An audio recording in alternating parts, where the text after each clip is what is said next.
Good speed. Oh, it does.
Steph Horton.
With the free kick, she goes low.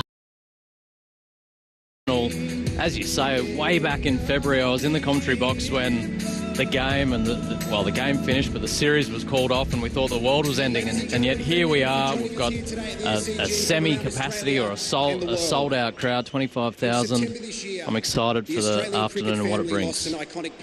Yes, and there was so much conjecture going right through the last few months as to how this summer would take place. And the fact that we're here is a great result. There's a tribute to Dean Jones. There's going to be a moment's silence to him. Great Australian player, and was broadcasting the IPL when he had a heart attack and died in the presence of Brett Lee only a matter of weeks ago. And there's a tribute to him on this big screen now here at the SCG. Seeing some of his renowned shots. It's not the moment's silence yet, so we can probably talk through that. But Ed, just even here, getting a reminder of some of his stroke play. He revolutionised one-day cricket, didn't he? Undeniably, he was the man in the late 80s, early 90s in one-day international cricket. He took the game on and really helped shape the game in more ways than we probably realised at the time. Right from his outfielding, his rocket arm in the deep, his turn and go. His aggressive stroke play, a hero to many, and that running between wickets was something to watch. He'd get down nice and low and just sprint back for the second run. But they just showed, I was here the night that he challenged Curtly Ambrose with his wristband.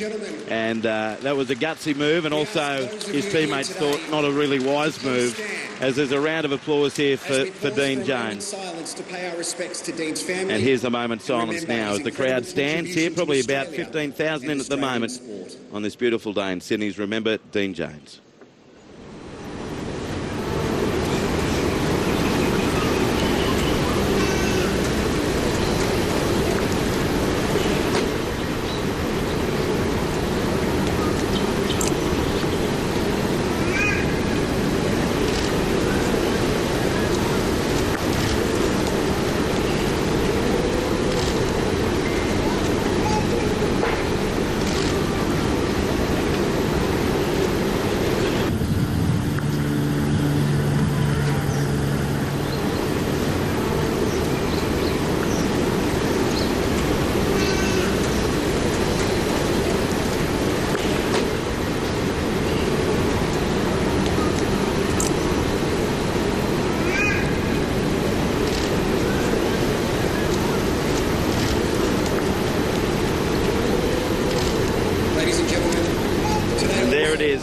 He'll be remembered for many, many decades to come. Now, I've got a welcome to country and anthems. I'll run through the Australian team quickly. Aaron Finch, captain, Dave Warner, Steve Smith, Marcus Stoinis, Marnus Labuschagne, Alex Carey, Glenn Maxwell, Pat Cummins, Mitchell Stark, Adam Zampa and Josh Hazlewood. Sean Abbott officially the 12th man. And so the only change to that Australian side from Game 3 against England back in September is Steve Smith in, and he comes into the side, Steve Smith, for Mitch Marsh. Yeah, for Mitch Marsh, who was injured in the IPL. And now we're about to have the welcome to country here at the Sydney Cricket Ground. As he comes off, we can go on. Thank you. On you go, Russell. Thank you. Thank you, Uncle.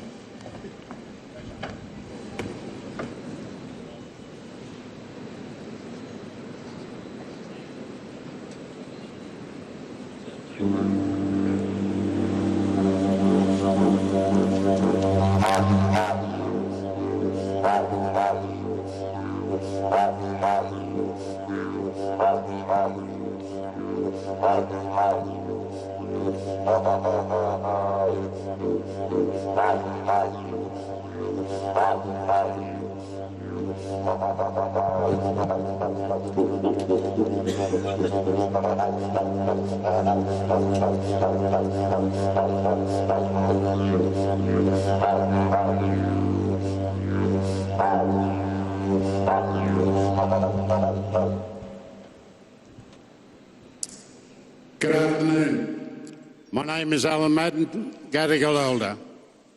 Distinguished guests, ladies and gentlemen, boys and girls, welcome to Gadigal. But first and foremost, I'd like to acknowledge our Aboriginal elders, all elders, past and present, and pay my respects to all our Aboriginal and Torres Strait Islander brothers and sisters. From whatever Aboriginal or island nation you may have come from, welcome to Gadigal.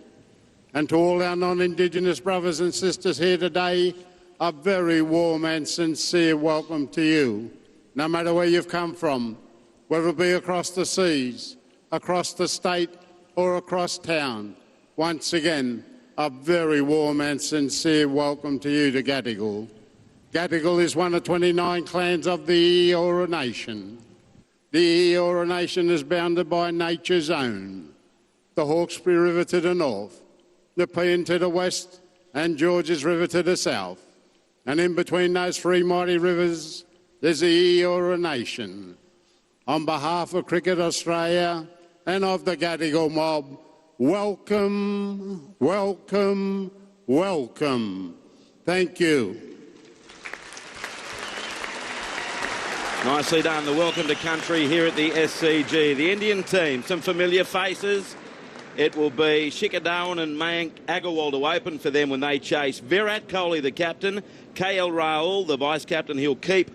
Shreyas Iyer, Hardik Pandya, one-day specialist. Ravi Jadeja, the opening bowling combination of Mohammad Shami and Jasprit Bumrah. And also Yuzvendra Chahal and Navdeep Saini as we stand by for the national anthems.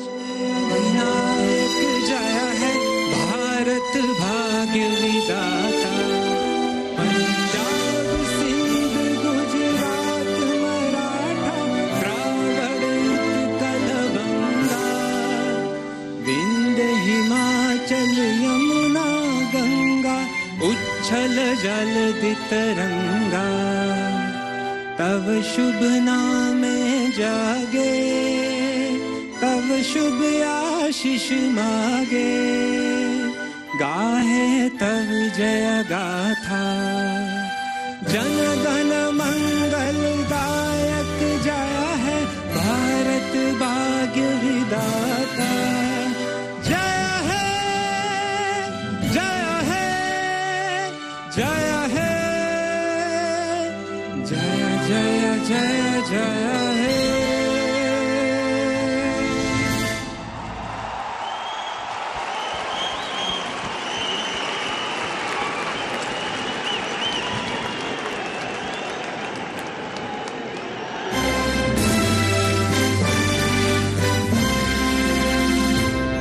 Australians, all let us rejoice, for we are young and free. We've golden soil and wealth for toil. Our home is girt by sea. Our land of mountain nature's gift, of beauty rich and rare. In history's page let every state advance Australia fair. In joyful strength then let us sing, advance Australia fair.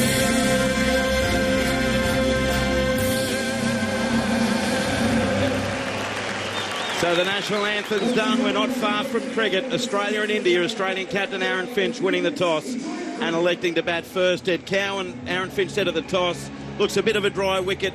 It's a bit of an unknown, isn't it? These two teams as national entities haven't played any cricket for months and months. It is indeed. And my first glimpse of the wicket was, obviously we can't go out and have a look anymore, but there is what looks to be some live grass. So it will be dry underneath, no doubt, if Aaron Finch says so. Who knows from all the way up here. But I'm expecting maybe a little bit of pace. But there was a lot of winter codes played on the SCG this year. So it's a testament that the ground has come up as well as it has. But you're right. Who knows quite what to expect from a performance capacity. All the cricketers are... I mean, they've been playing cricket, they just haven't been playing as a team, so time will tell. Really looking forward to this opening stanza, Bumrah and Shami against Warner and Finch. Yeah, will no doubt set the tone for the summer. As often is the case with some one-day internationals, before the test series begins, Shami and Bumrah can really set a standard. We saw the last time they were out here 2 summers ago that they really were such a key to India winning that test series, but it's white ball cricket. We know how good Jasprit Bumrah is in this format of the game. but he's certainly up against some white-hot cricketers in Finch and Warner, coming off a decent IPL summer. Australian openers are out there. The Indians in their circa 1992 World Cup gear. They're heading out there now, led out by Virat Kohli. The umpires are in the middle, and that means it's time for the voice of summer. Jim Maxwell, good afternoon to you. Andrew, good afternoon to you, to everyone who's joining us here at the SCG. And what a wonderfully refreshing sight it is to be watching cricketers come out onto this arena for the first time in around 8 or 9 months to play an international match. And one of the interesting little side pieces I need to mention, of course, is that the umpires this summer will be all Australian. Because of the bubble, there's no movement of the so-called neutral referees, umpires around the world. So we've got match referee David Boone with Rod Tucker and Sam Dejosky officiating, Paul Rifles on the lounge, and Jared Abood is the reserve umpire. And that'll be pretty much the pattern for the rest of the summer. So we're going back, Ed Cowan, about 20 years since that happened, if not a bit more, when there were 2 home officials for the home games. Good afternoon. Good afternoon, James. There is one distinct difference, and that is technology has come a long way. Despite your Nokia 2410 or whatever you still use hasn't, the DRS system has. And I've been saying this for a while now. I have no idea why we haven't had neutral umpires in international cricket. Sorry, non-neutral, and have the home umpires. Technology now shows up. Any mistake they make start a trend and play on. That's great to so imagine being Rod Tucker having umpired in Dhaka and Karachi, and all of a sudden he gets to finally umpire at home. Well, here we go. Shami runs in, the first ball beats him outside the off stump as Warner fended at that useful delivery right up around the line of the off stump. He wasn't sure whether to play or to leave, and he was in between. And he was done by a little bit of movement past the outside edge. He nibbled at it. Oh, what a nice delivery to start the summer. That got me a little excited. As you said, shaped in and just nipped away, and Warner really wasn't anywhere near the ball. His feet were planted and he hung the bat out. He was lucky not to nick it, actually. 2 slips behind him. Here comes Shami in from the far end, and down the pitch goes Warner. Gets a quick single. Cheeky. That's very cheeky. He was on the move before Shami got into his delivery stride, and he dropped it a little short of the drive, and so Warner just adjusted and prodded. But the intent there from Warner at the start to try and get this show going, as these two did in January in India when they put on 258. They did indeed. It was a smart piece of batting. It was lovely, soft hands. I actually think, this is a bit of a slightly controversial take, Jim, Warner in the ODI team, he really has to step up. I know he had a massive World Cup, but at times his runs came at a slower clip than we're used to, and it's been a period where he's been heavy on runs, but not a lot of match-winning innings. So Shami runs up to Finch, and Finch walks across and taps it with a little bit of inward bounce movement away on the onside. A slip and about a 3rd to 4th slip in place at the moment. Australia winning the toss, deciding to bat. Lots of curiosity about how the pitch is going to behave. Looks like it's got a bit of grass on it. It does from up here, as I said at the top of the show. It's hard to gauge when you don't get to get a good look at it, but even just hearing Finch tap his bat through the mic, it sounds like it's hard and dry underneath, and it does have some live grass. I think we'll have some pace. Shami bowls, Finch leaves. A good length delivery up there, inviting, I suppose, the drive, but Finch just saw the line and said, "No, I'll leave that. Let's have a look for a bit."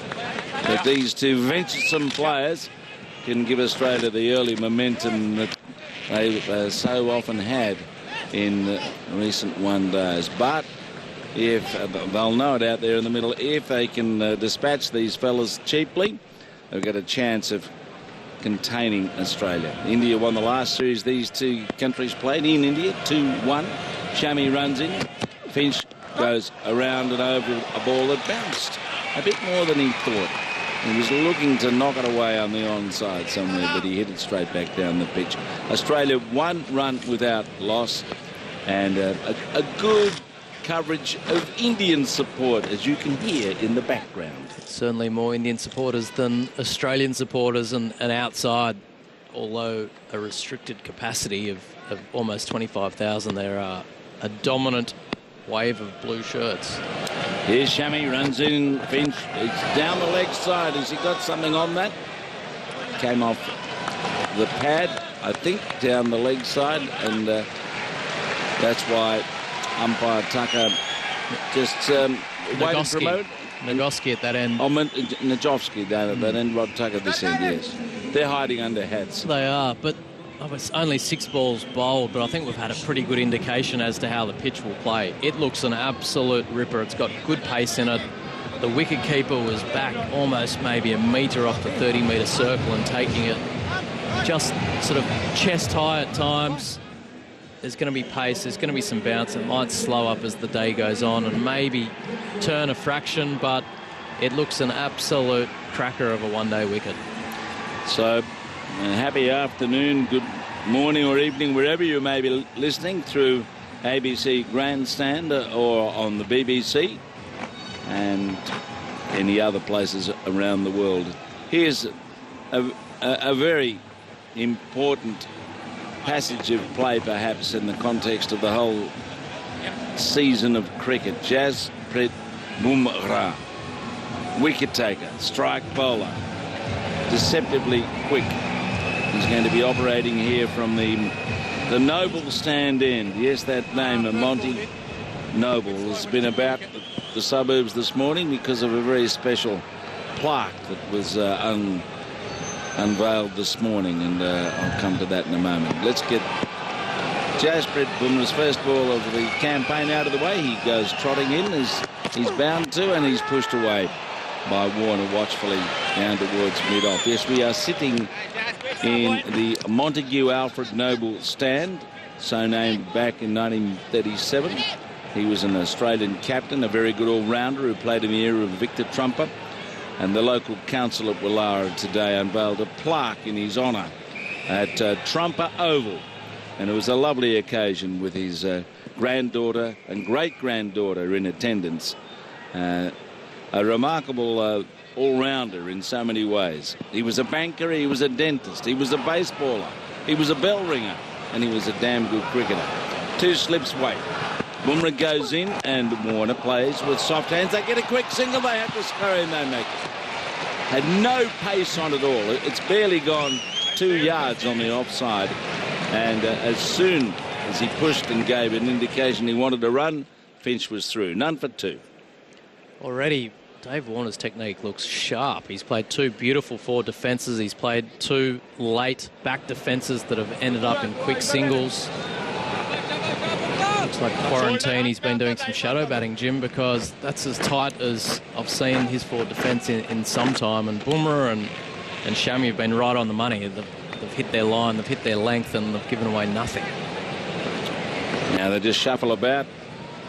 The change to Finch, the right-hander. 2 slips in place there as Bumrah comes in towards him, and Finch is forward, playing firmly on the off drive down towards mid-off. So the Indian team, Virat Kohli, Rahul, the vice-captain and wicket-keeper, top-order batsman behind the stumps, Shikhar Dhawan, Mayank Agarwal, Shreyas Iyer, Hardik Pandya, Ravindra Jadeja, Mohammad Shami, Yuzvendra Chahal, Navdeep Saini and Jasprit Bumrah. Here he is. Short stepping in and bowls to Finch, who gets a single. Neatly played. No pace on it with a scurry from the onside and the throw coming in low and wide of the stumps, but Finch was never in bother there. Again, just took the pace off it nicely. 3 singles to start the Australian innings, none for 3 in the second over. I'll tell you one thing that did catch my eye, and that is the Indian strip, Jim. It's an absolute treat. 1992 World Cup strip that takes you back to the days of Dravigal Srinath bowling reverse swing here at the SCG. It just looks a treat. The Aussies are still in their canary yellow, I guess. Not opted against the retro. Here's Bumrah pitching up, dinked away by Warner down the onside, and Bumrah collects it quickly in his follow through. And again, the Indian fans are all over the quick pick-up from Bumrah. They're willing India to do something with the ball at the moment at none for 3. Yes, that was a memorable series, if only because of the surprise of Pakistan and England playing in the final. India not quite good enough to get to that stage, nor Australia. Here comes Bumrah, bowls, and he's cut. And it goes away through cover point. It's going out to the boundary, and that will be the first boundary of the international series. Beautifully played by Warner. The timing, as he got a slightly cross bat onto that and angled it away through cover point, and a boundary makes the score 7 from 2 overs. I don't know if you've done that shot justice, Jim. There was no width.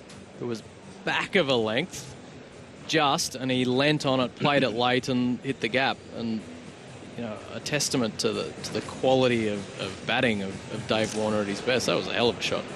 It was, but I wonder how far it would have gone with the Bradman Sykes bat.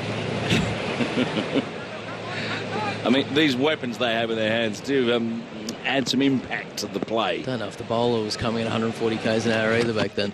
Shami, inside edge, Finch plays to the offside, looks for one sent back as it just wobbled its way towards cover. That's true. Yes, they're much stronger, fitter athletes, and they should be, because they're damn well paid to be out there. Yeah. They weren't back in the old days. They did other things for a living, like Monty Noble. He was a banker and then he was a dentist. And he went from banking to dentistry so he could somehow get more time to play cricket. 2 slips waits. Here comes Shami. He bowls a ball. It's pushed away. That was a good delivery. Well played by Finch. He just ducked in a bit and he got bat and pad close and pushed it out into the covers. Very neatly played. Warner 6, Finch 1. None for 7. In the 3rd over. Brett Sprigg and Andrew Moore joining you, as well as Stuart Clark and Alex Blackwell today. So hello to everyone wherever you are, in a car, on the beach, in a plane maybe. Not happening very much, but a bit more than before. Shami runs up and bowls, and Finch forward again, just waited on that. It bounced a bit more. May have clipped him on the glove as he knocked it out onto the onside. So the ground, well, maybe half a third full. It's hard to work it out with all this social distancing that goes on. But I think they're looking at a top of 20,000. I think a few more than that. 23.5, I think, is what they've sold, or close to, and they sold them in 4 hours. They went quick. Yes, as they will do for the test match. And that's unveiled. Here comes Shami again. Forward goes Finch. Another accurate delivery. This is a sign of what's to come this summer with Jasprit, Bumrah and Shami operating, and very skillfully to pin the batsman down. Relentless length is what it looks like from up here. Just the control of length has been immaculate. They've tested the technique, and now they're going to test the temperament, because at some stage the Australians will want to apply some pressure back on the Indians. How are they going to do that? Who knows? It looks as though the second slip is coming out to a cover point position. The man that was at first slip is moving to a second slip. In fact, Kohli's gone to a short point almost. Yes. Just in front of the popping crease at point, about 4 pitches away. He waits, Shami bowls, and a swing and a miss. Premeditated from Finch. He was on his way. He was up like Fred Astaire on the dance floor. He was down there and he was after it, but it was just a fraction wide. It moved away and he missed it. You could see it coming. You could see it building up, and we were literally just saying that it was going to test the Australians' patience and they were going to have to do something. The very next ball, Finch thinks, I'm going to swing hard. The slips come out. If I get enough on it, it's going to go 4 either over the slips or over cover. It was premeditated, as you called, and it actually swung. And that's why he missed it, or didn't nick it. And now long off goes back. This is odd. Well, they're trying to anticipate Finch's attack. Fine leg goes up. Chummy moves in again towards Finch. He's on the walk and he's on the prod and he gets an easy run. But he didn't bowl the sumptuous length that he could get under and plonk into the distance. He tightened him up. It's just a single. So Australia in check in this contest that's already developing fascinatingly after 3 overs. Australia none for 8. It's actually great to see some high-quality opening bowling in one-day cricket. We so often expect the batsman to just plonk the front foot down the wicket and power through the line. The length has meant that the Australians haven't been able to do that. We might even see a change of tactics from the Australian batsmen where they hang back. We've seen them come down the wicket trying to get to it, and the Indians have had the skill to pull the length back. We might see them hang back to the stumps and try and get a cut or a pull away just to see if they can get something going. But 8 runs with 1 boundary after 3 overs, and it's felt like the screws are tightening. Now it's Jasprit Bumrah with a slip to Finch. Finch drives in the air, just wide of mid-off before. It was airborne, but it didn't go to hand. He had enough on it and placed it just wide of a despairing dive down there at mid-off. And it flew away for 4. Finch 6, and the score moves along to 12 in the 4th over. Came right off the toe of the bat and kind of ballooned past a wide-ish mid-off. If he was in a more regulation mid-off position, he would have swallowed it, but he had to go the big Superman. Didn't take the one-handed hanger, and Australia got 4 runs.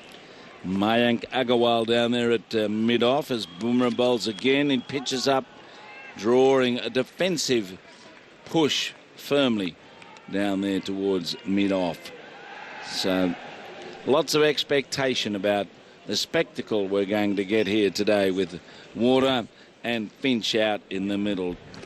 2 great attacking players went on a roll. And in the nick that they're building up towards if they survive the opening thrust here from these 2. Bumrah tries again and down the leg side. That's wide. What did that hit? Anything? No. It was Rahul trying to dive and catch it. I think they're buys.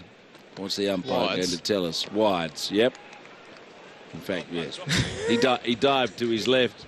One-day cricket, Jim. It was 3 metres down the leg side. A reminder that... well, it kept going, and that was the problem for Rahul. I mean, just as well he got a glove on it. But he's not... He's not a full-time keeper. No, this is pretty pathetic wicket-keeping, really. Well, he's 30 metres back. He should have stopped it.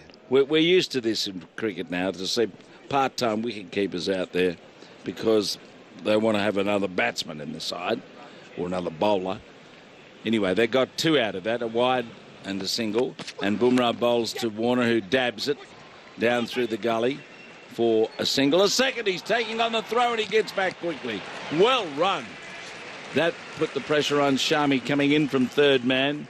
He was more strolling than racing. As I say goodbye to our WA regional audience for the country hour. Right, the score is none for 16 with that dab 2 to third man. I've only seen 7 balls of David Warner on strike, but he looks electric today, Jim. I think he's in for some runs. He's busy, he's hustling, his technique looks good. Loving it. Bumrah goes in, Warner cuts and almost nicks it. A little bit of bounce there, and he just played under a ball that went through outside the off stump. Again, the intent to score, of course, but he didn't get onto it. Just a little bit more bounce from the pitch than he anticipated. And maybe it wasn't the ideal length to be after. Nipped away from him a little bit. It was the length that he had previously piled into behind point, but he kind of dabbed at that. He didn't try and hit it as late as the one previously. None for 16. Here comes Bumrah, bowls and tightens him up on the pegs, playing back and behind a ball that had some good pace. 146 clicks, that one. Warner 8, Finch 6, none for 16.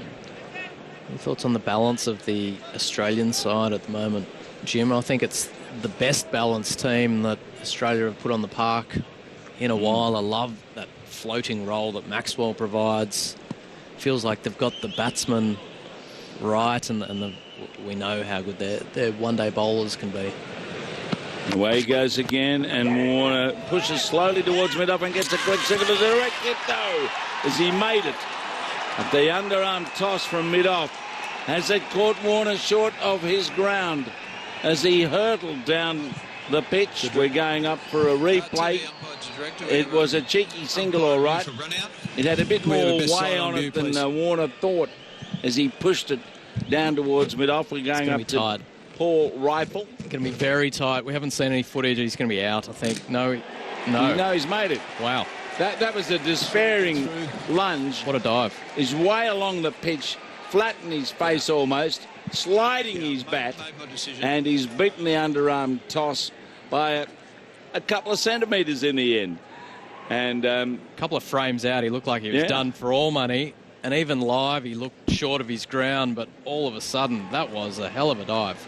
All right, get your latest copy of the ABC Cricket Magazine, and Brett Spriggs about to join you. I think you could say in just about the world, more of Mohammad Shami from the Randwick end, with Warner on strike, the back foot just punching it down behind point, and 1 run to start this next over of proceedings, the 5th over of the match. Australia won the toss, electing to bat. Nice to see you again.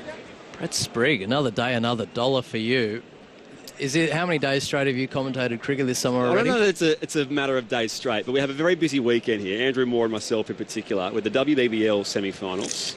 I guess this is night 3 of what feels like a test match of cricket events. But prior to that, there's been a few. We've had a lot of Women's Big Bash League, the Hub, the Village happening here in Sydney. So no, we've been busy, but it's a very pleasant kind of busy. What a day this is as well, by the way. Absolute treat. If a little bit humid here. Finch on strike on 6, waiting here for Shami. Back of the length again, thick outside edge, goes down towards third man. Content with just the 1 here. In fact 2. They'll come back and complete the 2 here, the Australians. None for 20 with the second ball of the 5th. So we've seen Shami and Bumrah opening up.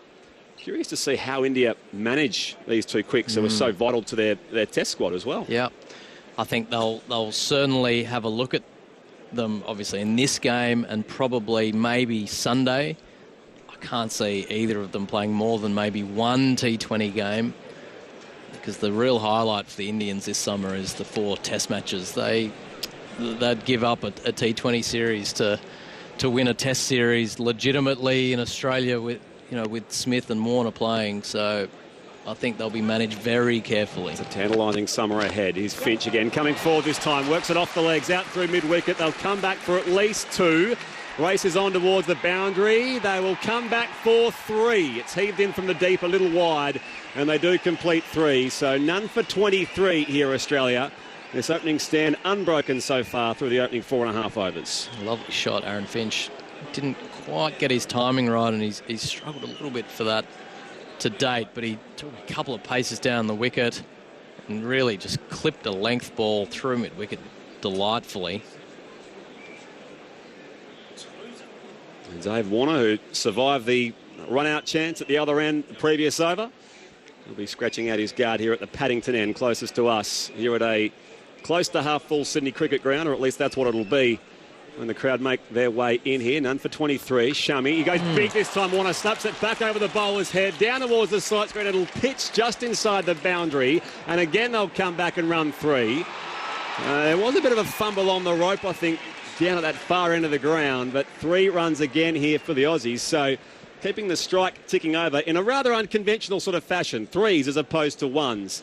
26 without loss here, Australia. It's a bit old-fashioned. The couple of big shots that haven't made the fence that's brought in were back to the late 90s of little bats, because they certainly haven't. If that hit the middle of Dave Warner's bat, that's somewhere in Fox Studios he swung that hard. But this is a danger when you have such control of your length and you're willing to bowl that length. Batsmen can start predicting that length, and the last 2 balls has been exactly that. Second last ball of the 5th. Shami steaming in. Finch cutting, gets it through a gap behind point, down to a wideish third man, where it's collected by Navdeep Saini.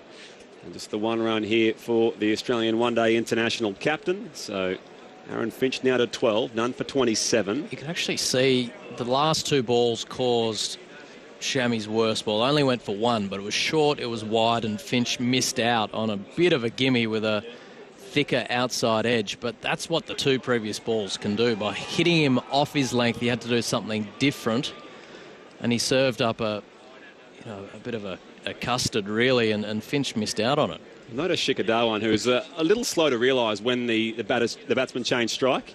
So he was at leg slip a short time. Oh, hang on, no, it's a right-hander now. We'll run across. I know the feeling. That's usually late on day 3 when it's hot. Well, now they've taken the slip out, so Shikadawan's in at the cover point. So no slip in play here. Last ball of the 5th over. Warner facing Shammy, coming forward and defending. Straight to, guess who? Shikadawan at cover point. A dot ball to finish here from Mohamed Shami. So 5 overs complete, none for 27 here in the first of these one-day internationals. 2 at the Sydney Cricket Ground. We'll go to Manuka Oval next week. And the T20 series starts in the nation's capital as well. A little drink here for our batsman. I do want to challenge you on one thing, and I don't like doing that because this is a. You were talking about the kits earlier. Yeah. And India have, of course, the '92 World Cup inspired retro, navy blue. You said Australia weren't going retro. That ain't retro. It was inspired by the '86. Different colours. Yeah, no, it's not the same World Cup. It's not the same. Yeah, I know, but it's a yellow block with green sleeves. I think they could have done a little bit better than that. I mean, that is. I'm just saying, it has made an appearance as a retro kit previously, and now they're just going back to it because, hey, it's largely inoffensive and.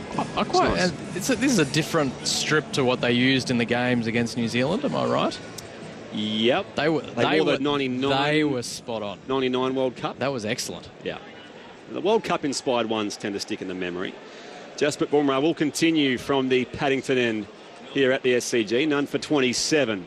Finch on 12. Waits here. It's a short ball. He moves inside this, and it just goes down the leg side, not signalled wide, so it went up over the shoulders of Aaron Finch.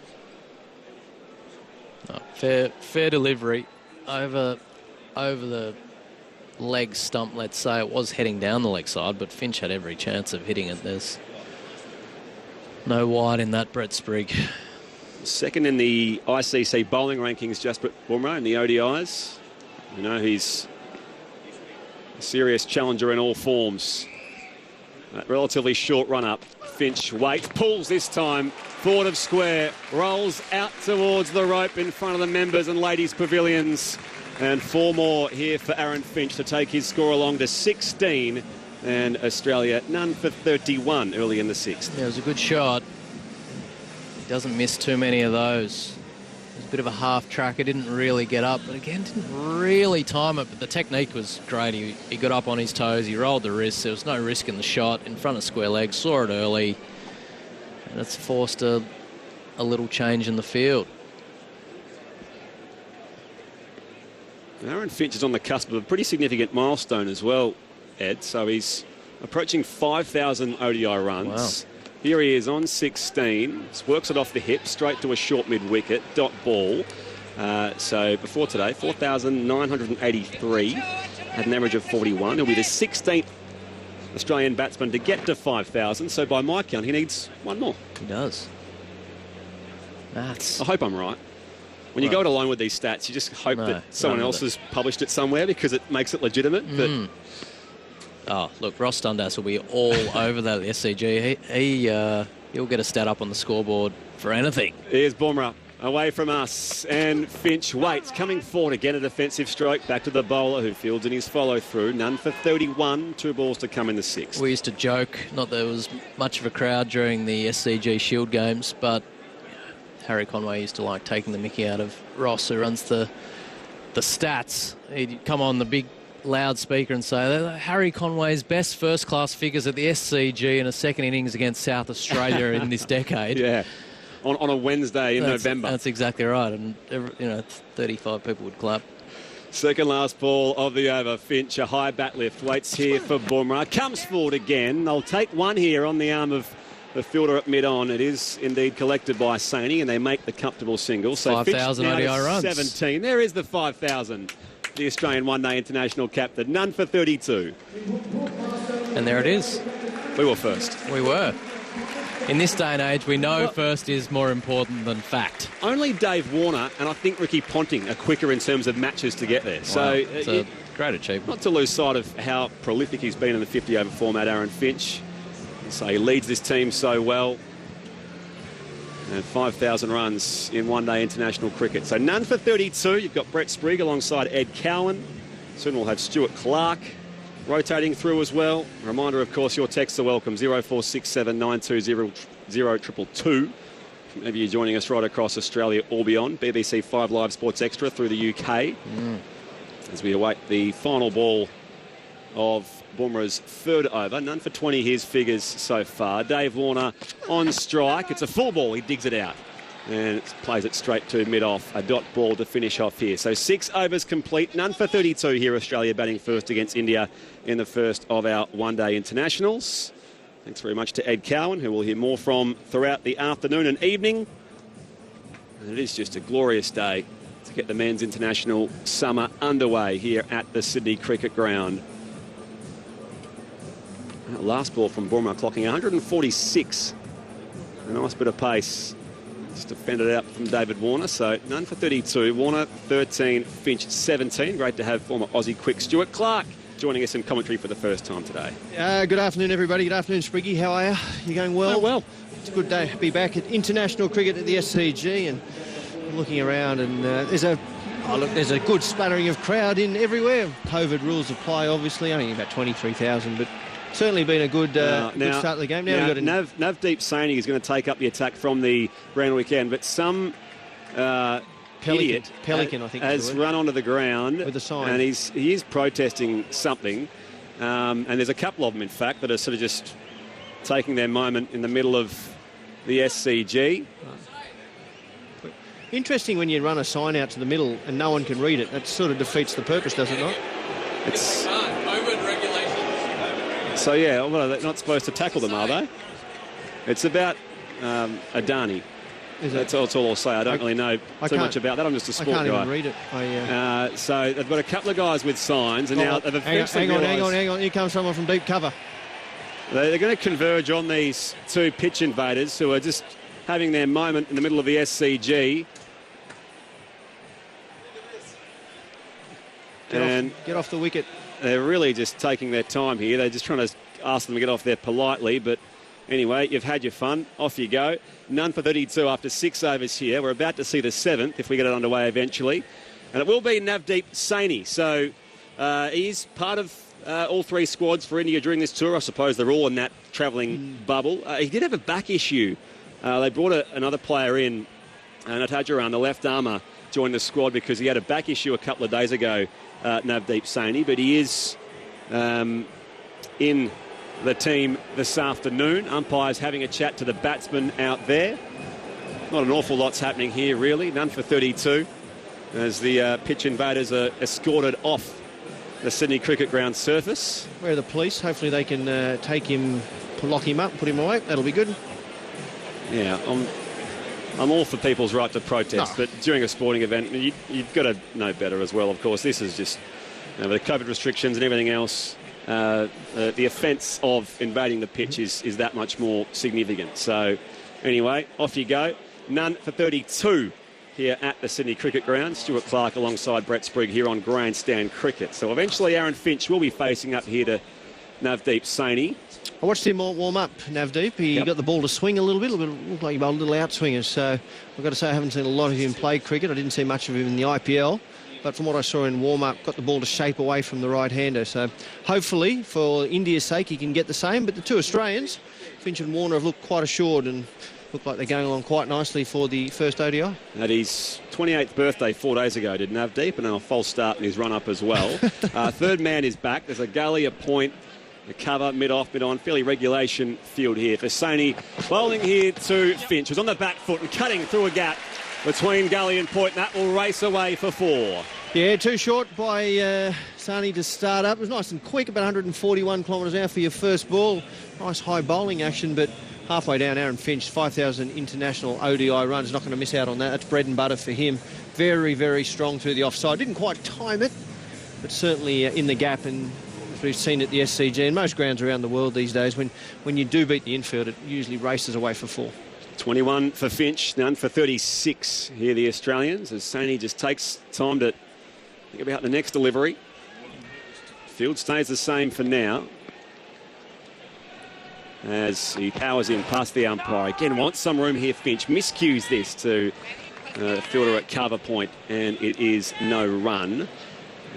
So, of course, with the power play, of course, we had just the 2 fielders outside in the first 10 overs. They're at a deep backward square and third man.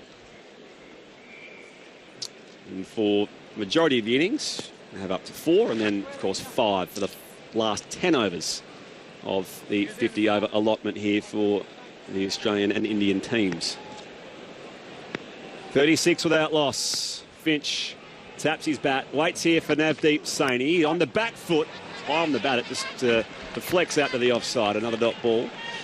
Employing a shorter style of delivery at the moment. Hasn't really pitched any up yet. I think probably on this wicket. Looks like there's just a little bit of nibble in the wicket. There's probably a fraction of moisture still in the afternoon, but if he pitches up, might just get a little bit of a wave movement. He's sort of banged all 3 deliveries in. The challenge for Australia is always going to be the spinners when they come on later. We've seen Australia throughout the course of the last couple of times they've played India that the spinners have really done the damage.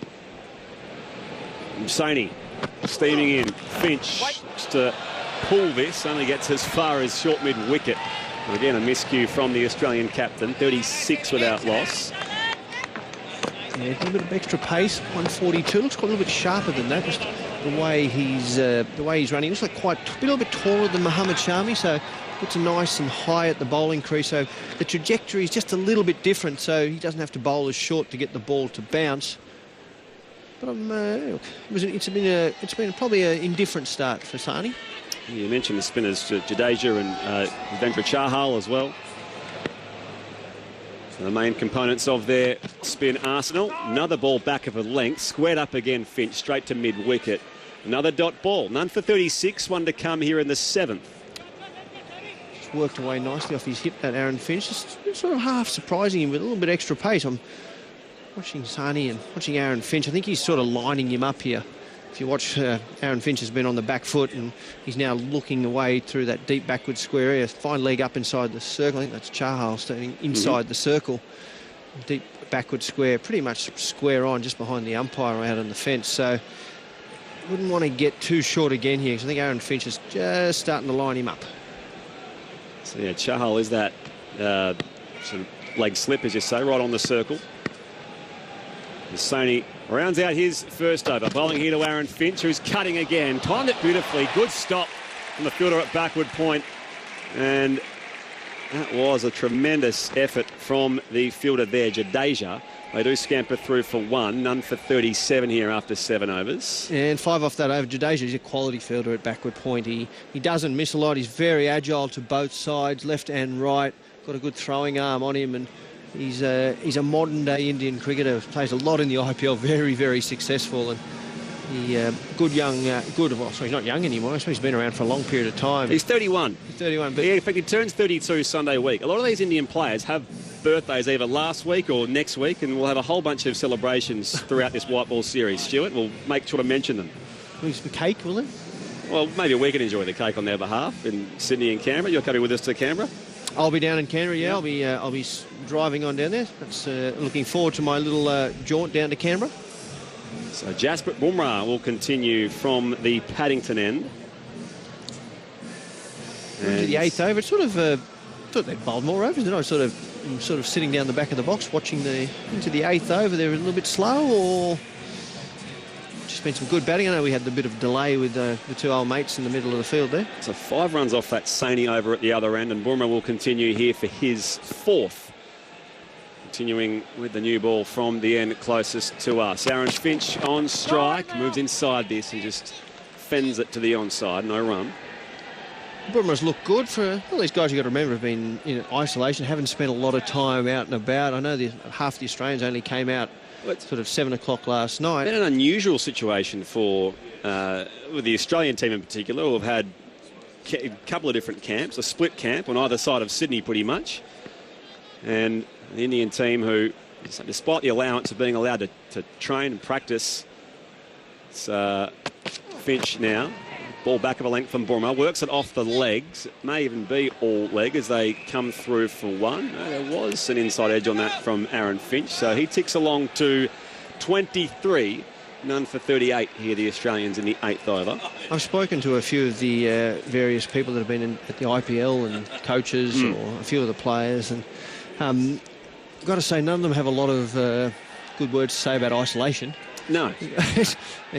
I think the Australian cricket team and the Indian cricket team have been lucky in a sense that the government did allow them a chance to get out of the hotel. And we can't lose sight of that because the first, if we mention how hard they've had it, we'll get punters texting in saying, well, I've done hotel quarantine and this, you know. I think they've had the lucky and they've been lucky to do what they've done. Warner here facing Bumrah on the stumps. He deflects it just to Gully, and it is a dot ball. None for 38 here. 3 balls to come in the 8th. Yeah, we're well aware of the fact that people from all over the world have had to come in to see family. They had to go via a hotel first.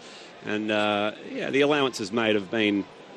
I think the cricketers should be happy with that. But those that are actually not going to play any form, the Australian cricketers we're seeing out here were given allowances. Those that just came back for the IPL, that, you know, they did it tough, and anyone that's in isolation did it really tough. So... once they're getting through it, it's good to see some cricket, I suppose. Warner's 13 off 15. Australia 38 without loss. He's flipping this off the legs. Forward of square. They'll get 2 out in front of the O'Reilly stand on the eastern side of the SCG. 2 more here for Warner. He's 15.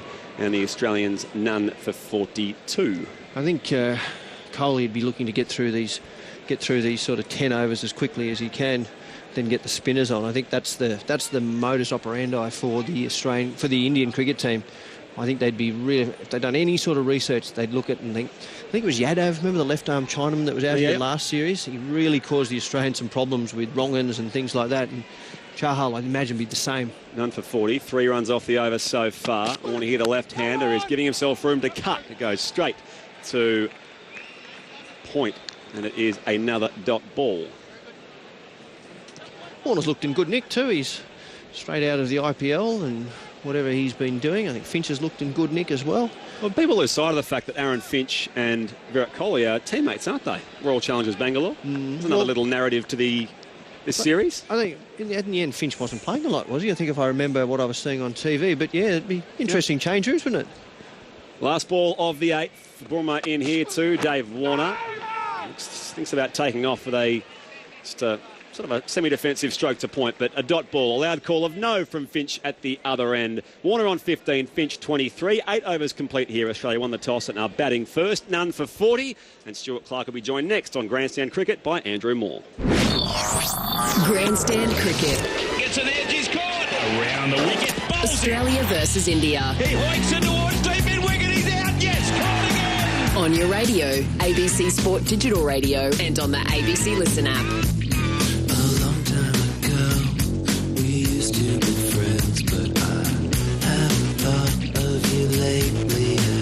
Good afternoon. Good start by the Australians here. No wicket for 40.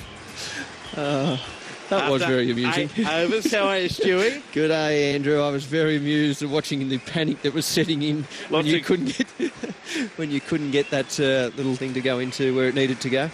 Lots of good fun with our own headsets. Spriggy takes his out. I put mine in. You've got your own. Ed's got his own. Oh, the panic that was setting in. Alex has got her own. Local radio listeners in Adelaide, welcome to Grandstand Cricket. Australia batting first after Aaron Finch won the toss. Finch 23, Warner 15, no wicket for 40 after Bumrah's 4th over. And now it's Sony to continue. In he comes from the Randwick end. Bowls to Finch, who lofts this away through cover for 4.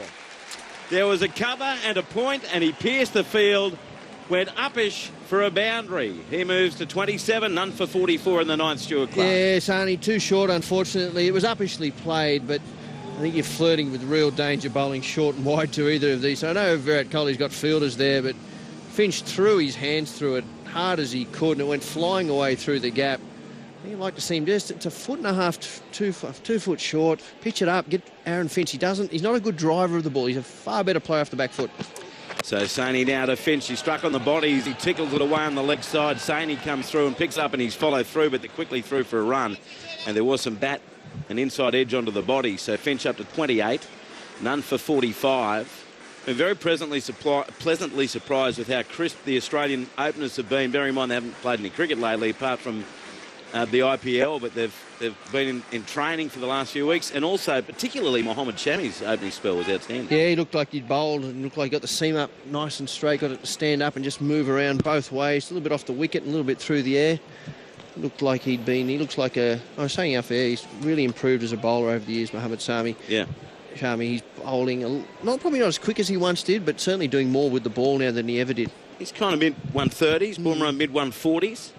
Here's Sony bowling to the left-handed Warner, who pulls and he finds the gap between short fine leg and deep square for a boundary.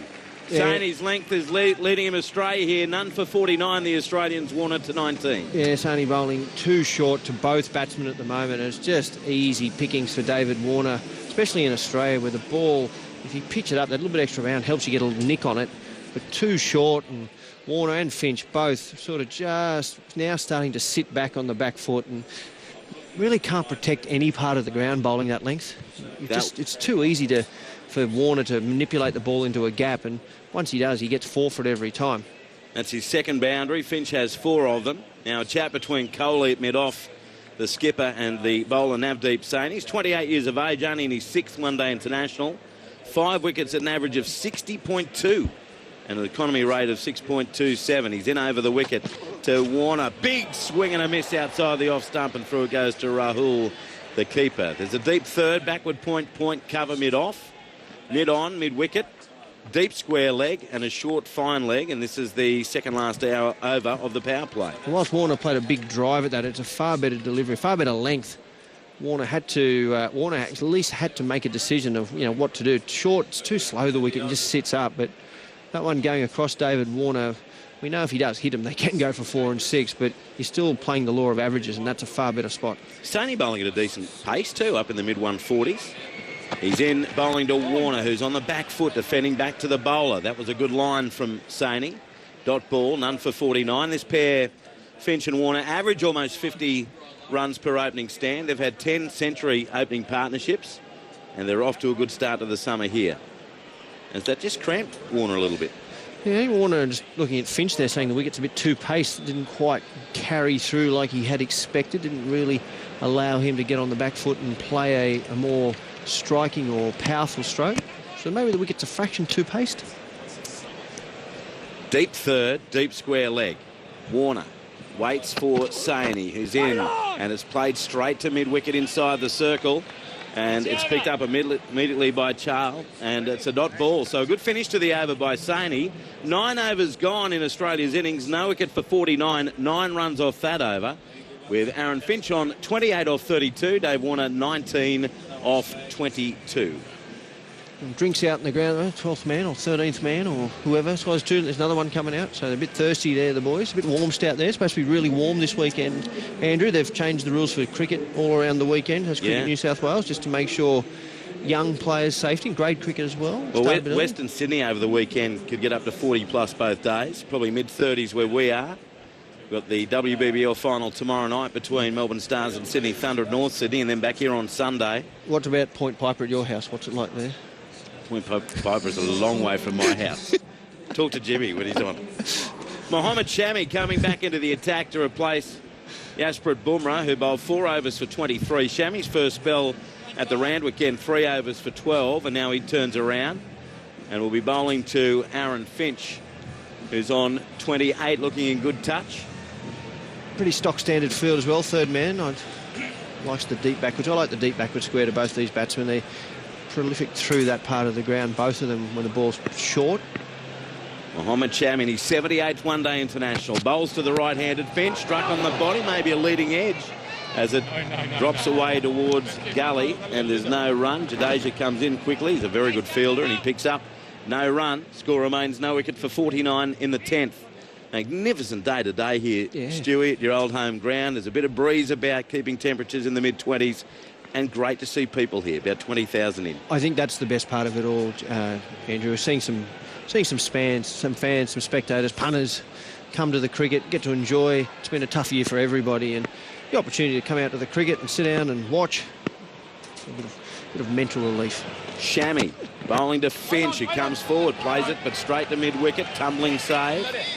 Moving to his right, no run. Shammy continuing his good form from his opening spell. Score remains at 49 without loss.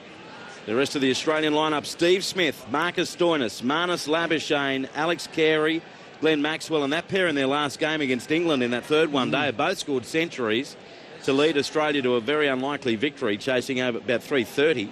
Pat Cummins, Mitchell Starc, Adam Zampa, Josh Hazlewood, Sean Abbott officially the 12th. Shammy bowls to Finch, comes down the wicket, and he tucks it away towards square leg. He'll get a run, as the fielding is done there by Shikhar Dhawan, the veteran opener for India, and they get a run. No wicket for 50. 50 on the board for Australia coming in the 10th over, and it's a leg. Oh no, it's awarded a run. So Finch goes to 29. No wicket for 50. Good start by the green and gold. It certainly is. Good piece of batting that way, Aaron Finch. Shammy, good at landing the ball on the same spot all the time. Pitches it up, bowls a nice length. Still bowls quite a heavy ball, about 137, 138 kilometres an hour, but Aaron Finch taking the initiative there and coming down the wicket, trying to break up the length of Mohammad Shami. A little bit of a meeting going on here between Bumrah, Shami, Virat Kohli's in there. David Warner's fiddling around with his gloves, as he usually does before each and every ball. No wicket for 50. Great to have our scorer here. Adrian Tam has been going around the place, officially scoring throughout the WBBL. And he's with us on ABC Grandstand Cricket. As Shami bowls to Warner, ill-directed down the leg side. Just helped on its way down a deep backward square. And they'll get only a run, not a good return into Rahul. And one run it is. So Warner to 20. None for 51 in the 10th over. Taking the pace off, it looked like a bit of a slower ball or something a bit different there. Really didn't come out of the wicket, probably didn't come out of his hand that far. So a little bit of variations, and that's what happens in these one-day games. None for 51 in the 10th. No wicket, really sort of a bit easy. You get to just sort of go through the motions here. You've got to be really careful as a bowling outfit. You don't just run in and sort of just accept 5, 6 and over as acceptable, because you'll end up chasing 320. Shammy bowling to Finch, the right-hander can only play it down to mid-on. And it's a dot ball as it's picked up by Jasprit Bumrah. He's been very impressive, Shammy. He's a veteran. He's 30 years of age now. That's when I started. I wasn't called a I was a youngster when I was 30. Not that old. Been around for a long time, though, Shammy. That's what I'm indicating, more than his age. You were a very old 30, though. I was very old. Yeah. I had more hair than Mohammad Shami. You did. Very thick, the crop of it. You did. Yeah, there's a reflection off the top of his melon at the moment, Mohammad Shami, these days. But I tell you what, can bowl. He's getting better and better as a pace bowler. And here again, Chappell, who'll join us from Sunday on Grandstand Cricket, talking about the threat that Shami and Bumrah have for the Australians when it comes to the 4 Test series. Here's Shami into Finch, and he drives it down to mid-on again. It's picked up, no run. Virat Kohli does the fielding. Good over by Shami. 2 runs off at 10 overs done, and Australia no wicket for 51. With Dave Warner 20, Aaron Finch 28. So they're still going all right. The Aussies averaging over 5 and over. I tell you what it will feel like for these guys, all of them, is coming out of playing 6 weeks of 20-over cricket, like in the IPL. And all of these guys, or most of them that are in both teams here, would have been in the IPL somewhere. 50 overs will feel like an eternity for them. Because they're 10 overs in, and, you know, an IPL game, we've got 10 to go, we're batting shortly. I remember back in the glory days of when I was playing that we went from a 20-20 to a 50-over tournament. That was the longest 30 overs of cricket I've ever played, that second part of it, because the game was just, well, come on, we've got to finish here. Yeah. So both teams will go through periods during this game that the game will feel long. I'm just looking at some of the Indians. They look a little bit sort of flat, just moving around the field. I'm watching Bumrah down at deep third man, sort of hasn't got that spring in his step, didn't pick up a wicket in his opening spell, so he'll be feeling as though the world's against him. Virat Kohli still waving his arms around, and, you know, he's the one to get them all going. It's whether he can lift everyone, and he hasn't got the crowd behind him. Remember being here and Virat Kohli, and the crowd's full, and, you know, he waved to the crowd and get them cheering and screaming and shouting. And he's a showman. So now with the power play done, Navdeep Saini will continue, and this is taking forever to set the field. Warner's on strike. There's a deep fine leg, deep square leg, deep point on the boundary, and a third man. And they've basically bowled 10 overs. This is taking forever. In 55 minutes, which means they will bowl probably 13 overs in the first hour, which is... And there's no wicket, so that you're not losing any time with that. You're supposed to bowl 17. So Sony is on his way, bowling to Dave Warner, who works this off his pads down towards deep fine leg. Shammy comes in to do the fielding and keeps it to just a single. So Warner to 21, none for 52 at the start of the 11th over. I'm surprised Coley hasn't gone straight to his spinners here and just to try and... If Australia's had an Achilles heel sometimes, it's been playing good spin bowling. There's no question about that. They've struggled over the years. Now, that's not to say they're not good players of spin, but they're probably more adept at playing fast or seam bowling than they have been playing spin bowling. I suppose, though, too, he's got to look at Sane. Is he likely to get through 10 overs? Are you going to get his best work now? It's still a relatively new ball.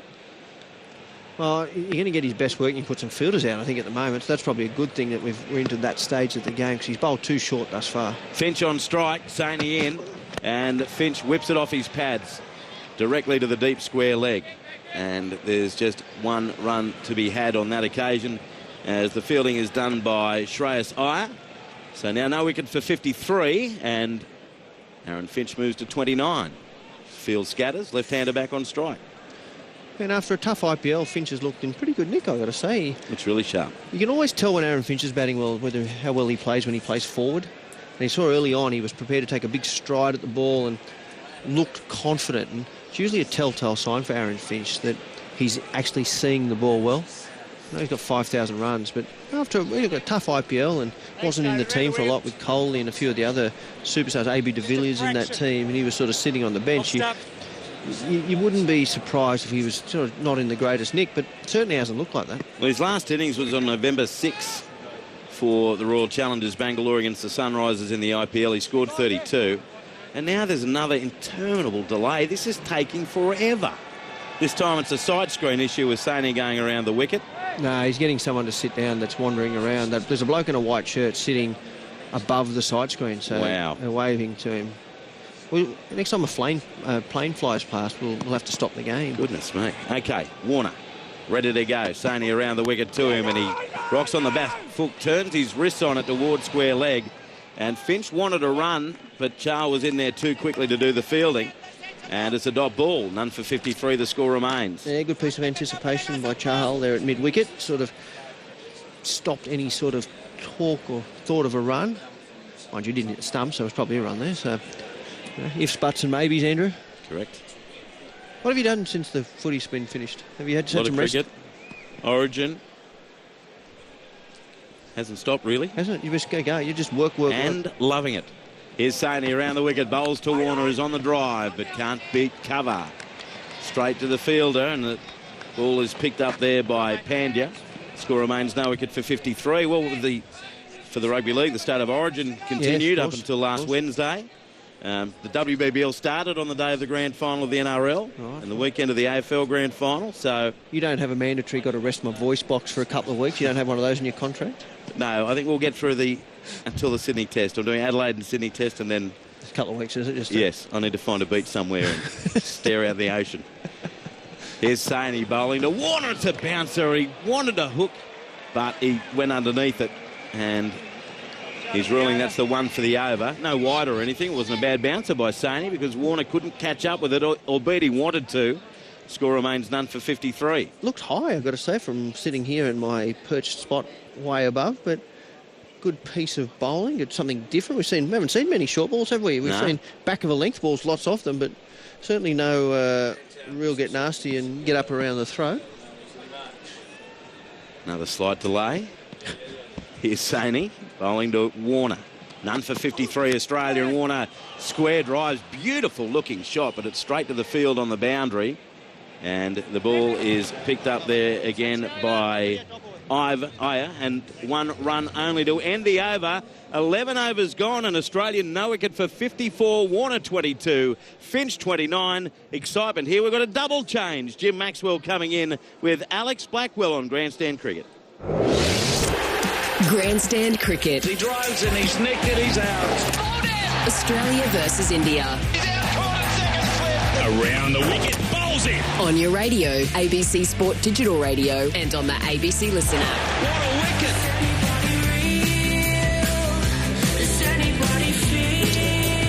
Double change like a double shuffle, dropping the bat. And Alex Blackwell, hello, how are you? Oh, you're right. You had to plug in. You okay? I'm on now. You on are. now. You We've are. had to We can hear change every word. The microphones and the headphones. Yes. In this COVID world. But I'm with you, Jim. It's wonderful to be here. Isn't it? And you've been seeing some pretty good cricket in the WBBL the last few weeks, Alex. But it is wonderful to be back at this grand old venue, seeing almost a crowd in here, I suppose. It's here and there and everywhere, and a lot of Indian fans, as you'd expect. And now we're going to have a change in bowling. Shahal, the wristy, is going to come on and bowl. Another excellent platform for Australia from these two prolific batsmen. Warner 22, Finch 29, 54 runs from 11 overs.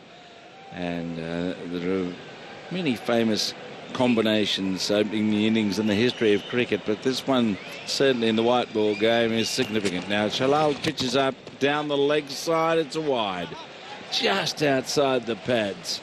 And Rod Tucker is getting his first Pilates of the day. Well, it's the first time we've seen spin out here on the SCG. There hasn't been much assistance for the pace bowlers. Pretty good batting wicket. Shalal bowls again near the line of the pads, and it's dinked away behind square for a single to Warner.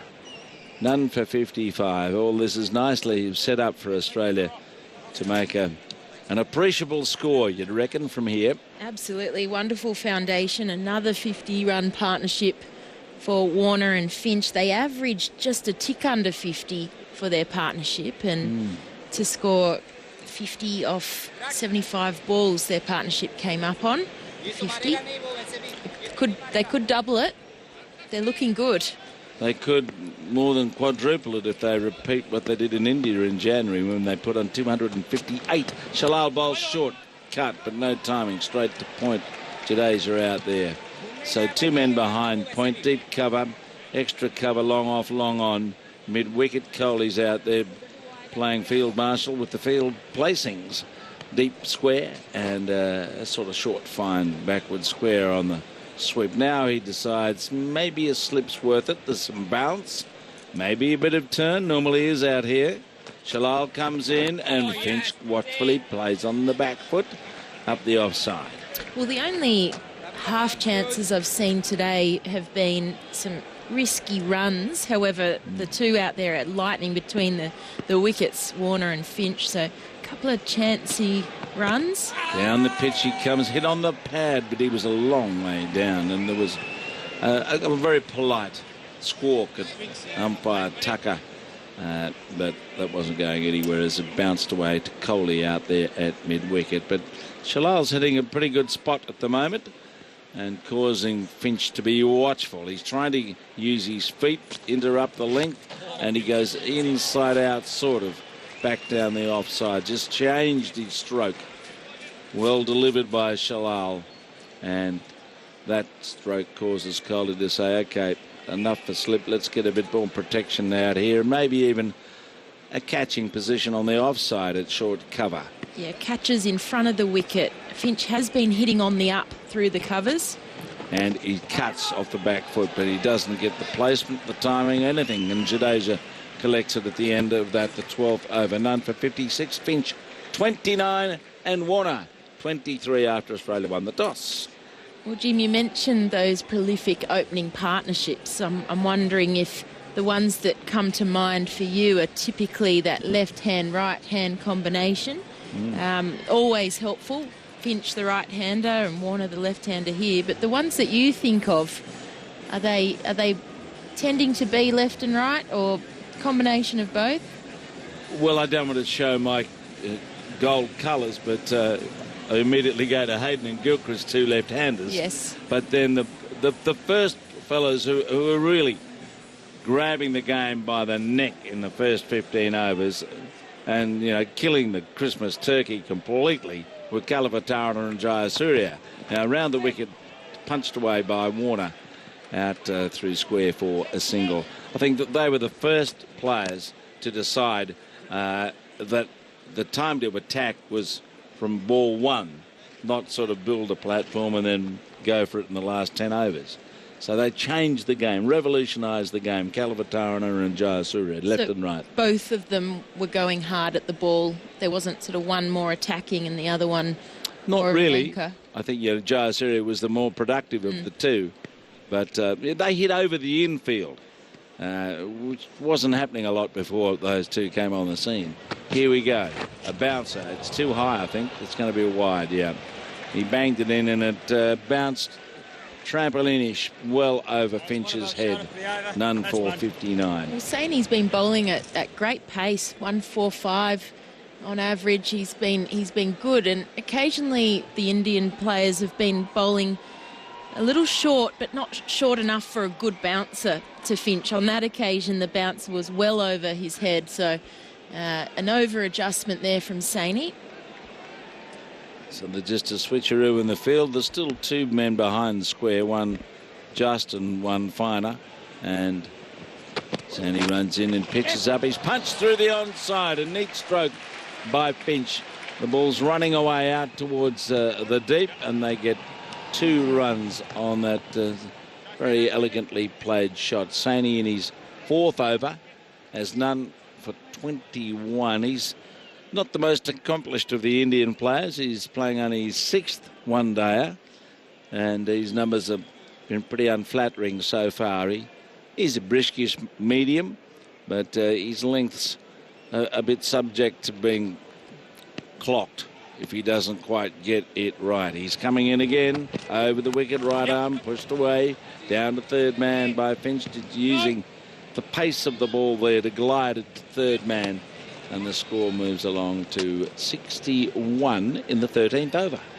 Well, I think it's not all about pace, and Saini has been bowling with good pace, but as you say, Jim, that accuracy and that consistency not quite there compared to a Shami, who I think's been terrific in the session before drinks. He started well. He was going at about 4 runs per over, and yeah, really tying down the run scoring from one end. Now Warner facing, Saini around the wicket, goes in and he's forward, playing it deftly away through the onside. He'll get a couple of runs away into the deep towards the Brawangal stand. And the score moves along to 63. I neglected to introduce Adrian Tam, who's been here before for some one-days. Good to have you on board, Adrian, again. Thanks, Jim. Great to be here. Yes, and you're all masked up, ready for the show, taking no chances, I notice. Cautious approach, Jim. Very good. Yes, and certainly the security was very cautious before when a couple of protesters got on the ground. It took them a long while to get out of their bunker, probably because of the social distancing requirements. They didn't want to touch the offenders. Saini bowls, forward goes Warner, plays hard towards Whitish, went off and gets a well-run single to complete the over at none for 65. So, no, one more to come in the over. So that's the situation at the moment. It's not a full house, but it's as full perhaps as it can be given the restrictions here. About 20 to 25,000 expected. Yeah, at 50% capacity. Hopefully all those tickets have been sold. Most of all, I think the Indian fans have come in great numbers. It was wonderful to see them at the anthems. Now Saini bowls, and it's played away with a bit of a half shovel and pull shot straight to mid-wicket, and that ends the over with the score on 64 after 13 overs. I think they're going to have a pause for refreshments here at the SCG. There's a retinue of people coming onto the field.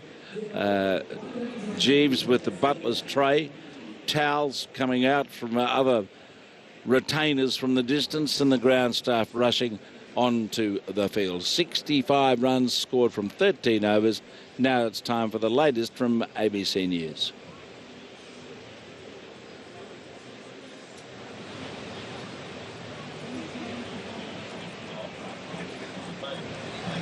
All right, we carry on here. They're having drinks and they're enjoying themselves out there in the middle, getting a bit of refreshment, and the Indian players need to find a way to get a wicket here at the moment. Struggling, Alex Blackwell, to create any chances so far. Well, it's been a wonderful batting venue. Not much assistance at all for the pace bowlers. You had Shami, Bumrah and Saini as the pace bowlers in the first session. We saw Chahal come on for an over as well, but yeah, not much assistance at all. I think the only way I've seen that the Australians could potentially be dismissed at the moment is potentially driving on the up. There's been a couple of half chances in front of the wicket. The slips weren't in play much at all this morning, and definitely the new ball is now wearing, and potentially for the Indian attack their spinners might come into the game. So we haven't yet seen Jadeja, but Chahal into his work. That was a very good over, I thought, from Chahal. There's some bounce, maybe no ripping turn, but his control is very good, and you could see Finch looking to get inside out at him, try and put him away somewhere where there was an opportunity to go over the infield, but he couldn't get to him. It was very well bowled, that first over. Yeah, excellent bowling, and we saw that another additional catcher was brought in front at the cover region. Not a lot of turn at this point. Perhaps as the ball gets older, they might get a little bit more purchase, but definitely looking to target the stumps and get a little bit of variation in their flight, but certainly not a lot of turn we've seen thus far. Yes, so the retinues are disappearing in various directions. Ground staff have gone. The various drink wallers for India and Australia have done their bit, and the mustachioed Australian batsmen, the Movemberists, are moving back into position. None for 64 from 13 overs after Australia won the toss, with Labuschagne, Smith, Maxwell and Stoinis to follow, and Shalal down here at the northern end of the ground about to continue. So a happy morning, evening, noon and night, wherever you're switching on to coverage of this first of 3 one-day internationals at the SCG. Jim Maxwell and Alex Blackwell here, enjoying the partnership that these two are sustaining at the moment, and doing it in such a way that you'd reckon the rest of them can profit with the Tonkas to come. Stoinis and Maxwell down there at 5 and 6. So Warner's ready, and players about to resume. 2 Aussie umpires out there, as is the way in the bubble. Shalal bowls it, and Warner plays it firmly past mid-wicket towards long on, and strides away gently for a single. He's 27, Finch is 32. And this partnership, as productive as so many that these two have put on. They're in such control, Finch and Warner. It just feels really calm out here for the Australians, that the Indian team haven't been able to put too much pressure on. I think with the batting conditions as they are, Australia need to target over 300. Obviously, the likes of Virat Kohli ready to chase at SCG, and it's looking like a very batter-friendly wicket today. Well, it might be good for a Kohli cameo later on, if that's the case.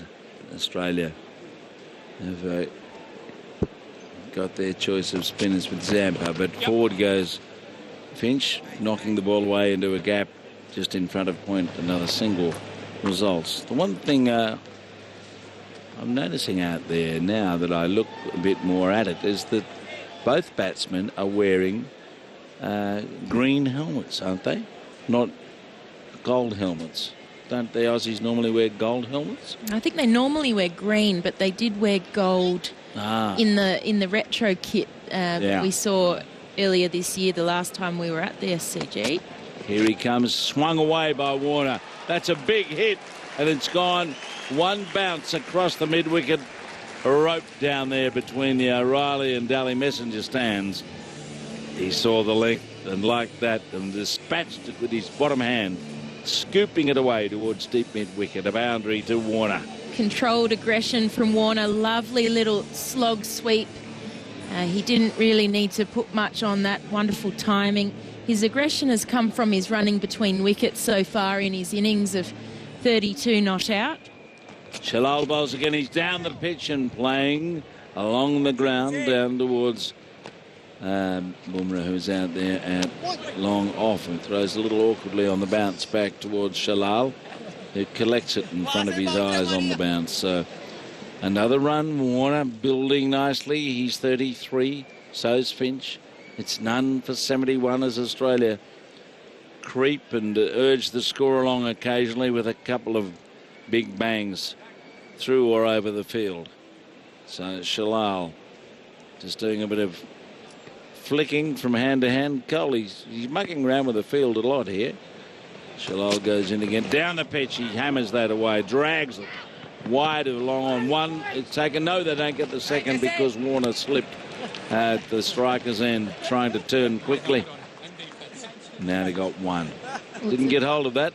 No, and I think Finch looking to be more aggressive here. He's been the one to hit more boundaries so far. I've really enjoyed watching Dave Warner and the way he's gone about his running between wickets. He's been lightning between the wickets, but Finch looking to go big. Didn't quite connect there. Right. Last ball of the over. Shalal comes up and Warner's forward. Watching that time rather than playing with a little premeditation and having a crack. He decided to play cautiously to finish the over. He's 33, Finch 34. 14 overs gone, and it's none for 72 for Australia. Such an important stage of the match, this second power play between overs 11 to 40, where only 4 fielders are allowed out, with a wonderful foundation. None for 72, an even contribution between Finch and Warner. Finch currently 34 not out and Warner 33.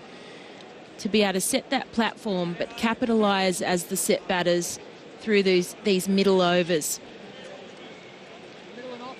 They've got a wonderful batting lineup though. Australia, I think this is one of the strongest one-day lineups I've seen for a while. Jadeja getting the applause from the posse of Indian supporters who are here. He's coming on to bowl.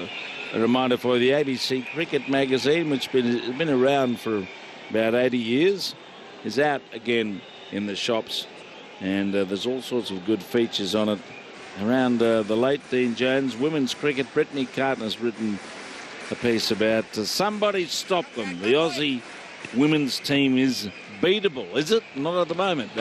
Forward goes Finch to get a single down towards mid-on. So you can read about that. There's a feature on Elise Perry, on a prominent Indian batsman from yesteryear. Lots of stats and scorecards.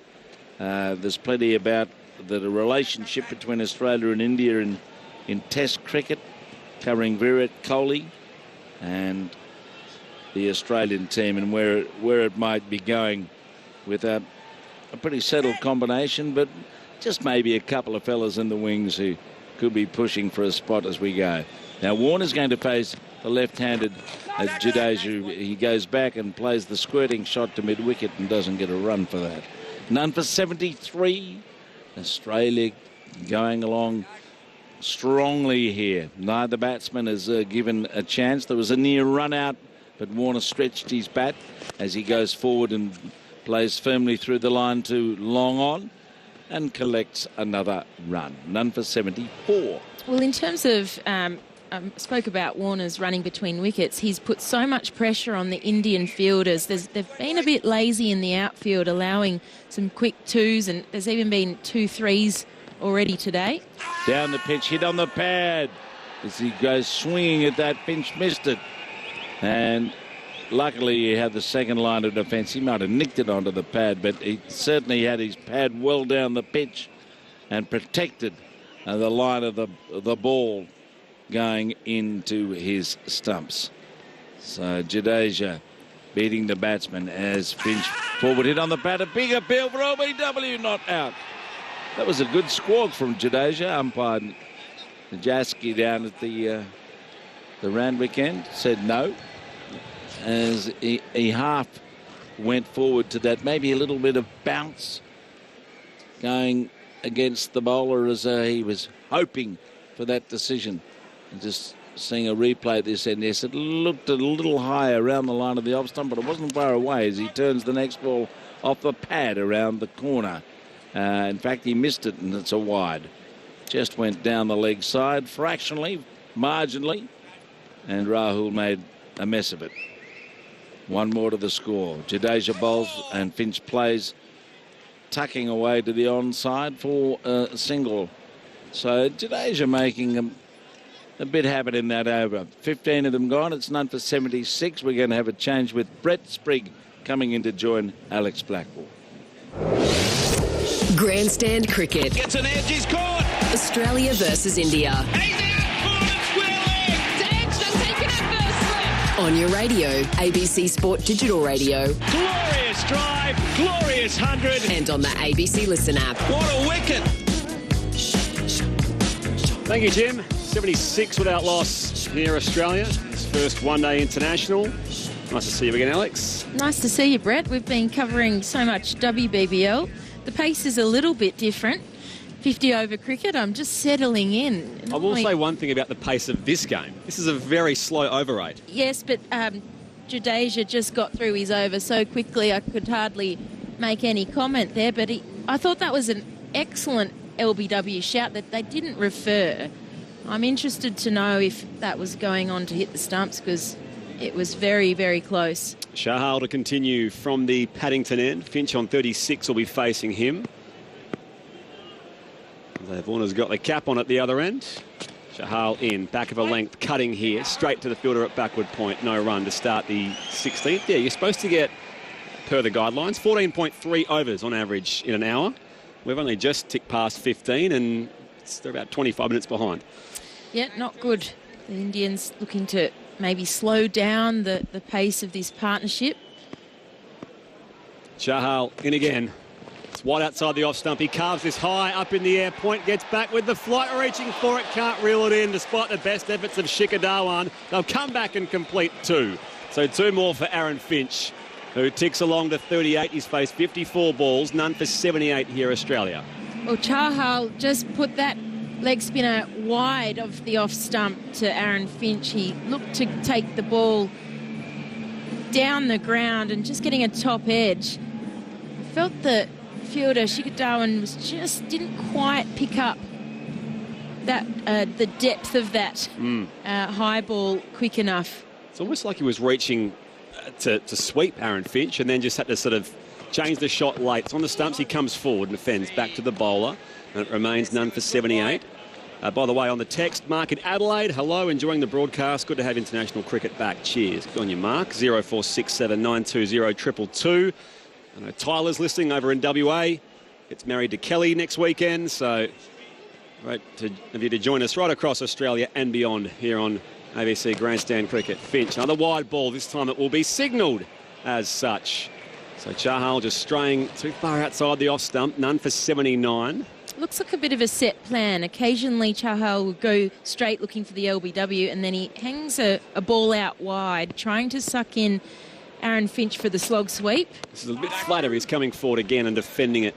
Here's Aaron Finch. He remains on 38, none for 79 here in the 16th. Two balls to come. And when Chahal goes wider, he gets more turn. So with Aaron Finch looking to slog that ball, it's obviously bringing in the top edge, already achieved once, but didn't result in a wicket.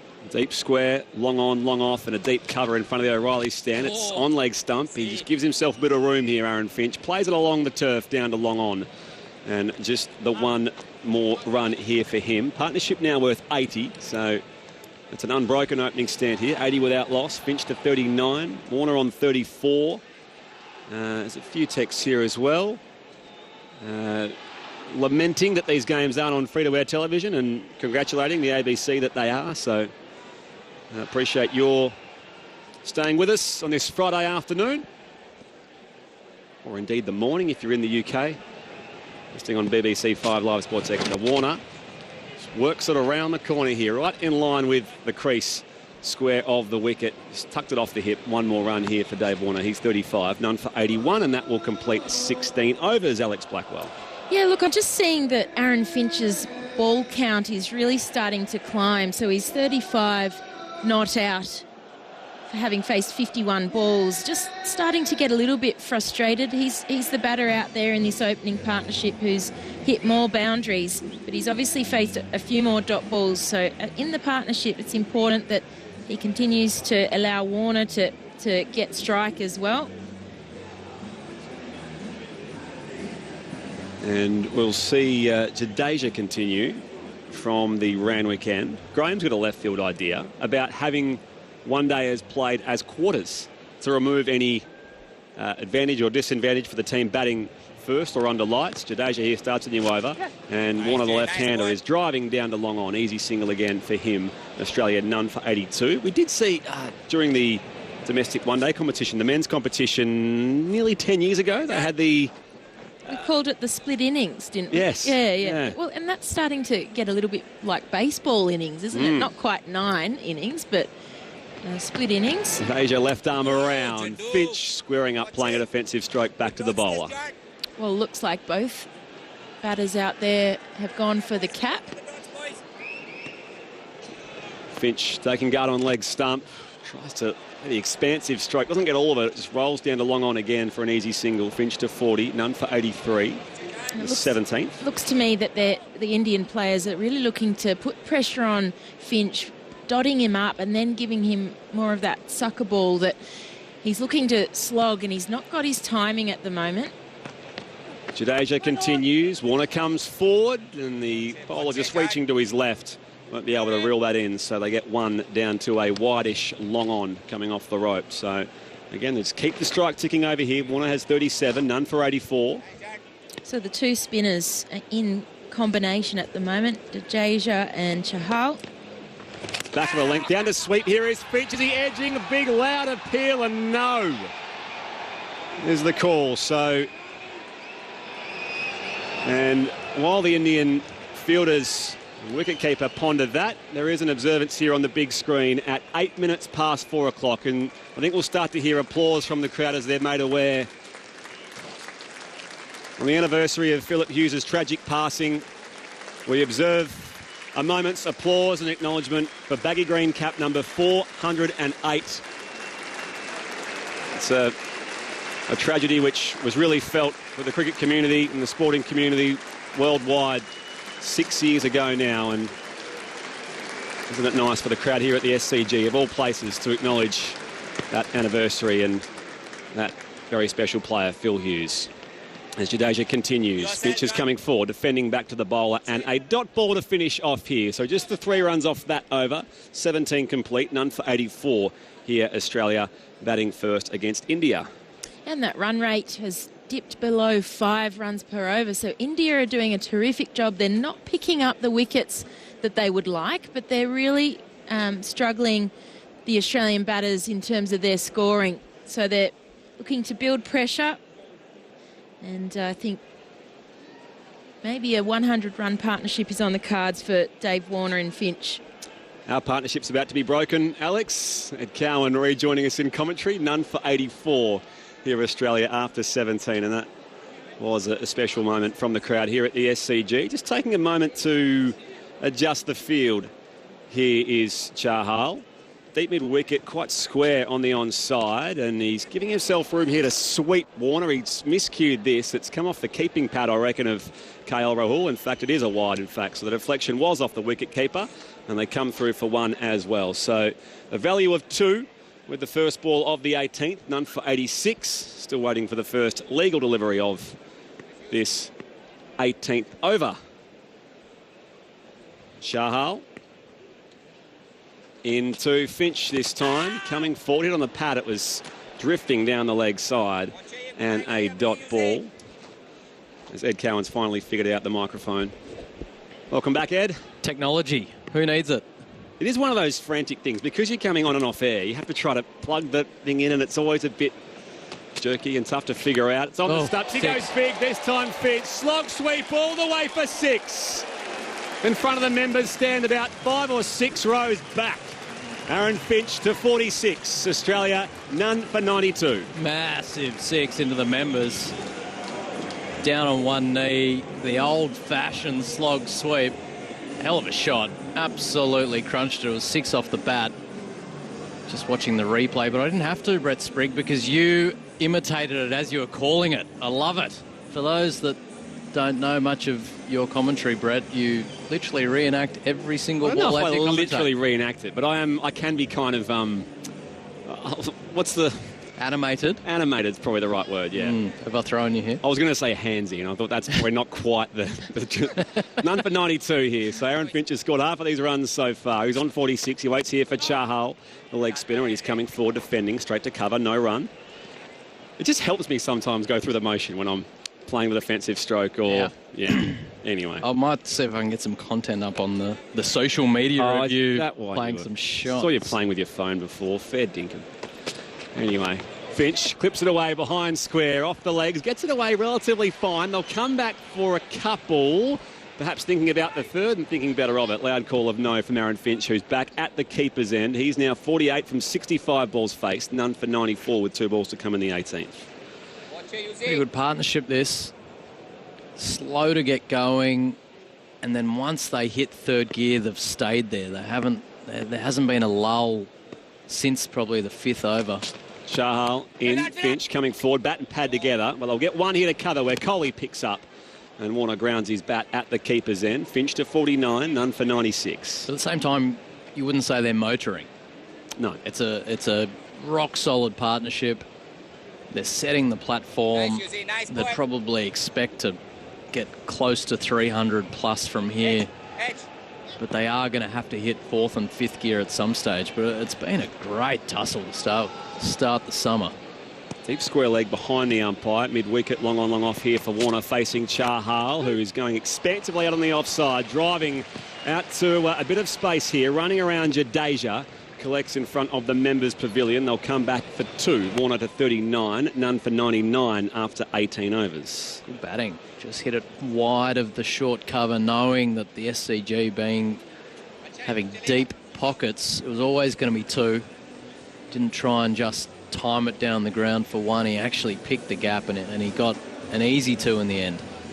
Well, we were talking about the retro kits before. It was like a retro strike rate, wasn't it, in that first 10 overs or so? Going about sort of 4.5, 5 and over. Even Jeff Marsh was asleep, I think. that was pretty slow going, but it wasn't through the batting. The bowling up front today was exceptional. The line, the length, there was nothing given away.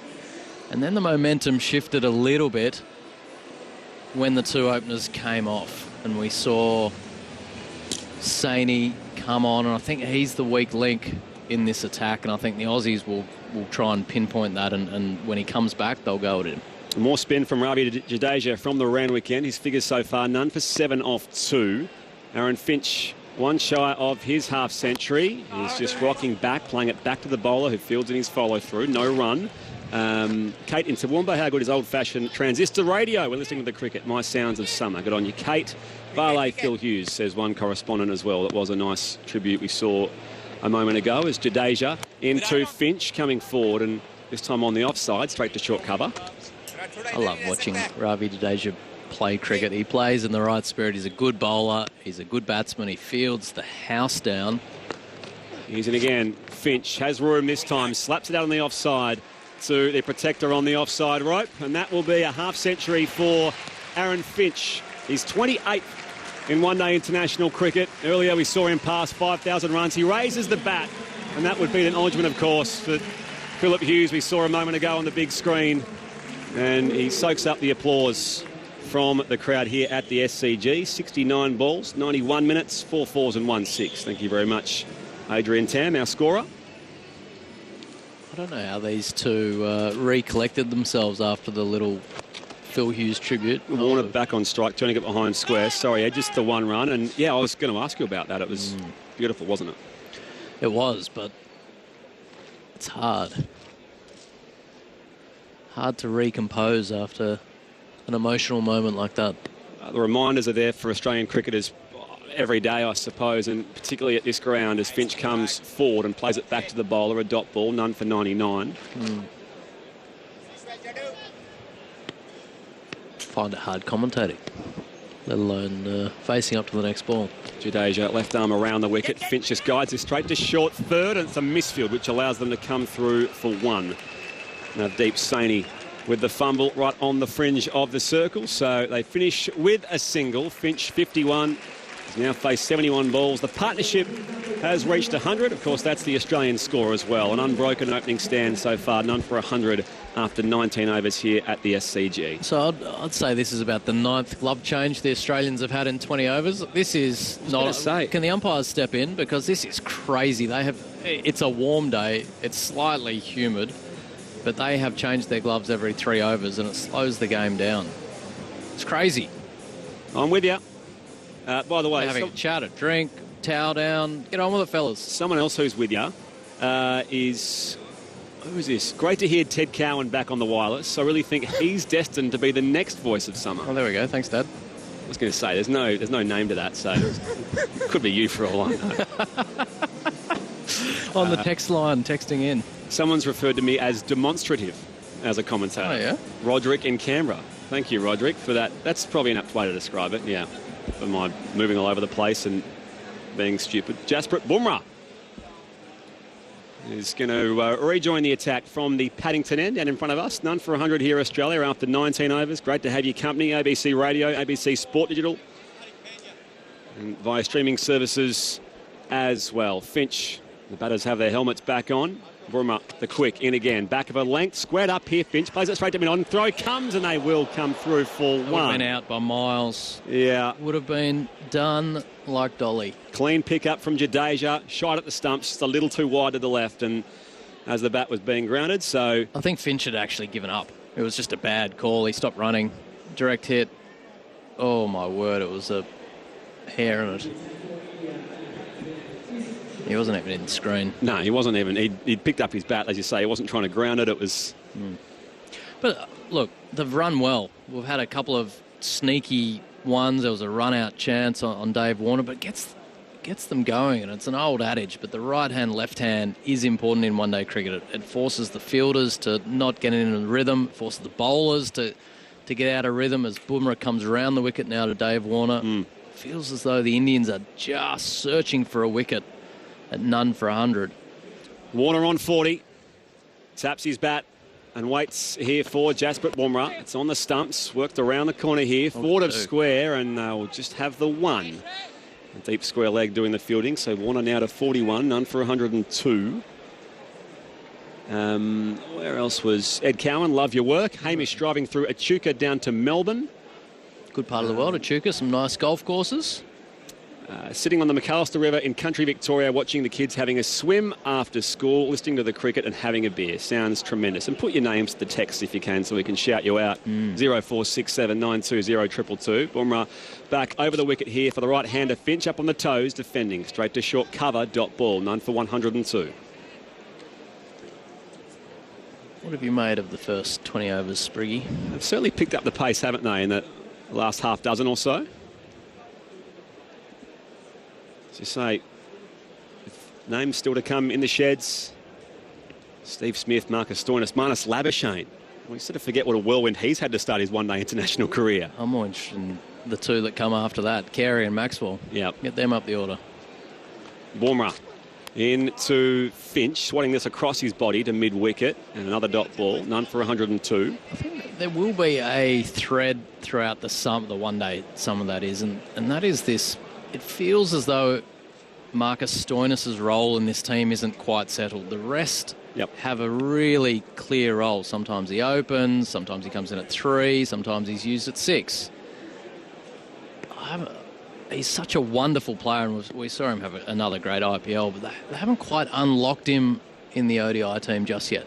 The voice of Ed Cowan as Finch waits for Bumrah. He works this off the hip, uppishly, forward of the square leg umpire. Fielder in the deep, just the one run here for Aaron Finch to move to 53. None for 104, one to come in the 20th. Oh, that was a throwback to the 80s, Greenwich and Haynes. The knee came up from Aaron Finch as he swiveled. Wasn't a conventional modern day pull shot, was it? It was loved it. Bumrah will come back around the wicket here for the left-hander. On the drive from Perth to Newman. Ryan and Eddie, appreciate your text, boys. It's a long journey, over 1,000 Ks. Can you fill in some blanks around the wicket? Full ball here, driven Warner back past the bowler to Virat Kohli at mid-on, and that will be the completion of 20 overs. So the geography lesson's over from me. None of that. 0467920222. More text to come. Andrew Moore will join Ed Cowan next. Grandstand Cricket, Australia versus India. On your radio, ABC Sport Digital Radio, and on the ABC Listen app.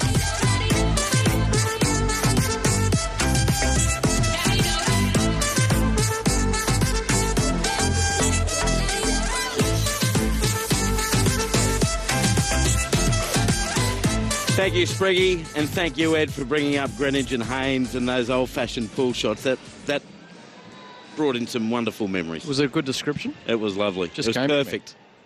None for 103, the Australians. Perfect start for them with Aaron Finch 53 and Dave Warner 41. 20 overs gone, 51 runs off the first 10, 52 off the next 10. And it's the left-arm finger spin of Ravi Jadeja continuing, and down the track comes Finch. Can't get him away. Dot ball as the bowler picks up and he's followed through. Kind of touched on it before, but Ravindra Jadeja, just a wonderful all-round cricketer. But one of the things I admire the most about him, Maury. As Jadeja, I'm on the edge of my pew. Finch works him away off his pads. Forward of square for only a single. And Finch will move to 54. None for 104 is... And you suffer from the same affliction that I do of having kind of thick curly hair. He has the greatest head of hair on him. Look at... It's just thick. Wonderful. Lustrous. It is. Doesn't get in his eyes. I sat next to him on a plane, on a charter plane once in India. And asked him what... Jadeja bowls to Warner, and Warner works it off his body towards deep mid-wicket. Only one run to be had as the fielding's done by Sony and off the boundary rope. So Warner 42, none for 105 in the 21st over. And a quirky story, a short run-up. So these hard and spinning overs. But I asked him, I think he thought, the two teams kind of mingle on the plane occasionally. Finch wants to hear the end of the story, just stepped away. Evidently. But Jadeja, under that full head of hair, bowls to the right-handed Finch, who pushes back. Oh, dear, he's had a shocker there, Jadeja. Bit of a collision with Warner. He went to stop it only with his foot and missed it completely. That should have been a dot ball, but it's a run. So Aaron Finch moves to 55, none for 106. And when cricketers get together, they usually talk about the bats they use, the weight, what different techniques that they're using for different types of bowlers. I went straight to the question on the top of my mind, and what do you put in your hair to make it look so good so consistently? Here's Jadeja bowling to the left-handed Warner. Flatter, quicker delivery. Warner rolls his wrist on it for a run down to deep square leg, thinking of a second. It's not on. And the fielding is done out there at deep square leg. So another single, none for 107. And his English isn't fantastic. So Ravi Ashwin was trying to explain to him what I was requesting. I got the answer, Soul Glow. Jadeja bowls to Finch, and this time Jadeja does get across to field a dot ball. None for 107, 4 runs off the over. Jadeja 4 overs, none for 14. Well, whatever he puts in that hair, it's working today, because in a total of none for 107, he's been very economical. Yeah. I mean, not many people have multiple triple first-class, triple hundreds, test fifers. He's just a wonderful cricket. The more they can get him in the game, particularly in white ball cricket, he's just a wonderful cricketer. Still only 31. It's his 166th one-day international. Yeah, he's got another 100 ahead of him, I think. Wonderful to hear Ed's analysis on the ABC. Just the right mix of analysis, insight and humour. A wonderful servant to the game across many areas, although I think the media might be his calling, are the thoughts of Sam. There's a lot of Ed Cowan love here so far. I love it. Nice to have you back. Worth giving up the afternoon at work. Come down, watch some cricket, hang with some mates, talk some smack. Loving it. And it's Bumrah to bowl around the wicket. We've learned about Jadeja's hair. But you've again got the good thick hair too. Yeah, I hate it. Bumrah coming in. He's bowling his 6th over. None for 26. What a shot by Warner. Flays it through mid-wicket for 4 to move to 47. None for Nelson. 111 the Australians. And that was right out of the middle of Dave Warner's bat as he almost went down on one knee. Yeah, it was out of the textbook as well, where we described Finch before with his leg off the ground. This was more in the Adam Gilchrist mould. He planted the front foot, pushback off it was perfectly balanced, full flow of the bat, nailed it wide of mid-on off the back foot. It's actually an upright shot, and then he ended up almost on his knee. Here's Boomer around the wicket, bowls to Warner. A tip and go down on the onside towards mid-wicket. And they'll get a run as the fielding is done there by Chahal. None for 112, and Warner 48 or 49. I sat right at the top in the first couple of overs. Dave Warner's technique just looked as sharp as I had seen in a long time. He was playing the ball late. He hustled those quick singles, and to be able to do that, you have to play the ball under your eyes. It means his foot movements and patterns were in sync. Everything was going, and all of a sudden he's looked up. He's hardly taken a risk. 48 or 49. He's batting beautifully. None for 112. Boomer over the wicket to Finch. Can't get a run as he drives down to mid-on. And a dot ball. And people always associate the first thought of Dave Warner is wonderful player, generational player. Can't take that away from him. But no, he's not a technician. He's not a classical technician. But at the heart of what he does, he is. His best innings have come when he's built it, and he's looked sharp in defence, and he's taken those quick singles. Yeah, he's much more than what we associate Dave Warner with. We saw a lot of that. I was lucky to be in Adelaide for that test against Pakistan last year. He scored, 335 not out. As Boomer bowls to Finch this time, and the right-hander gets almost to Yorker. He plays it down to mid-on, sets off for the single as Pandya comes in, can't pick up cleanly, and they get the run. Good pressure from the Australian openers. No wicket for 113. Finch now 56 off 81. And that was the most impressive thing. At the end, he was slogging them at will. Pakistan was barely a training run for Warner late in that innings. But the way he built that up with the quick singles and turning ones into twos and good technique and intent with defence, that was the highlight for mine of his innings there. Yeah, I actually think with Justin Langer back in the setup, this is the type of improvement, the incremental improvement that we've seen in his game. Boomer around the wicket, a bouncer to Warner. This time he goes down on one knee as the ball passes through to the keeper, Raul. And just under what might have been a wide. Score remains none for 113. I think he came out of the Lehman era of see it, hit it, maybe a little loose technically, and Langer and co have really sharpened him up, and they've sharpened the whole team up. And well, not many players represent their country before they played a first-class game, right? That's true. But you can see it in the running today.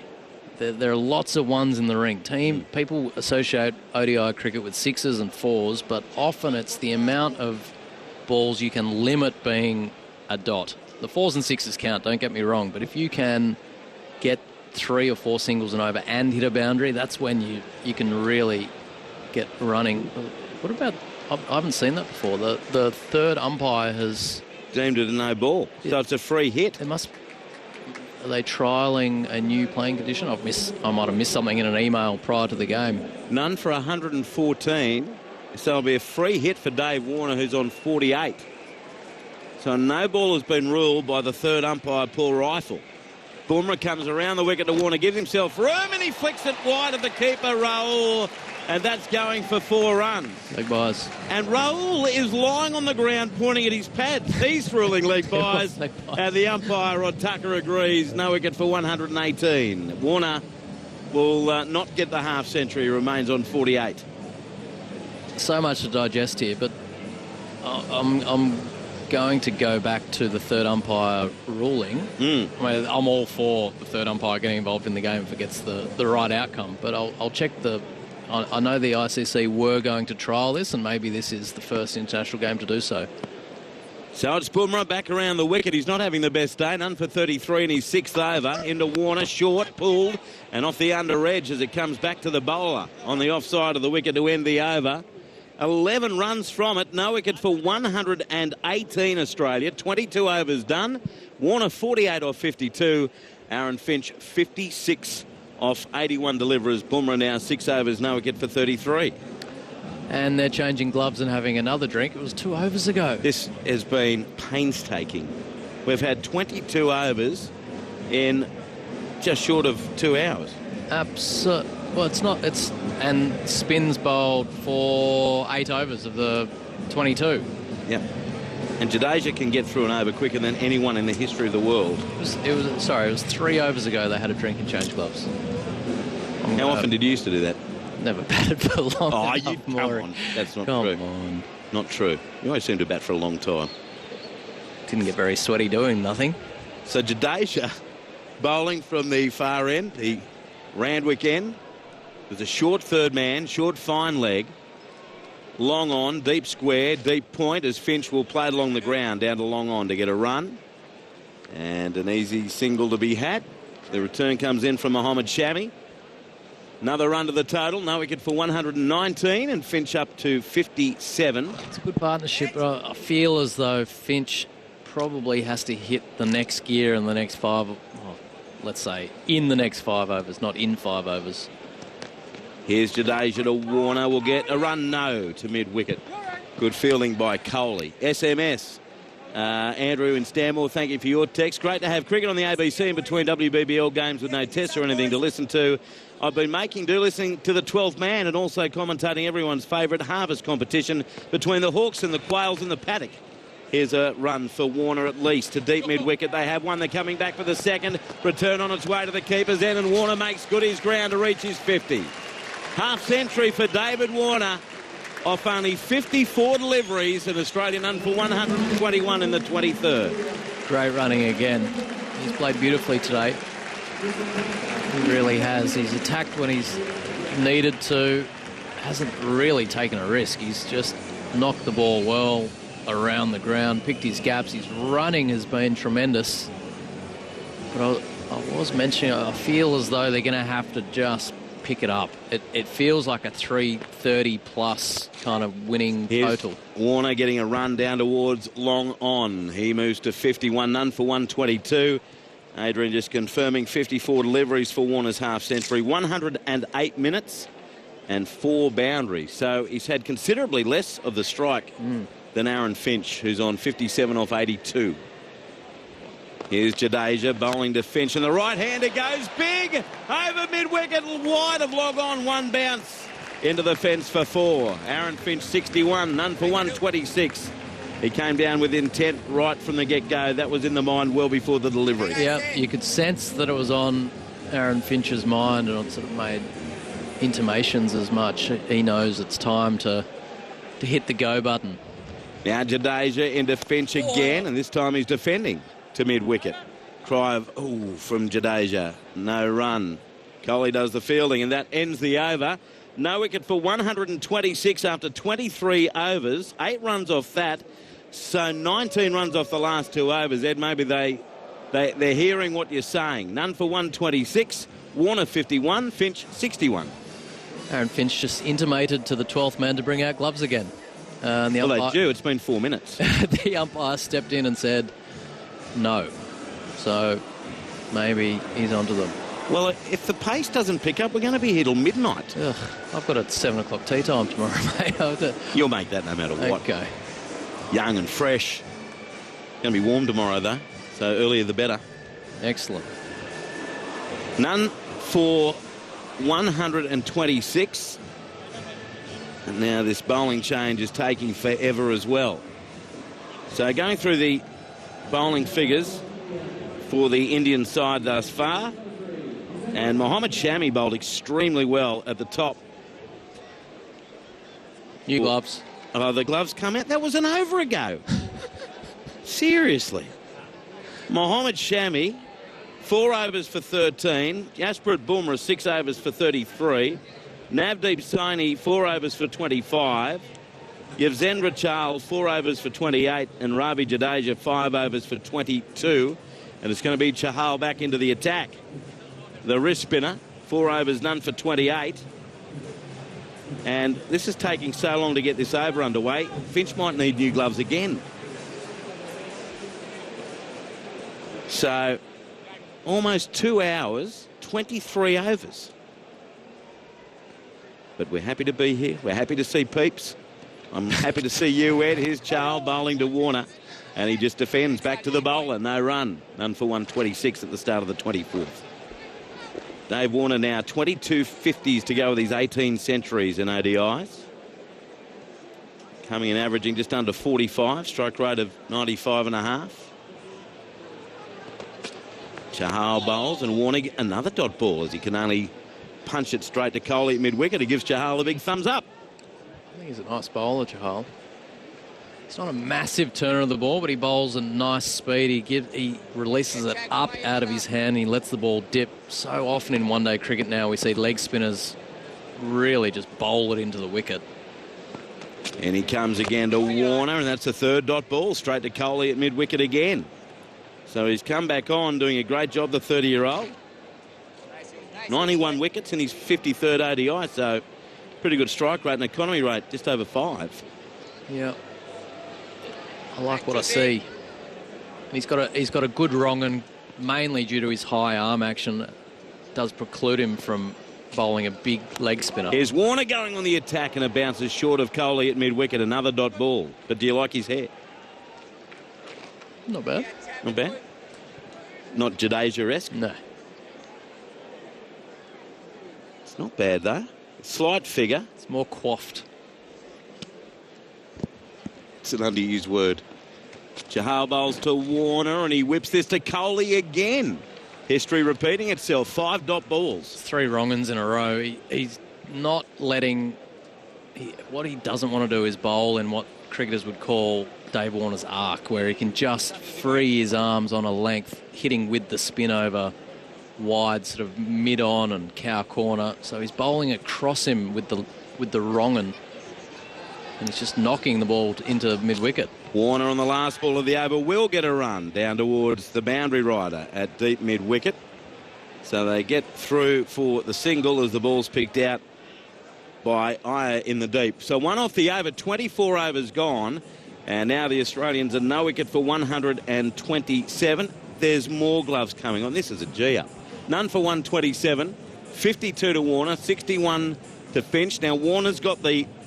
No, this isn't a glove change. This is a headgear change. Warner had gone for the yellow or the gold cap, and now Finch has done the same. The two 34-year-olds have decided to get rid of the lids. So the gloves must be at the end of the next over. None for 127. 24 overs gone.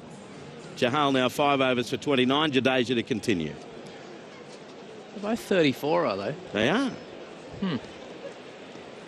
Here's Jadeja. In, reverse sweep, shot. And it's going to be a boundary. Nicely played by Warner, who's tied down by Chahal the previous over. Went down on one knee and whacked it away to effectively deep backward point. None for 131. Fantastic shot. He used the angle. Ravindra Jadeja's coming around the wicket, left arm spin around the wicket to a left-handed batsman. So he's sliding across the left-hander. And it does bring the reverse sweep in if you can play it confidently. Jadeja bowls to Warner, who's back and finds the gap between point and cover. The chase is on. They've got one. They'll come back for a second as Iyer does the fielding. And 2 more for Dave Warner. He moves to 58 from 63. None for 133. The 25th. And I'm picking up what you're putting down about, moving the run rate along and so on. This is a great base for a 300-plus score. This is 320 plus, isn't it? Wonderful. It's dependent on a few things, and that is one of these two getting a big 100. Jadeja to Warner, and he can't get this away. It comes bat and pad as he worked it towards mid-wicket. Coley picks up, dot ball, no wicket for 133. And those coming in and starting with intent. So the batters to come, Smith, Stoinis, Labuschagne, Carey, Maxwell. There's a fair bit of intent there as Warner can't get a run again. Straight to Coley at mid-wicket. Score remains no wicket for 133. Short fine leg, deep square. Mid-wicket inside the circle and a deep, slightly straighter mid-wicket in the shadows of the Brawongle stand. Long on, long off, cover, point, short third man, and Warner plays it. Good fielding by Jadeja to cut it off before it goes down to long on. No run again, none for 133. Warner remains on 58. So Warner just takes a moment. Nice to see 2 players batting in caps. Down the wicket comes Warner, and he'll get a run down to long on to end the over at no wicket for 134. 25 overs gone, 7 off that over. Dave Warner 59. Aaron Finch is on 61. And more gloves, more repairs, helmets, everything's coming out now for the Australians. Double change, Stuart Clark to join Jim Maxwell. Grandstand cricket. And listen to the roar. Australia versus India. What a catch! He got caught in the gully to an absolute blinder. What a wicket On your radio, ABC Sport Digital Radio, and on the ABC Listen app.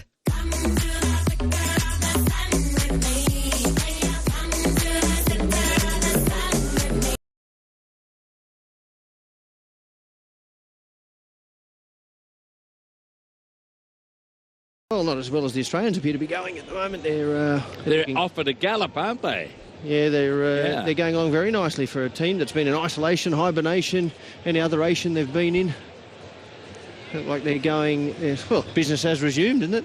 Normal service. The Indians look as though they've been more in the hibernation bubble than the Australians at the moment. Well, 25 overs in 2 hours, that's Test cricket standard at best.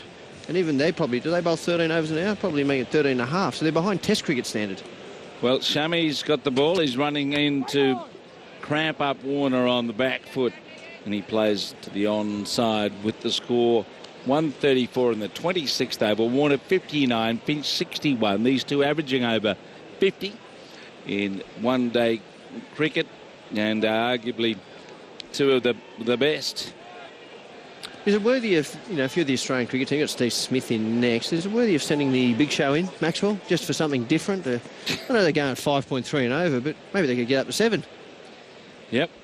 We'll see what happens. Shami bowls and he pushes forward through extra cover mid-off, and there's a misfield. They get one. No, not two on the misfield. They can't get another. As Bumrah picks up, none for 135. Yes, it's a very tardy over rate. I don't know. Someone was saying maybe India are not used to playing in front of a crowd. I don't think even though their own supporters are here. I don't think they're interested. I don't think any team will be used to playing 50 over cricket. They've been playing a lot of T20 cricket. Obviously, the IPL's been on, and that extra 30 overs, it feels like an eternity when you're out there. It shouldn't, because you should be used to it. But when the games are so quick in IPL, that mental strength to get through the tough bit is worked really, really hard. Especially at this point of the game, we haven't got a wicket, and haven't looked like getting a wicket. No chances have gone down. Maybe a run out or two as Finch plays back and chops the ball down through the gully. Jadeja moves around and they collect another run. There have been a lot of singles. I might ask Adrian Tam if he can tell me the number of singles in this partnership, which has had fantastic momentum, albeit for a couple of close shaves on run-outs. None for 136. I'm going to go with 65 to 70 singles. That'll be my guess. That's my range, Jim, because we've hit a few boundaries and we've hit a few twos. But, yeah, that'll be about right. 25 overs. Yes, over. Very good running between the wickets. Aggressive, pretty well judged for 99%. Shami bowls, back goes Warner, plays it behind point, but he can't collect the run there. Plucks out Jadeja on the bounce. How you going? How many? 50. There you go. 2 and over. Yeah, just under 2 and over, which is, hit a few boundaries and whatnot. I thought Shami's bowled well. I think he's been the best bowler for India thus far. He's looked like he's been on his game. Seemed to stand up nicely. Looked probably the most threatening. I don't think Bumrah was at his best. Sani didn't really hit the length that was required. Shami running in and bowls a Yorker, which is dug out by Warner down towards mid-off. So Mohammad Shami in his 5th over has conceded just 15 runs. And Australia have played with intent, but they haven't been able to barrel at the bowling like they do sometimes at the start, because Shami in particular controlled his length very well and defied some premeditated attempts from Finch in particular to go after him. He bowls now to Warner, who chops the ball down and chops it fine, and it runs towards third man, where they'll collect a second run as it went to his right and short down at that Randwick end of the ground. Warner 62, Finch 62, none for 138 after 26 overs. Yeah, Warner and Finch both look very, very comfortable out there at the middle. Even that, probably, on another day there probably wasn't 2 there, but the fielder sort of trotted around, picked it up, threw it back. The keeper didn't really get to the stumps, just took it and went, oh, yeah, that was 2 off that one. And it's almost like India's resigned themselves to the fact that Australia will get 335 and it'll be a good chase this evening. And I'm not sure the wicket's a 335 wicket. It might well be. I didn't get a chance to inspect it because you had to get here at about I don't know, 9:35 this morning to have a look, but it doesn't, I reckon it's a bit too paced. Well, the old scoreboard pressure, but Jadeja has Finch on the front foot, driving to deep cover for another single. None for 139. Just going through the motions, aren't they? The Indians are just looking around. Coley, not that you can hear, but you can't really hear him in the mics. The fielders are sort of just moping about. Here's Jadeja. Warner, again an easy single. Men back at long off, long on, deep backward, square, deep mid-wicket. And they trot through. So, don't know whether they're going to top their score of 258 made in January against India. But they're going pretty well down the pitch. Finch beaten in flight there. That dipped into his pads, but he was a long way down, and it was probably leg stumpish. There was a squawk from Rahul, but nothing considered more than that. Certainly no DRSs on that score. Down the pitch, he hits it in the air. It could be caught. It's going right and over the head of long on. It could have been caught by someone in the crowd. But Jasprit Bumrah had no chance of getting under that. He was thinking, yes, I've got... Oh, no, I'm not. It's over my head. It certainly was. He's sort of... Coley's got him placed 10 metres, 15 metres from the boundary, so I'm not quite sure why. Maybe it's a big boundary out there. He bowls again, and down the pitch he drags the drive hard down towards Jasprit Bumrah, and they come for a second as he scurries to his left to pick up a 6 and a 2. Finch 71, none for 148.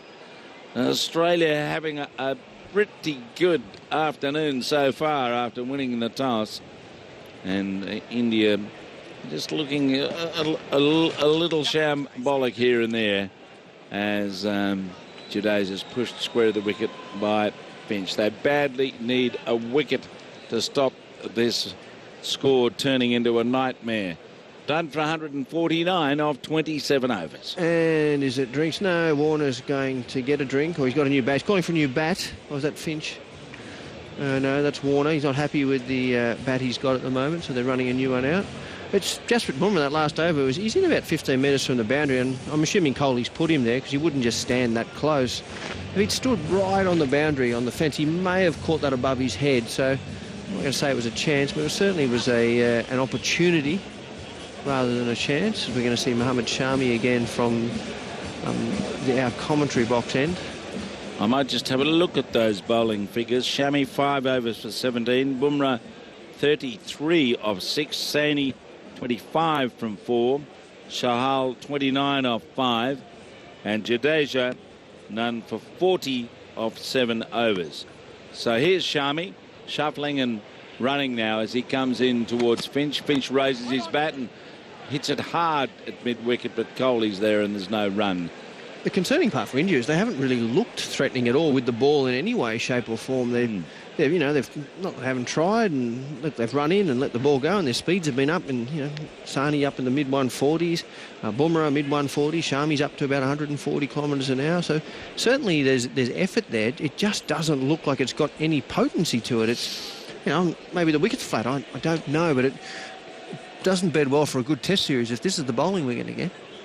Shami bowls to Finch, hits him on the pad, and appeal for LBW. They fly off for a run, and it's going to be a leg by it. No, according to the umpire.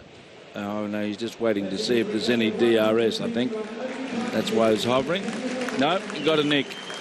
Yeah, big edge on that one, looking at the replay. Probably it would have been out if he didn't hit it. It was certainly trapped right in front. Finch was a long way back in his crease trying to work the ball away on the onside, but not to be. 150 comes up in the 28th over. Australia in control. And probably take drinks at the end of this over, Jim. I'd imagine it's 2 hours and 20 minutes, or maybe there's another 10 minutes. I'm not sure.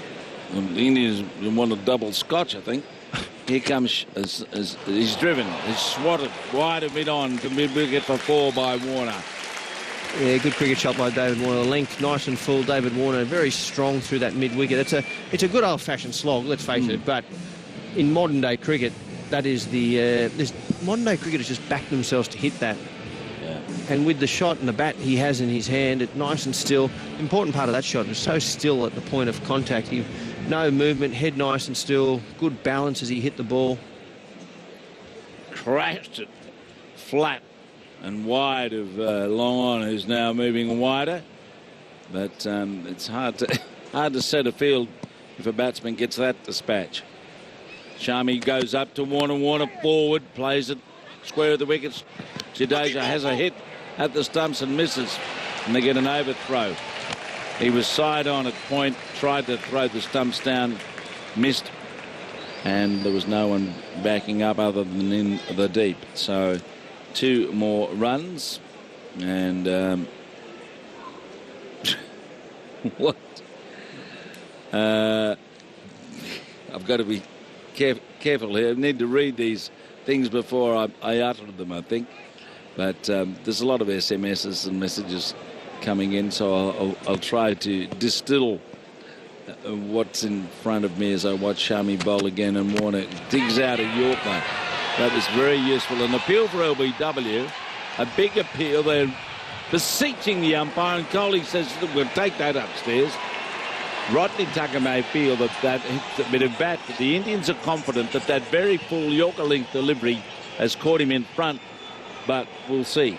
Yeah, they're going for LB, they're going for caught behind. What happened there? I'm not quite sure what they're going for here. They've reviewed it. The Indians were very confident. Warner, well, I think he's given the impression of confidence, but I'm not sure he thinks there's a little bit of drama with this. Did he nick it onto his pad to the keeper? I mean, what did happen there? It looked like a Yorker. It was all in slow motion, wasn't it? Yeah. We're going, Paul Rifles got to come off the catch. We're watching Shami's delivery, which was pitched right up. Well, it was nowhere near the pad. It's out caught behind. Yeah, it's off the bottom of the bat. Yeah, he's out here, unfortunately. I'm wondering what they were doing there, but he got a nick through to the keeper, and he was given not out. And it looks like the replay is going to tell us that he's got an edge as he shuffled across at that. And we're going for the hot spot now. Yeah, it's off the bottom of the bat there. He's nicked that for sure. Looks like it's the bottom of the bat, and it's through to the keeper. But they're just going through all the protocols to see exactly what occurred. They're standing mid-pitch, the 2 batsmen. Did he get a nick on it or not? He smashed that. I don't know why they're looking at it for so long. He's absolutely smashed that. Warner's starting to walk off the field. He's made a little bit of a move, but they're still doing forensics on the nick. He's nicked that for sure. He's dug his bat down to try and squeeze, and the ball's hit the pitch and taken the outside edge from the look of it and flown through to Rahul. Yeah, well, unless Rahul hasn't caught it, I can't see how they can't give this not out. What's Paul Rifle looking at here? It's out. To try and find a reason other than what appears to be pretty clear that he got an outside edge. He's talking to Rod Tucker. He's trying to give him some information, and there's still a bit of uncertainty about all this, even though the replays... Warner's ready to walk. He's ready to go. He's chatting away. He's going to give him out now. Yeah, there we go. Fingers up. Well, hard to work all that out. He dug down at the ball, and his bat hit the ground, but the ball hit the pitch and then the edge quite clearly on the replay. So he is out, caught for 69. And Australia lose their first wicket with the score on 156. Yeah, David Warner just got a very full delivery there and tried to jam it right out to point or down to third man and succeeded in getting just a thick edge on it. And the replay, look, a bit sort of hard to see, unfortunately, for umpire Tucker. But, look, it was a big nick, and they went through the protocol as they usually do, and it was very evident that a big nick had taken place. And David Warner, he gave himself up. He was on his way off the field. Stephen Smith's made his way to the middle, but what we're going to have now is drinks. I think the umpires called for drinks. This over rate has been horrendously slow. They've bowled 27.5 overs in the time allotted thus far, allowing them for another 22.1 overs. So the scheduled close of play will be a lot later, and they'll have their drinks and away they'll go. Something for you to ponder on, and we're about to go up for a break, is what is the penalty for a tardy over rate in this first innings? But let's go to the latest from ABC News. Hello, Glenn Lauder with the latest from the newsroom. The Chief of Army is defending a decision to strip meritorious service awards from a number of Afghanistan war veterans. It follows the release of a report commissioned by the Inspector General of the ADF, alleging some special forces were responsible for unlawful killings in Afghanistan. One of the report's recommendations was to strip the award from the Special Operations Task Group, which served in Afghanistan after 2007. The Trade Minister is warning China's decision to impose tariffs of up to 212% on Australian wine will make the market unviable. The CFS in South Australia has now contained a bushfire at Templars near Roseworthy and Freeling in the state's mid-north, and the Independent Commission Against Corruption's recommended the New South Wales government overhaul its controversial water management plan related to the Murray-Darling Basin. That's the latest ABC News. ABC Cricket Magazine, your essential guide to the summer of cricket, is out now. We bring you in-depth analysis and expert commentary, player profiles, stats, scorecards and much more. Don't miss our preview of the battle for the Border Gavaskar Trophy, 6-page tribute to the late Dean Jones, our champion women's team and the schedule explained. ABC Cricket Magazine, available at newsagents and abcmagazines.com.au. Grandstand cricket. Gets an edge, he's caught. Around the wicket, bowls it. Australia versus India. He hoiks it towards deep mid-wicket, he's out. Yes, caught again. On your radio, ABC Sport Digital Radio. Big summer, he's caught it third slip. And on the ABC Listen app. Yes, the question. Tardy overrates, and it's been very tardy. What's the penalty? Is it enforced? What should the penalty be? Well, I think the only way you can fix it is to take either runs, penalise the team runs for slow overrates, or you get to a point where if you only bowl 47 or 45 or 49 in the allotted time, you only get to face 49. It's the only way you can enforce it. Monetary penalties for opposition teams or of the teams doesn't work. They just don't adhere to it. They never have, and even when I was playing, we never adhered to it. You lost 5% of your match fee and you didn't worry about it. A bloke called Smith's out there now. Here comes Shami, and he's punched down towards mid-on, and that was the last ball of the over. A bit of a fling at the stumps that misses, and at last India have got a wicket. One for 156 at the end of the over. And Warner was caught Rahul bowled Sharma for 69 from 76 balls with 6 fours. I'll tell you what I found dismissing about that dismissal, Jim, is not, well, he nicked it, no drama about it, but I watched the Indians very closely, and what I saw disturbed me, there was hardly a celebration. There was 5 or 6 players standing in the middle of the field, maybe 7. There was the deep long off, or third man and final leg, didn't bother coming in.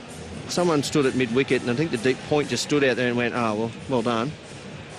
Doesn't show the care or the interest that you may want to see with your team. I find that a little bit disappointing. I don't know whether they're tired, they're hot, or whatever it may be, but this is an international fixture, and I'm not sure I'm seeing the level of emotional, inclusion that needs to be for an international game of cricket. The corrosive stardom of IPL, maybe. Yep. Finch's 73, 1 for 156. We start the 29th over, and a big drive to cover is knocked down there by Kohli from Finch's big pick-up and swat. Excellent bit of fielding. It was a good piece of fielding by Virat. Shalal switched ends, starting his 6th over. Backward point, and there were 2 men behind point as he comes up, and Finch again forward straight to Kohli, who flings it back to the keeper. Showed a little bit of emotion there, Virat, just sort of picking up, and he's certainly engaged. He always is when he plays, but Jadeja looks quite engaged, backward point. Shalal whirls in, down the pitch. Finch plays it away firmly to deep square for a single. Finch is 74. 1 for 157. Batting order maintained with Smith taking guard. Middle and leg from umpire Jaski. And he's just working out here where he is in terms of that. And he surveys the field with his Inspector Gadget shove, tuck, and whatever as he fidgets about. Now we go with Shalal forward, down the pitch, and he miscues back to the bowler along the ground.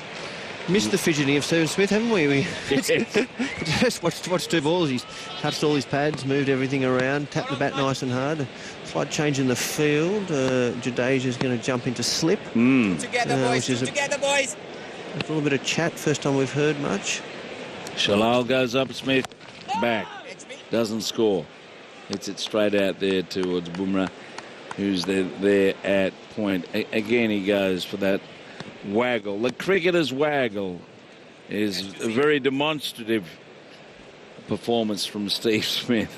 He waits, raises the bat and drives in his inimitable idiosyncratic style out to deep cover for a single, and he's off the mark from his fourth delivery. 1 for 158. It is the end of the over, and Brett Sprigg is coming in to join Stuart Clark.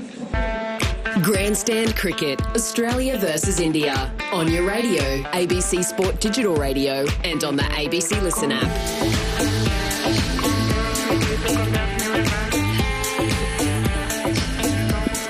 Thank you, Jim. 1 for 158 after Australia most recently lost Dave Warner for 69. The only wicket to fall, in fact, so far today. Hello again, Stuart. Spriggy, good afternoon again to you. It's a nice afternoon ahead of you at the SCG. It's good to see some crowds, people enjoying themselves at a game of cricket. There's certainly a big following when India come to town. I was actually in the city a little bit earlier, and there was busloads of Indian tourists riding around one of those big buses, and they were singing and chanting down to the Opera House and enjoying themselves. I obviously know where the Indians are staying because they kept driving around in circles around the hotel.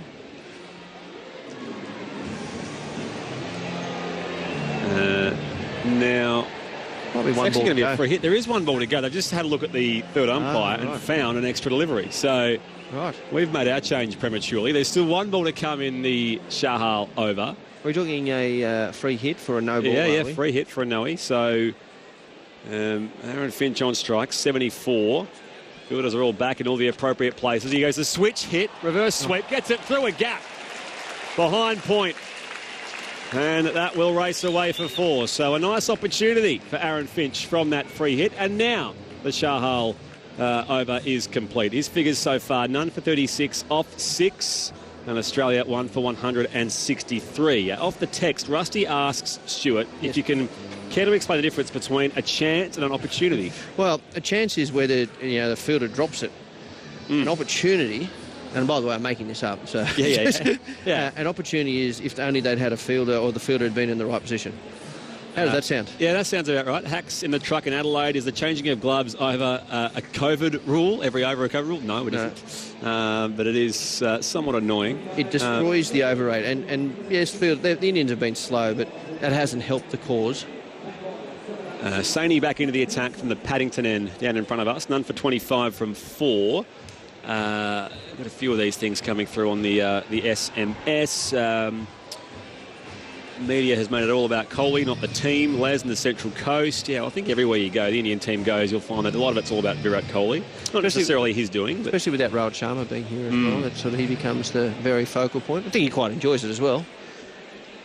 There we go. So we'll get to a few more of those as Saini is in, and Steve Smith just uses the face of the bat, guides us down to third man in a wide-ish position. He doubles his score to 2, 1 for 164 in the 30th.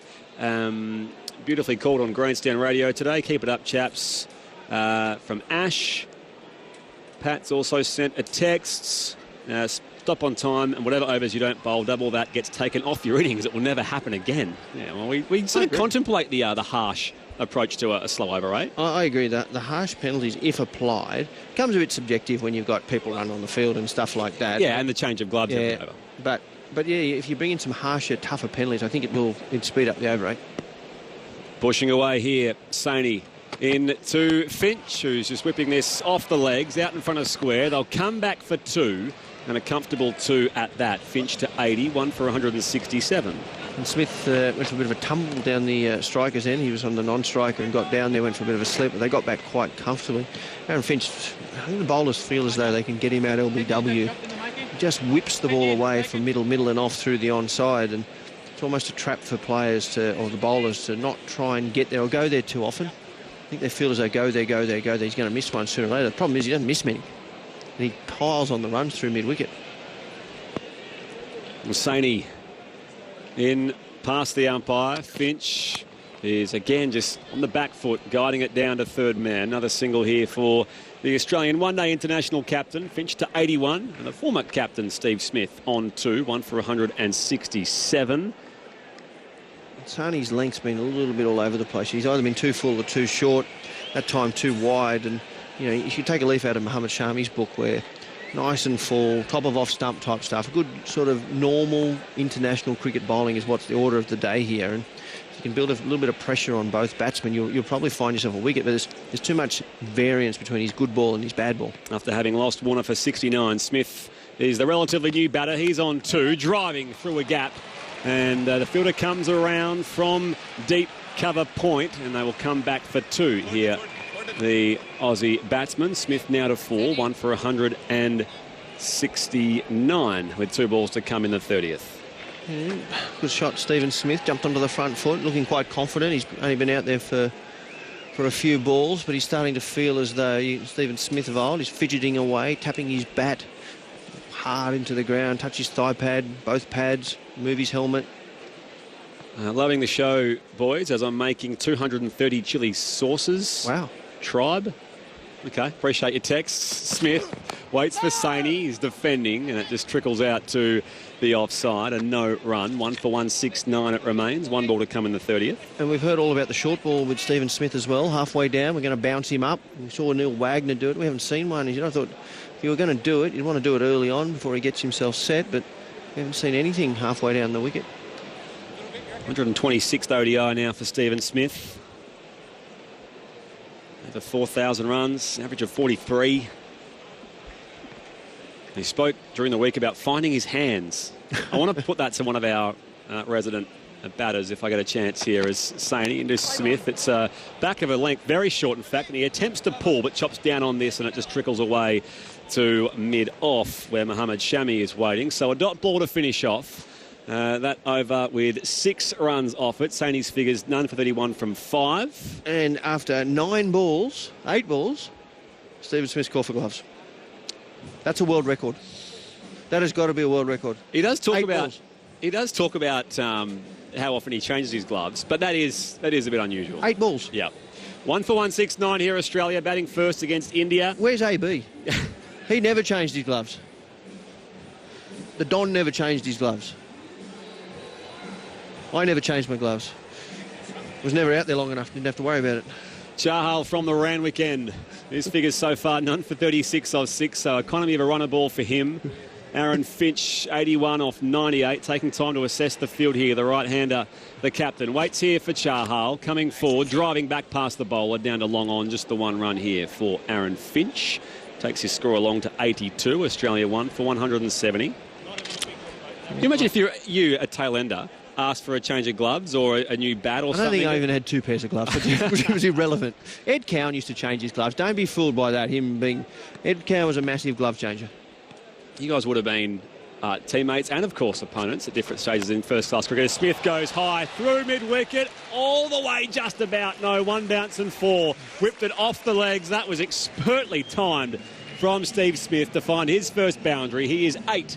And Australia 1 for 174. Yeah, lovely use of the feet by Stephen Smith. Got it on the full and strong enough. Whipped it away with the bottom hand over the top of the mid-wicket fielder. Usually if you can hit over the top of the fielder and close, there's no one behind. So good cricket by Stephen Smith. Good to see he's seeing the ball well. Yuvendra Chahal. Field stays as is for the time being. Deep square and long on. And Smith this time goes driving square on the offside. Fielder in the deep in the shadows of the Brawangal stand. Collects 1 run here for Steve Smith. 9 off 10 now. Must be due for a change of gloves, I reckon. 1 for 175. 3 balls to come here in the 31st over. Well, he's as long as he's getting runs, I'll let him go. They can both keep changing as long as they're doing well, I suppose. Kevin Dormer, appreciate your texts. And my bugbear is batsmen constantly changing gloves, bats and headwear, says another. Chahal, the leg spinner. Finch rocks back and cuts out through a gap on the offside. The sweeper comes around and chops it off eventually. Great work in the deep.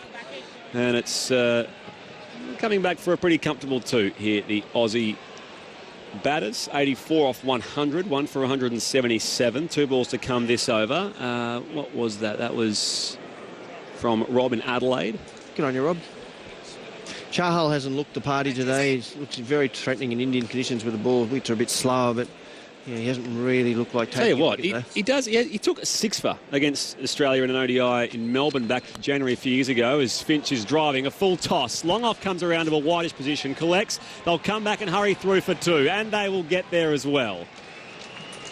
The Finch to 86, Australia 1 for 179. Yeah, you Victor Chahal, so it took 6 for 42. It was, in fact, 2 summers ago at the MCG, 6 for 42. He also has a 6 for in T20 internationals as well. Yeah, he hasn't looked like getting 6 of anything at the moment. Here is the 6th of his balls in this over as Finch comes forward, defends. It's collected at a short mid-wicket, a dot ball to finish. So that's 10 runs off the over from Devendra Chahal. Finch 86, Smith on 9, 1 for 179 here, Australia. 31 overs complete here. Aaron Finch won the toss and they are batting first. Stuart Clark's gone to change his gloves as I welcome Alex Blackwell back to our commentary position here on Grandstand Cricket. ABC Radio right across Australia, BBC 5 Live Sports Extra as well. We've got a runner out there doing something for the Indian team. Welcome back, Alex. G'day, Brett. G'day to all the listeners. I won't miss an opportunity. When a batter talks about finding their hands, as Steve Smith did during the week, what he referring to exactly? We know he can find his gloves. He's got plenty of those. They're at the end of the forearm, ulnar radius. Then it occurs. Your carpals, metacarpals. I like it. It's detailed. Sony starts a new over from the Paddington end. Steve Smith squared up, trying to glance and just met that ball a little too front on, straight to mid-wicket and no run. I'm not sure what that really means. Let me try and describe it. I think we talk about freeing the hands or... Well, I guess he does a lot of sort of slap shots through the offside, so perhaps he was breaking the wrists a little bit too early, so just that timing of when he starts to bring the wrists into play. He's done that pretty well so far. 1 for 179. Here is Steve Smith, hands and gloves and all, driving through the offside, through half a gap there. Fielder runs around from deep cover point again, and they come back and complete a comfortable 2. Smith to 11, 1 for 181. And it's Smith's bottom hand that's so important because he practices it so often. If he has mishit a ball, you'll see his bottom hand, he sort of thrusts it forward with the wrist open. So if he's going to break that wrist in the bottom hand too early, he'll close the bat face. Smith taps his bat, waits for the next offering here from Sony. In past the umpire, this time straying down leg side, glance forward of square.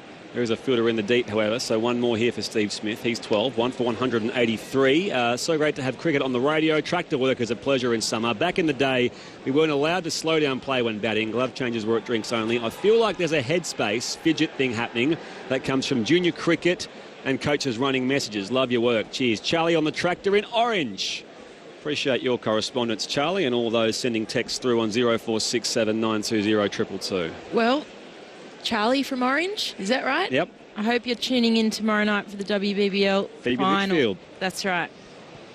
Sony continues here to Finch, who just bunts this to the offside. They'll scamper through for 1 with that defensive stroke and a quick single run. Finch now to 87, 1 for 183.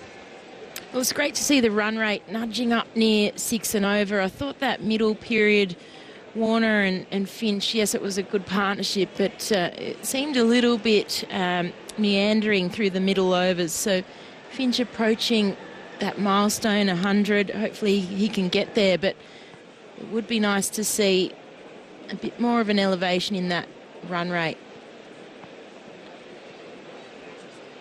Smith bouncing here, waiting here. It's a bouncer as well from Sony. It's back of a length and just pulled out to the deep on the onside, just forward of square. 1 run for Steve Smith.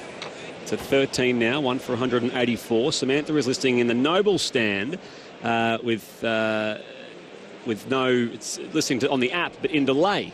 Which is interesting but frustrating. Yeah, appreciate that, Samantha. The best way, I suppose, is to find the old transistor radio, which you can't find much of anymore.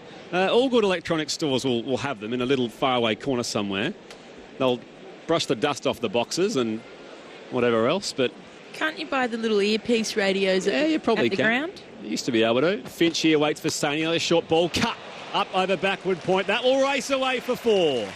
And Aaron Finch moves into the 90s, 1 for 188. Wonderful shot. He's played square of the wicket beautifully today. Anything slightly short, and on this occasion, short and a little bit of width. And he cut the ball, a little bit of a jump in the air, hands nice and high, and was able to control that shot over point.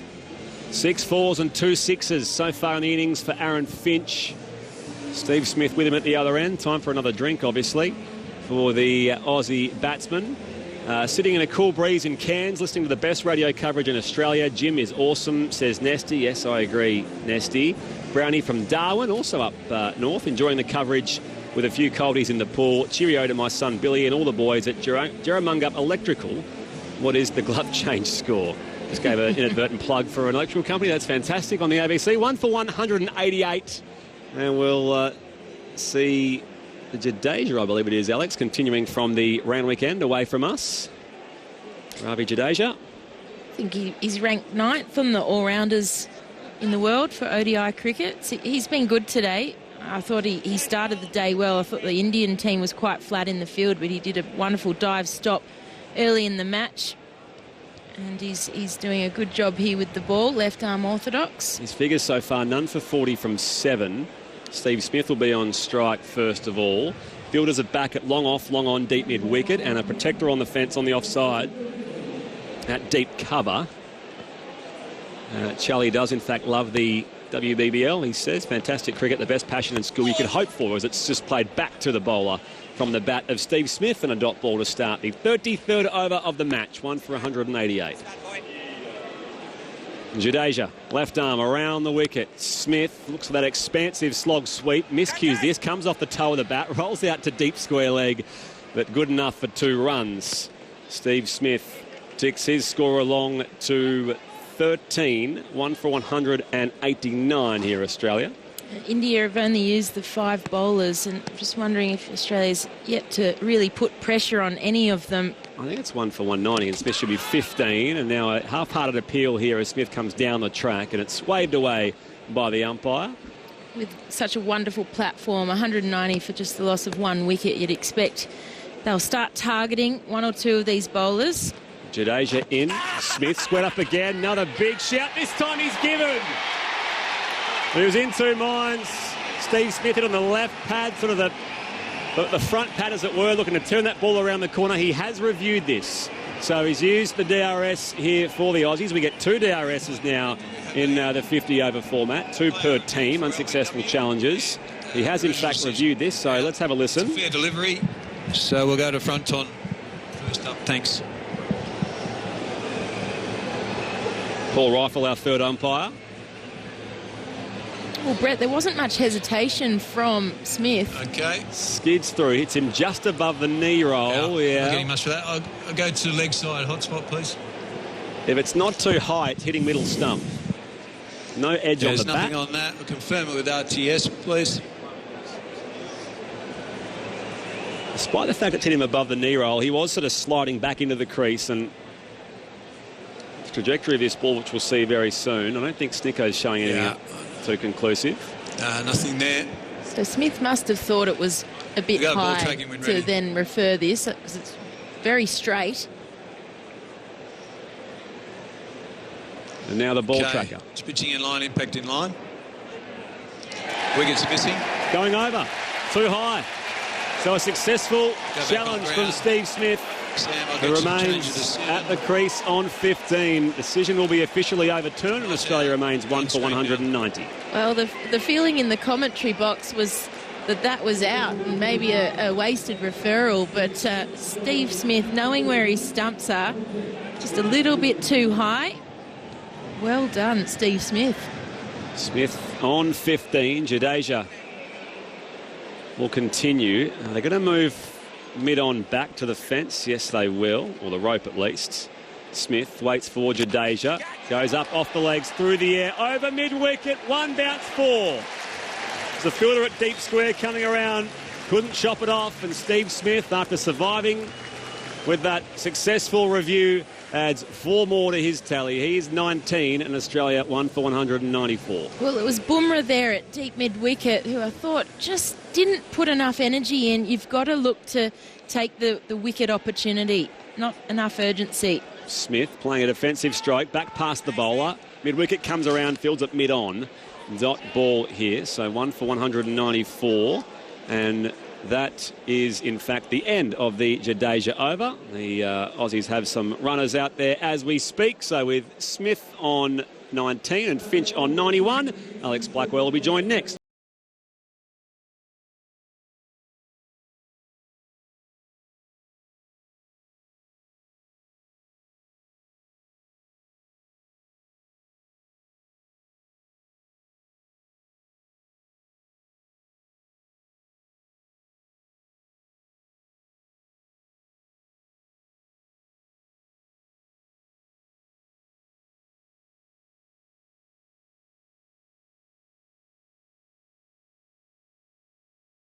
In this great position, 1 for 194 after 33 overs. And it's Sony to continue. Bowling a wide down the leg side. Ordinary delivery, albeit at 143 clicks an hour. So 1 for 195. Aaron Finch on strike, not out. 91. Alex, great to see you. Great to see you, Andrew Moore. It's wonderful to be with ABC and all the punters out here at the SCG and everyone listening in. It's quite a good crowd, really. It's a 50% capacity. To have this atmosphere is fantastic. Yeah, and they've been treated to some good play so far. Obviously, Finch on his way to another 100. He's on 91 and he will get a single to Bumrah down at deep point. Coming in off the boundary about 10 metres, so he's 92, Aaron Finch. 1 for 196. Sony's figures, none for 42. He's been copying a fair bit of tap through the day as the third seamer for India. Yeah, he's been the most expensive so far today. The leg spinner Chahal as well has gone for 6.6 runs per over off his 7, so they're the most expensive. The other two have been, well, the other bowlers have been going really well. Shami, the most economical. By far the best. 6 overs, 1 for 24. Sony bowls and it's hooked away by Steve Smith between fine leg and deep square for 4 in front of the Brawongle stand. He rocked back. He seemed to have so much time on the shot. 1 for 196 becomes 1 for 200 in the 34th over. Smith up to 23. So good on the short ball. That just did not trouble him one bit. Bowling 145, no trouble at all. It was a decent short ball, but just not high enough. You can't bowl chest height to Steve Smith. It's got to be up over shoulder height, and he picked up a beautiful boundary. So it'll be Sony to continue. Steve Smith on 23. Bends the knee, stands upright. Short ball pulled away by Smith down to deep square leg, and there'll just be a comfortable run down to Agarwal. Will have a part to play as the opening partner with Shikhar Dhawan for the Indians. Another single to Australia, 1 for 201, and Smith to 24. Well, Smith, he sets up so well for the short ball, and despite the fact that Sony's bowling over 145, Smith so comfortable. It was almost he was pushing back into a front foot pull shot against that short ball. He obviously expecting it to be short. Now it's Finch on 92. Sony in and it's cut away, beats the gully, heading towards the third man boundary. It'll be cut off in front of the rope as the batters come back for a second run. And there's another couple for Aaron Finch. So he moves along to 94, 1 for 203 in the 34th. Already 9 runs off this over. And there's still 2 to come, Adrian? After the wide, yeah, 2 balls to come. Well, after a 150-run partnership, Finch and Warner, this is building beautifully. Smith and Finch, currently 47-run partnership. So the Indians have not been able to get the wickets that they've required to stem the run flow. So going at 6 runs per over now, Australia. Plenty of overs left. Here's Sony bowling to Finch, who's on 94, and he drives powerfully but straight to cover. And although it was not fielded cleanly, the ball was kept in front of the fielder coming in there at cover, and that's Iyer, so no run. Aaron Finch, in his 130th in one-day international, he's passed 5,000 runs for his career in this innings. He's also passed 500 runs on the season. He's the highest, I mean, for what it's worth in this weird old year, but the highest run scorer in international ODIs this year. So at 34, no signs of slowing down. Played 5 tests for Australia. A couple of half centuries. Do you think that's still in sights for Aaron Finch? I don't know. Here's the Sony delivery, and Finch is pushing it towards cover. No run. Iyer does the fielding again. So a couple of dot balls to finish with 34 overs done. And Australia 1 for 203, 9 runs off that. The obligatory towels and batting gloves come out once again. 1 for 203. Australia on track here for 320 or thereabouts, with still the likes of Glenn Maxwell to come. We have 94 for Aaron Finch off 108 deliveries, and Steve Smith 24 off 22. Well, Stoinis listed to come in next, but I wonder with still 6 overs left of the power play, the middle power play, where only 4 fielders are allowed out. Yeah. This is a really important period for the Australians to look to up the run rate, because as the 5 fielders are allowed out in the final 9 overs, then final 10 overs, it'll become harder to score. So now a single is played at least. They'll probably get 2 here. A lot of work to do for the long off, moving to his left.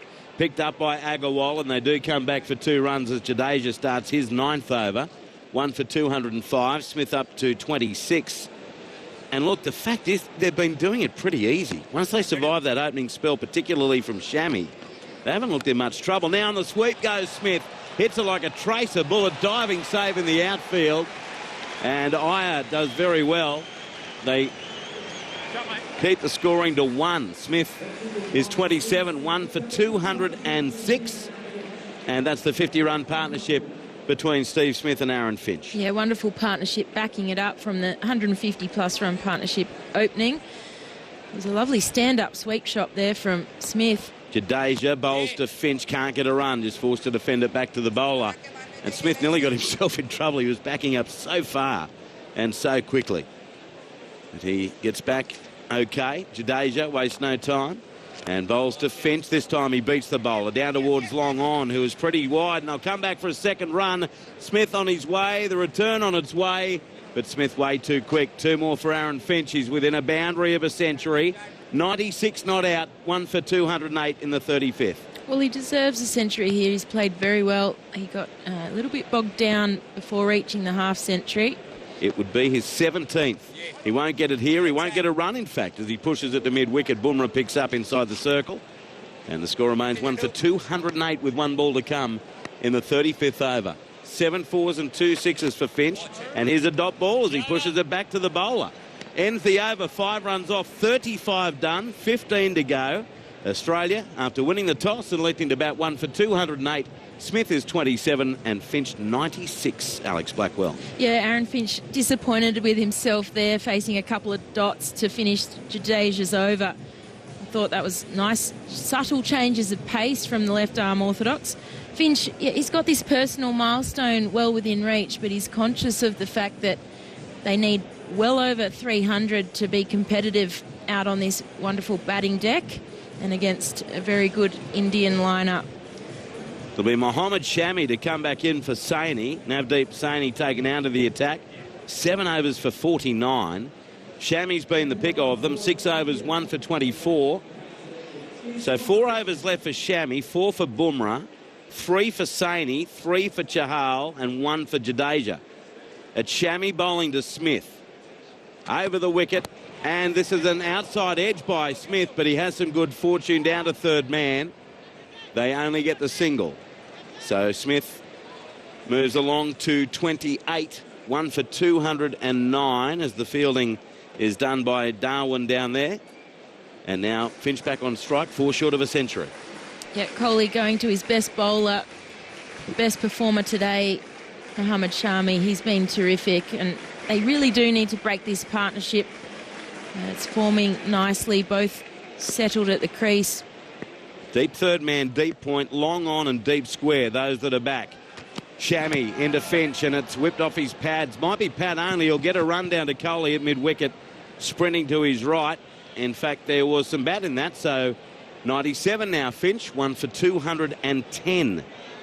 As Alex mentioned, an opening stand of 156 between Dave Warner and Aaron Finch before Warner was given out. A successful review by Virat Kohli. Caught behind by Rahul off Mohammad Shami for 69 of 76 deliveries with 6 boundaries. We'll get to some of your texts in a moment. 0467 920 222. It's Shami bowling to Smith. Walks across his crease. Whips it. Oh, what a save by Kohli at mid-wicket. I thought off the bat, Alex, that was racing for 4, but Kohli, an exaggerated dive to his right. Great fielding. No run. 1 for 210. Well, they're capable of these amazing bursts of energy in the field. Kohli just there, incredible stop, and then a backhand throw shying at the stumps. We need a little bit more of that to break the partnerships today. It's not a lot of assistance off the wicket for the bowlers. Shami to Smith. Short, and Smith thought about a pull shot, but it was too straight. And in the end, it's called a wide. Yeah, I think that's really tough on Wow. Shami there. All the Indian fielders are questioning. Kohli's having a chat to the square leg umpire. I think that's a really tough call. I thought it was an excellent bouncer. I don't think that's a wide at all. Went over Smith's right shoulder. 1 for 211. I think that's a fair gripe. On the SMS, hi team, awesome to hear the great Alex Blackwell on the radio. It's a shame these two hot lineups play each other on such a road. Something for the bowlers makes it a better game for mine, says Shahid listening in Canberra. Here's Shami. He'll be feeling hot after that wide went against him. Bowls to Smith, another shorter ball. And this time Smith has time to knock it down to deep square leg. Only 123k an hour. A slower bouncer that time from Shami. One more to Smith. He's 29, 1 for 212 in the 36th over. Tim and Will listening, saying enjoying the calling in the sheep yards, keeping us going on this long Friday afternoon. Jared says, wanted to say how good it is to have the cricket back on the radio. Makes driving this class header a lot easier. Wish I was driving a John Deere. Enjoying the sunshine with you guys from the freezing fog of Norfolk in England. Busy and long day of cricket for me today with all 3 matches from Daisy. And great to hear Jim sounding better than ever from Trev. So here's a run. Knocked away on the onside towards Kohli at mid-wicket. It's a leg by off the body of Aaron Finch. 1 for 213 with Finch 97 and Smith back on strike on 29. Well, I'm looking forward to Finch getting to that milestone and then maybe looking to capitalise on this final power play where only the 4 are out. There's still a wonderful opportunity to launch. Shami now bowling to Smith. Last ball of the 36th over. And Smith gets a ball full, gets a leading edge. It runs in the end down towards mid-off. And they'll take the single to Saini. So Smith will keep the strike. 36 overs in the books. Australia 1 for 214. More gloves coming out. Why not? Smith on 30, Finch on 97. And that was a good last delivery there from Mohammad Shami. 14 overs to go. Australia 1 for 214. Well, Australia tracking for 320. I think they're, especially with these key batters at the crease, they've got such a deep lineup as well. Stoinis, Labuschagne, Maxwell, Carey, Cummins can hit the ball too, obviously, and Mitch Stark. So at what point do they really flick that switch and start to try and clear the fence, look to push this run rate on? It's just dipped under 6 and over. So they haven't really looked to accelerate, just going nice and steady. They haven't really had to at this point, have they? So it's Jadeja to bowl his final over from the Randwick end.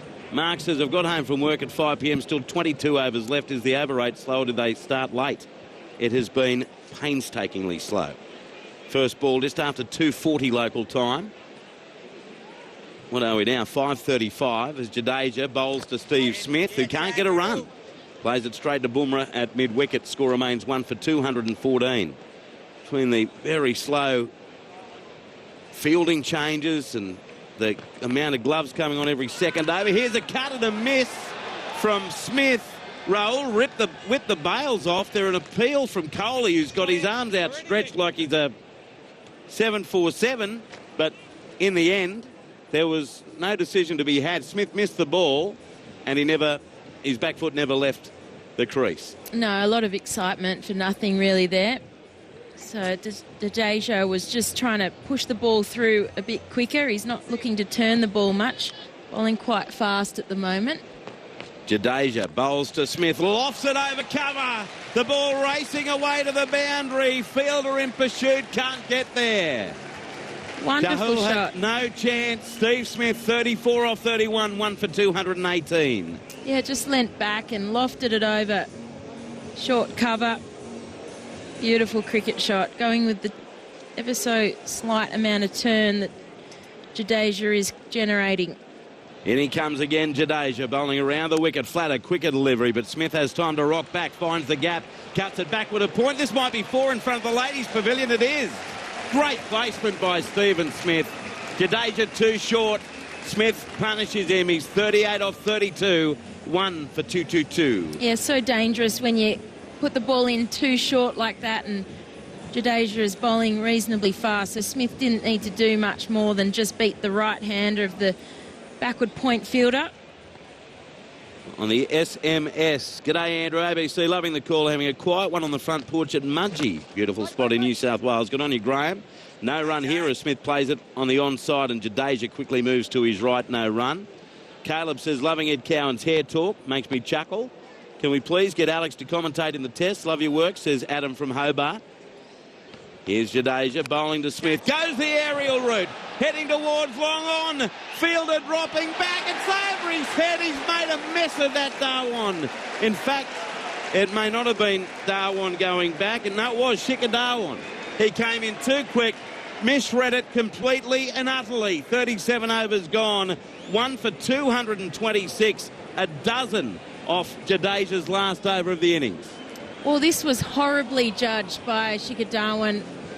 The sun wasn't really even in his eyes. He's just come in far too quickly, and to have the ball bounce over your head in front of the rope for 4. It's just a nightmare for Jadeja. 10 overs for 65 Jadeja finishes with. And that might be a few runs. Shikhar Dhawan knows them a little bit later on. Well, Shikhar Dhawan put another one down earlier. It was Aaron Finch, who's now approaching 100. So it's cost them a few runs, their fielding. Finch on 97, and it's Shammy moving in, bowling to him, and he's forward. Defending, really. Pushes it down towards long on. Gets an easy single, but only a single, as it's picked up in the outfield on that occasion by Hardik Pandya. Hard-hitting middle-order bat. Finch, 98. 1 for 227 at the start of the 38th over. Well, when the wicket's not giving you much as a bowling team, you've got to be relying on your fielders to take every opportunity. And they've let themselves down on 2 occasions. Shammy bowling to Smith, shuffles across his crease and whips it away through mid-wicket. Nobody there in front of the members. 4 runs. Steve Smith is finding the middle with great regularity, and all of a sudden, Alex, he's 46 off 35. Australia absolutely dominating India thus far, 1 for 231. Well, he's racing to another half century. That was an incredible shot. Really minimal footwork, and he's just pushed that bottom hand through to clip the ball over short mid-wicket's head. Absolutely flew to the boundary. Charlie on the tractor says if they need that many pairs of gloves, how about a box of gloves in the ground like the helmet box? They need a big hole in the ground. But then they wouldn't dry in there. Or they can gloves. Use them for more than, 8 balls. Here's Shammy. Bowls to Smith. Whips it off his pads. Backward of square. Work to do for the fielder who's in front of square. Agarwal. He can't catch it. 4 more for Smith, and it brings up a half century. Well, his last couple of overs have been Steve Smith at his best. 50 of 36 deliveries. Australia 1 for 235. Well, the acceleration in the Australians' run scoring is really coming from Smith. Just the 36 balls for his 50. Aaron Finch at the other end, 98 not out off 115. So Smith looking to take it to the Indian bowling attack. Adrian Tam telling us 8 boundaries, 45 minutes. Smith waits for Shammy. He's in and he'll get a run this time to mid-wicket. Only the runners Chahal picks up. So 10 off the over off the first 4 balls. Smith 51 and now Aaron Finch on 98. 2 balls to come in the over. This partnership has realised 80 runs off 62 deliveries. Warner, the only player out, he made 69 off 76 and it needed a video referral to get rid of him.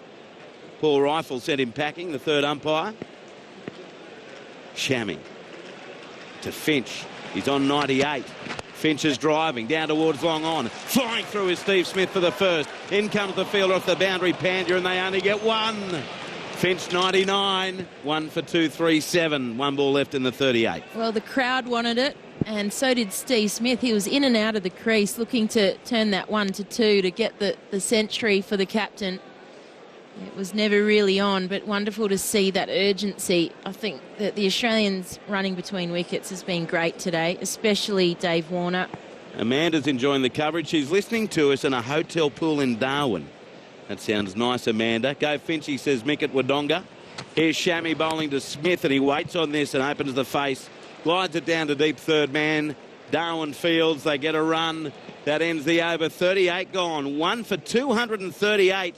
12 more off that over with Steve Smith on 52. Aaron Finch 99, and to bring him to triple figures will be the one and only Jim Maxwell on ABC Grandstand. Magnificent time in the middle of the ACG after winning the toss, and they had the banker of another substantial opening partnership from one of the most successful pairs to ever play for Australia in one-day cricket. Certainly in terms of the average, they're ahead of everyone else. Over 50 with Warner today making 69.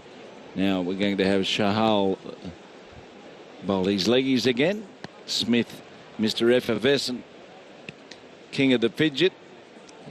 Pretty good bat as well.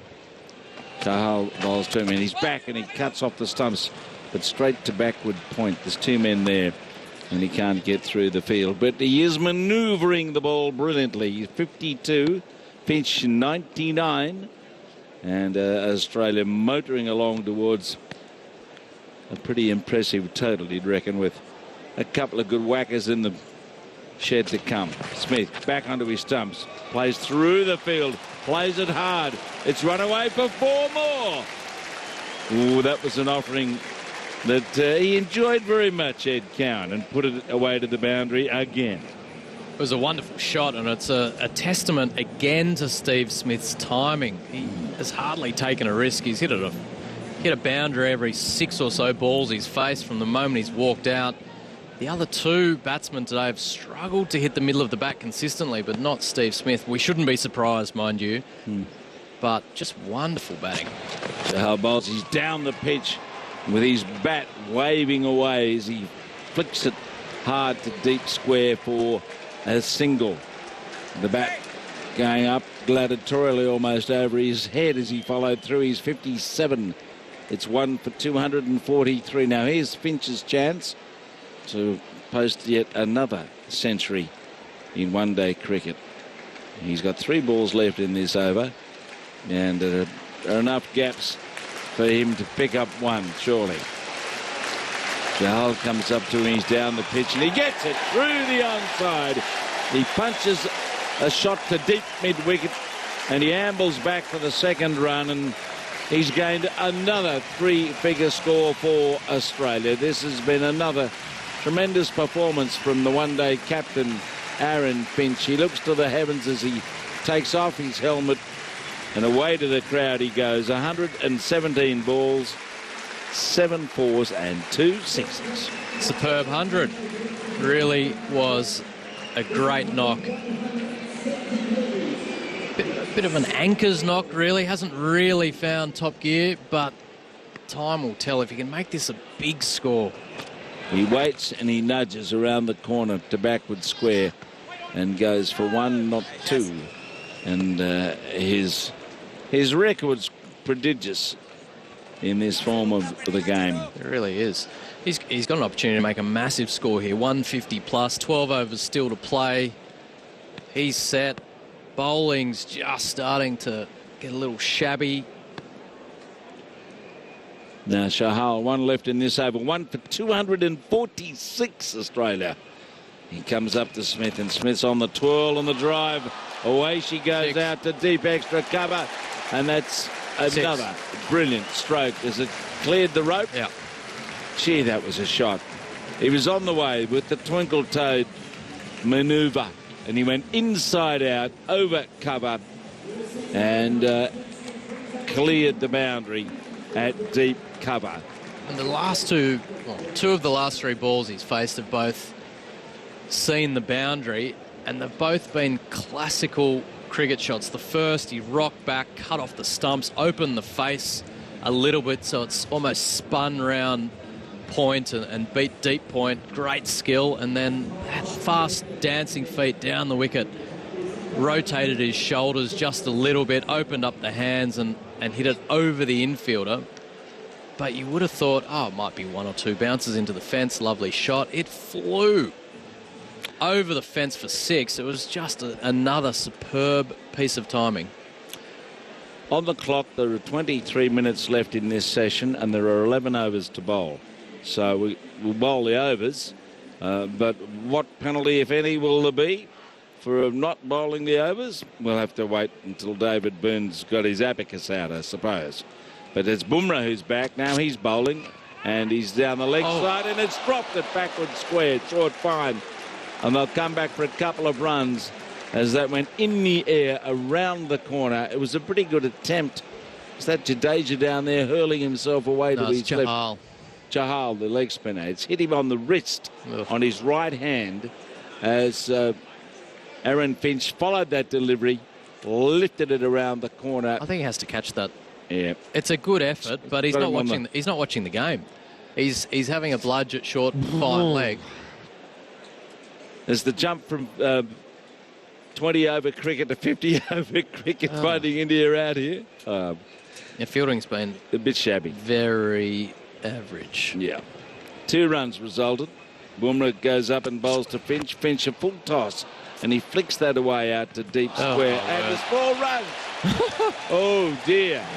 It's gone through the fieldsman out there, Agarwal, straight through his hands as he rushed forward to try and make sure they didn't get 2, and he missed it. That is not a way to follow up a tricky chance that probably should have been caught. He came in off the fence at a rate of knots trying to save 2.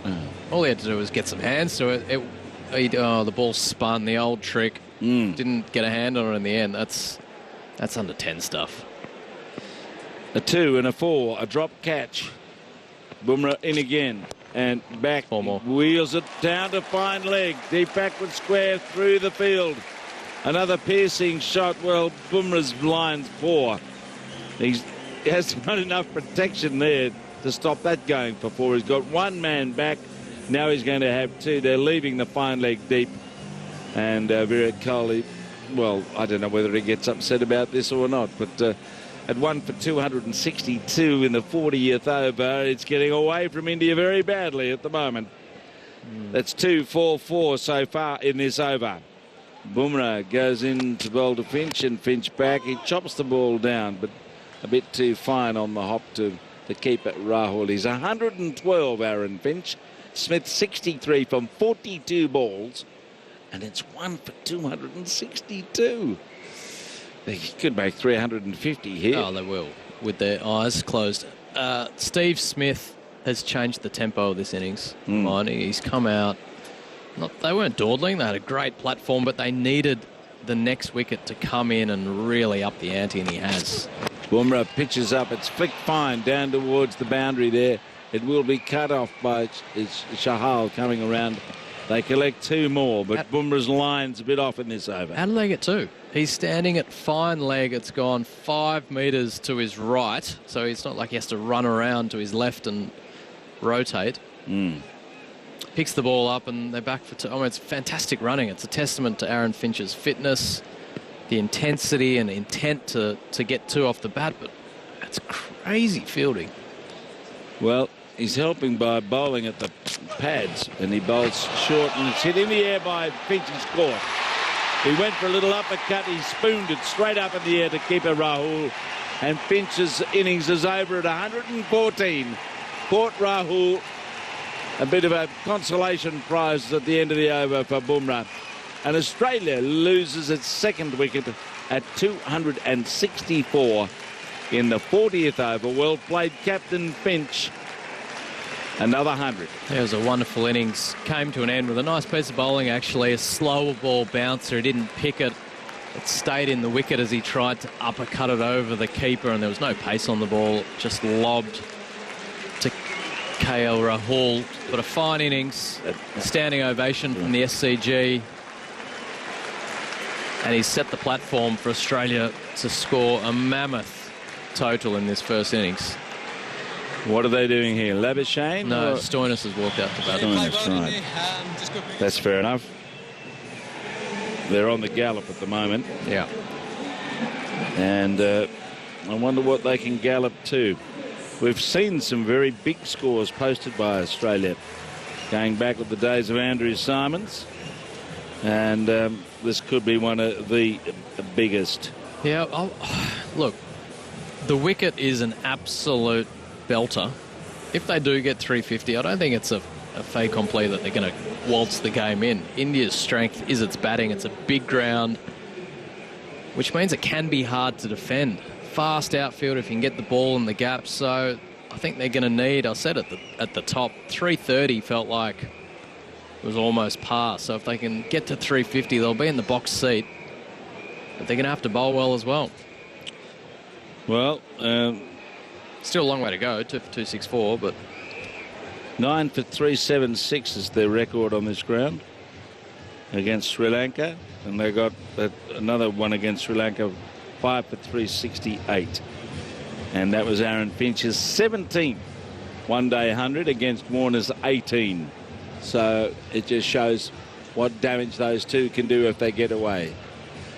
We're about to start, well, this is the so-called happy hour from yesteryear, the last 10 overs at 5 to 6. Actually, I actually don't think of it as the happy hour these days because of the playing conditions where you now have 5 players out. It's actually overs 30 to 40 that provides the opportunity to really accelerate when there are only 4 outside the circle. Players can hit the ball over infielders and know that they're probably going to get a boundary with not much risk. It's actually those that can walk out and clear the fence from ball 1 that do well in the last 10 overs, but that's hard to do. Well, we've often seen 100 to 120 scored in the last 10 if there's early momentum. And wickets in hand. Yeah. So well, let's see. Remember that 2 for 264 going into the last 10. Smith faces Chahal bowls and he drives him, but not with any conviction or timing, and it dribbles out to Kohli at cover. For the last 10, if Australia don't get 80 here, they've really underclubbed. Anything under 80, I think the Indians will be happy. Chahal bowls and he swipes this deep and wide out to mid-wicket and beyond the boundary for 6.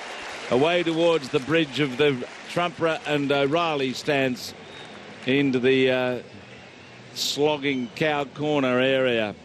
A good swipe for 6. It was a good swipe. Held his balance, got a good bat swing at it. Anyone that thinks Steve Smith can't hit 6s to go with his majestic conventional stroke play is wrong. Chahal bowls again and he's driving a fuller ball along the turf to long on. He moves to 70. Australia 2 for 271. Now Stoinis with all the raps from the IPL. And he comes in with an opportunity to get on with it, but that's what he needs to do, or at least give the strike to Smith. And there's there's a big hole on the onside to get a single, that's for sure. Get the bloke who's 70 or 45 on strike. Just tap and run, mate. There's no man in close anywhere to save one on the onside in front of the wicket.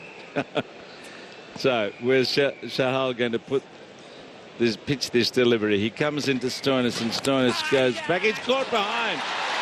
What about that? A golden duck. Another donation for the primary club members. A primary for Marcus Stoinis out of nowhere.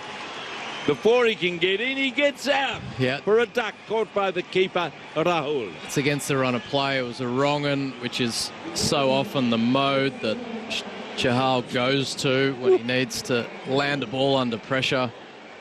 It's a bit of a nothing shot, just poking it outside the off stump. He's been sitting in the sheds dreaming of a quick fire 50 or 60, and first ball, he's going to have to watch the rest of the innings.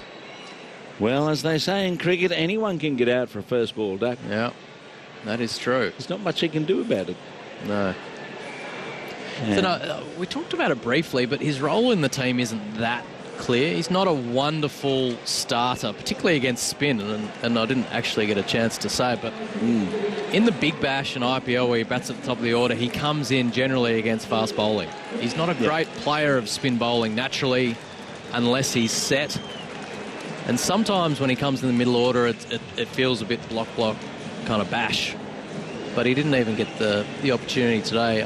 He's a wonderful cricketer, but you'd almost prefer to see Glenn Maxwell out there at 10 overs to play anyway. Yes, well, Maxwell, of course, is out there. This is pushing Labuschagne further back down the list, but I dare say becoming in next, although they've also got Carey to poke up the order if they need to. Let's see what Maxwell can do. Can he survive one ball? Shahal all of a sudden is on the spot, 1 for 67 in his 9th over. There's a slip in too. So Australia 3 for 271. Shahal to Maxwell. Maxwell looks to cut and finds the field at backward point. Didn't quite place that. Just slowed a bit off the surface as he aimed to cut. What's the Big Show got for us? When he walks to the crease, I get excited. 10 overs to play. This could be anything. Maxwell waits, two-eyed stance, bumps the ball away on the offside into a gap in front of point and gets his first run. So he's off the mark. 41 overs gone, 3 for 272. So you talk about over rates, but Glenn Maxwell walks to the crease in a cap, faces one ball, calls for his helmet. So it's not on India, Jim. I know we had a bit of an argument before at the back of the box, but there's 1 minute. They could have been bowling. Oh, they've run another helmet on because that wasn't the right one. But if you're the match referee, haven't you got a stopwatch on some of these other interruptions? Yeah, of course you do. So they call them allowances. There would have been 50 allowances, and they'll be near on time. But you don't have an allowance for manoeuvring the field. They haven't needed to manoeuvre the field. Well, I think they've been a bit meanderful at times. They've certainly been shabby in the field, and the over rate is well behind at the moment. Yeah, we're 50 minutes behind. Like it's a significant amount of time, but I don't think the Indians are just to blame. Oh well, have both teams on the field eating their chips. And we'll get on with the game without a break. Nick Maddinson style. Toasted sandwich in the pocket. Yes. Bumrah bowls, pitches up and is driven away. And it's gone through the covers. It's heading up towards the boundary. It rolls into the rope now for 4. Just got it wide of cover. And Maxwell moves to 5. The score to 276. Lots of skill here. Between the timing to walk out and find the middle of the bat your second ball. But what was key was he just used his wrist at the last moment, opened the face, almost scooped it around cover while maintaining his shape. Bumrah's been expensive in the last few overs. He comes up now, and Maxwell forward waits and steers the ball more than clouts it on the front foot for a single to deep cover. He's 6. Smith is 70 from 45 balls. 3 for 277. Warner out for 69. Finch 114 and Stoinis a first ball duck. Wickets falling there 156, 264 and 271. So Bumrah to Smith. Smith waits and goes back and, yep, take the single. Just nudged it down behind backward square. A couple of men back now where Bumrah was a little loose in his length in the previous over and got dispatched. He's 71. And it's 3 for 278. So a crowd, a healthy crowd in terms of their vociferousness, making plenty of noise. There's about 25,000 here, I suppose, as Bumrah goes in, and the short ball, slowest short ball bouncer, and is tugged around the corner by Maxwell to deep backward square. Gets another run. So Australia just keep it ticking along here. Yeah. And do it well. Bumrah's into his 8th over. 1 for 52. So pretty flat performance really by India in the field here. Yeah, it's been woeful in the field, but the Australians have been disciplined in a sense. They've done the little things well. They've run well. They've known when to push through the gears and when to pull back. They've put the bad balls away. It's been a pretty comprehensive batting performance. Bumrah bowls. It's worked around the corner for another run down towards fine leg. And Smith annoyed that he didn't get the placement there. But they keep tweaking it along. They've scored off every ball in this over. 3 for 280. It's a beautiful afternoon.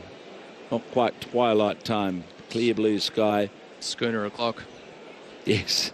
There'll be a few enjoying that down there. I suppose you can stand in the bar. Bumrah goes up and bowls a short bouncing delivery. He tried to swat it. It's too high on the short stuff outside the off stump and is signalled a wide. There have been a few of those in this innings. A couple of no balls as well. It was another one of his slower ball bounces. I think he should be bowling a few more of them rather than trying to fire in the leg stump. Yorker with only the fine leg back and an entire paddock to deep backward square leg. It's a big part of the field. Bumrah trying to finish off this over. Here he's coming in to bowl to Maxwell. Maxwell forward and clips it out to mid wicket, and he can't get through the field there. So 42 overs gone.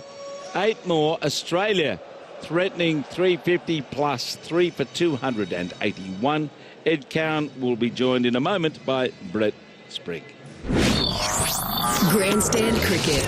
Gets an edge, he's caught. Around the wicket. Australia versus India. He hoiks it towards deep mid wicket. He's out. Yes, caught again. On your radio, ABC Sport Digital Radio, and on the ABC Listen app.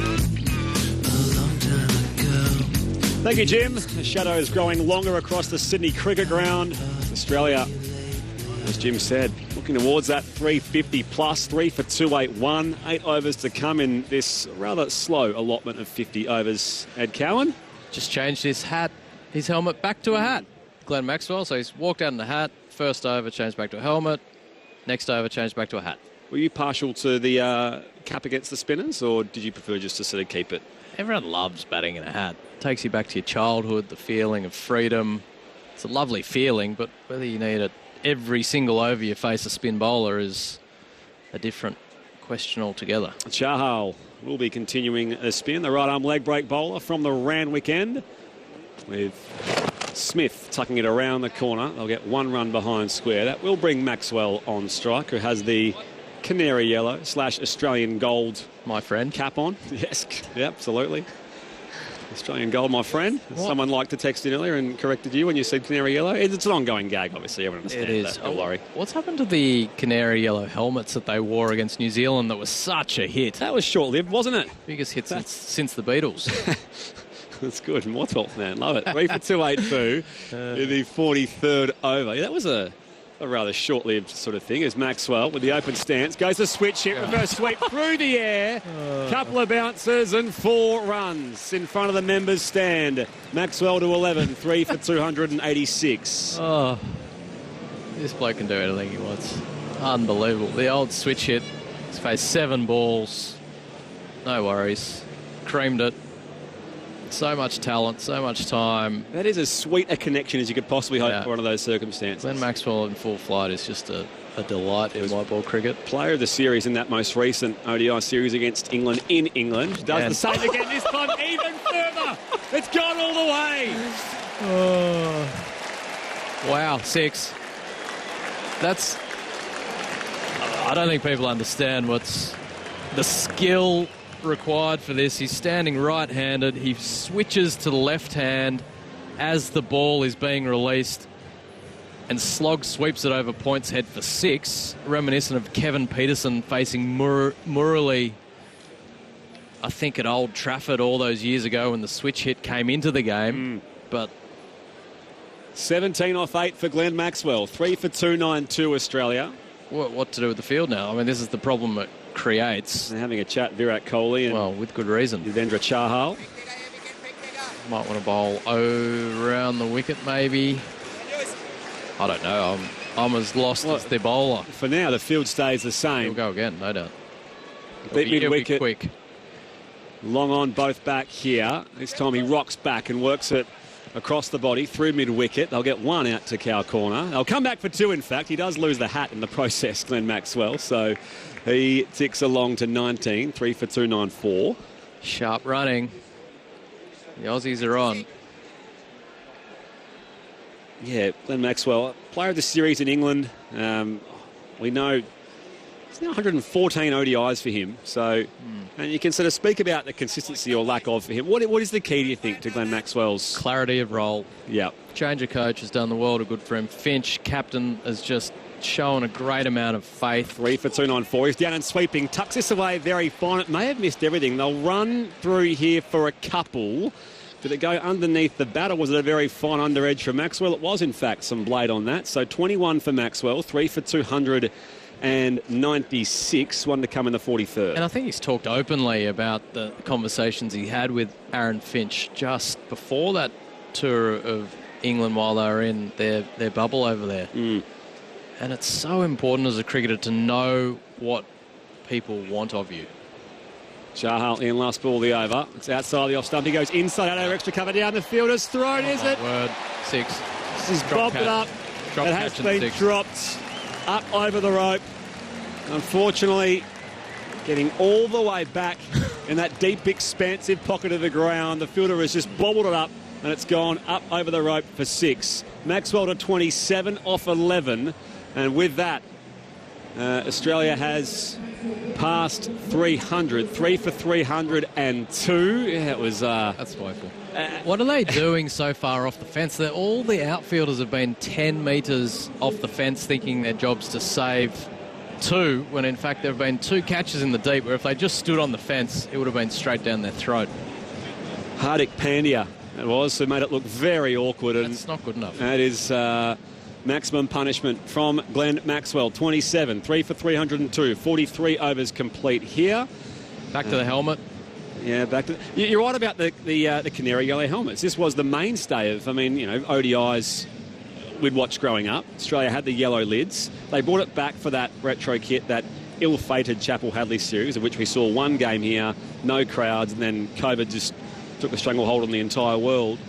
And we haven't seen them back. Yeah. So, anyway. But my point about he just changed back to the helmet. So it's 4 changes in 4 overs. That's why we're an hour behind. 10 past 6, and we've got 7 overs to play. Now, we were supposed to be in the innings break right about now. In fact, probably getting back underway just about for the run chase.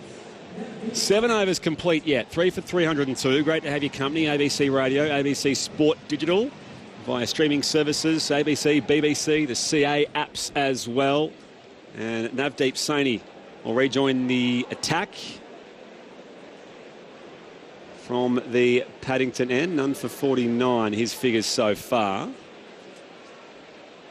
7 overs he has bowled. And it will be Steve Smith on strike, 73 or 48. So plenty of time for him to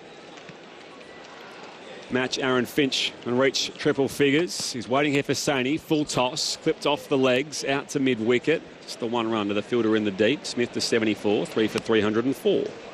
It's worth just fleshing this Glenn Maxwell and the enigma that he is out a little bit, just to be able to, for him to walk out knowing that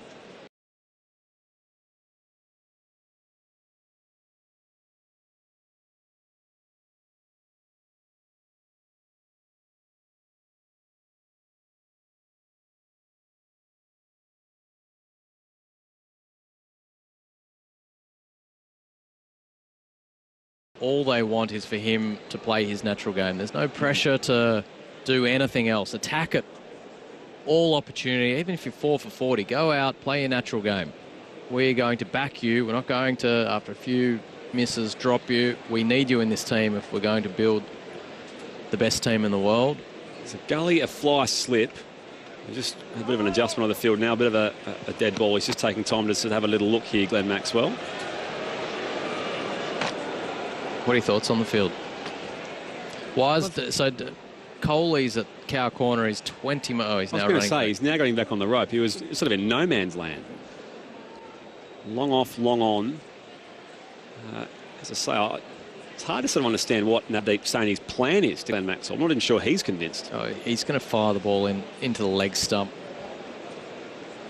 Or slower, but he's going to take the pace off as well. Third man up. He can't afford to bowl on pace. Deep backwards square looking in the shadows. He goes big, launches this high in the air over Coley's head for 6. That's gone 8 rows back from the bat of Glenn Maxwell.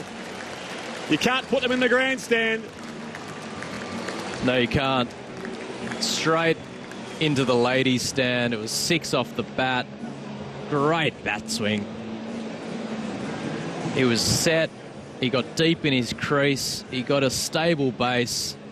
And he basically hit a drive, a line drive, rotated his shoulders, got the bat speed going, and it crunched into the middle. And the next minute, it was 10 rows into the ladies' stand. Some batsmen hit them in a way that you think the ball won't even come down. It just went almost straight up, and yet still carried all the way over deep mid-wicket. Virat Kohli's going to make more field adjustments here. I think he's moving himself out of cow corner. So that's all he's doing for the time being, swapping places with someone else, going into cover. Third man's got deep points gone. They've got 2 third men. They've got a fly slip. He's going to try and bowl on pace now, outside off stump, to take the leg side swat out of it. 7 runs off the over so far. Still 4 balls to come here in the 44th. We are well behind on the over 8. Glenn Maxwell's on 33. He waits here with the open stance facing Saini. It's wide outside the off stump, back of a length. He doesn't offer a shot. It's a dot ball. Perhaps just straddling the line there on where perhaps the wide could have been signalled. No, that's fair play. We're seeing a lot, aren't we, Ed, as far as bowlers trying to... It used to be the reverse, batters trying to sort of preempt what the bowler's going to do. Now it's against an aggressor like Glenn Maxwell. The pressure's on the bowler here, no doubt. 3 down, batsman swinging. You've got to absolutely execute to the nth degree. Saini in again to Maxwell on the stumps. He's swinging and missing. Is he? They going up for an appeal here. They'll try to claim that the edge happened after he'd sort of hit a bit of the turf on the way through. Umpire not convinced, not even signalling for the third umpire. So that was sort of the way we saw Warner dismissed. The first wicket to fall for 69 in the 28th over. Chopping down on a ball. Rahul, by the way, has taken all 3 dismissals. No, I'd say the only noise he's got is he's just taken some blades of grass with the toe of the bat. He's given the game away a little bit. He's going to bowl off speed, outside off stump. Long off, long on. Cow corner, all back here. Saini to Maxwell, digs it out this time, just swats it out to the offside. Fielder comes in, awkward half-volley pick up. It was going to be rolling out to the right on that occasion, just misjudged by Iyer in the deep. Running, I guess, towards the setting sun as well, but just arrived on the half-volley. An awkward chance for him. 4 more for Glenn Maxwell, 37 off 15, 3 for 313. He arrived on the half-volley because he took about 5 seconds to get going.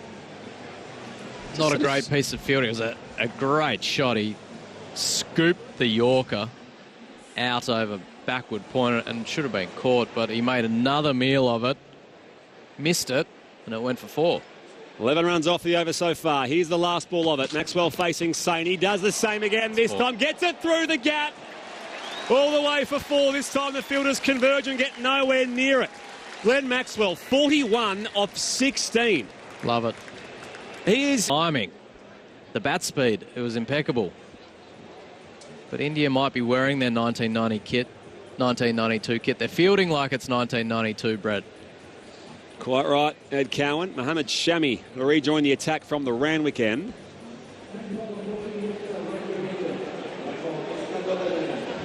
Just explosive stuff from G. Maxwell. 3 for 317. And Steve Smith at the other end on 74. Maxwell's playing like Happy Gilmore, isn't he? Stand, like deliver. You off the first tee at the Australian. Huh. Here is Shami to Steve Smith. He is back of a length, pulled out behind square all the way for 6. That goes a long way back into the O'Reilly stand. Steve Smith says thank you very much. He's 80 off 50. Australia 3 for 323. This is entertaining stuff. Loving every second. That's a hell of a shot. Sort of top of the stumps. He rocks back, picked up the length early, crushed it. 50 partnership, by the way, off just 21 balls in a span of 20 minutes. It's felt quick. It certainly has been that, backed up by the numbers. So 3 for 323. Time yet for a Steve Smith 100 and a Glenn Maxwell 50. I want to put the Moz. I do that all the time, but I'm just... Maxwell might get 100 at this rate. 45th over here as Shami to Smith. Well pitched up this time. Glance just forward of square. 1 run to the fielder at a squarish mid-wicket. Steve Smith to 81. 3 for 324.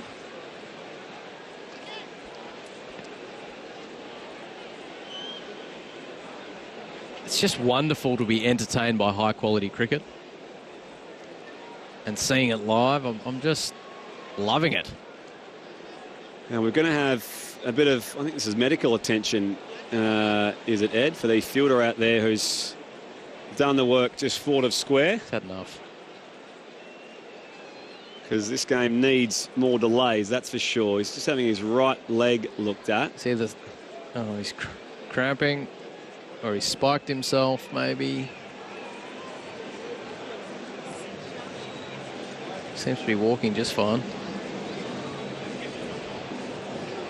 Chahal, yeah. Yeah, Chahal. It's coming from the ground, so I imagine they'll get a sub-fielder out there. Not that it's making too big a difference for Glenn Maxwell and Steve Smith at the moment, but Chahal's just going to have some medical attention.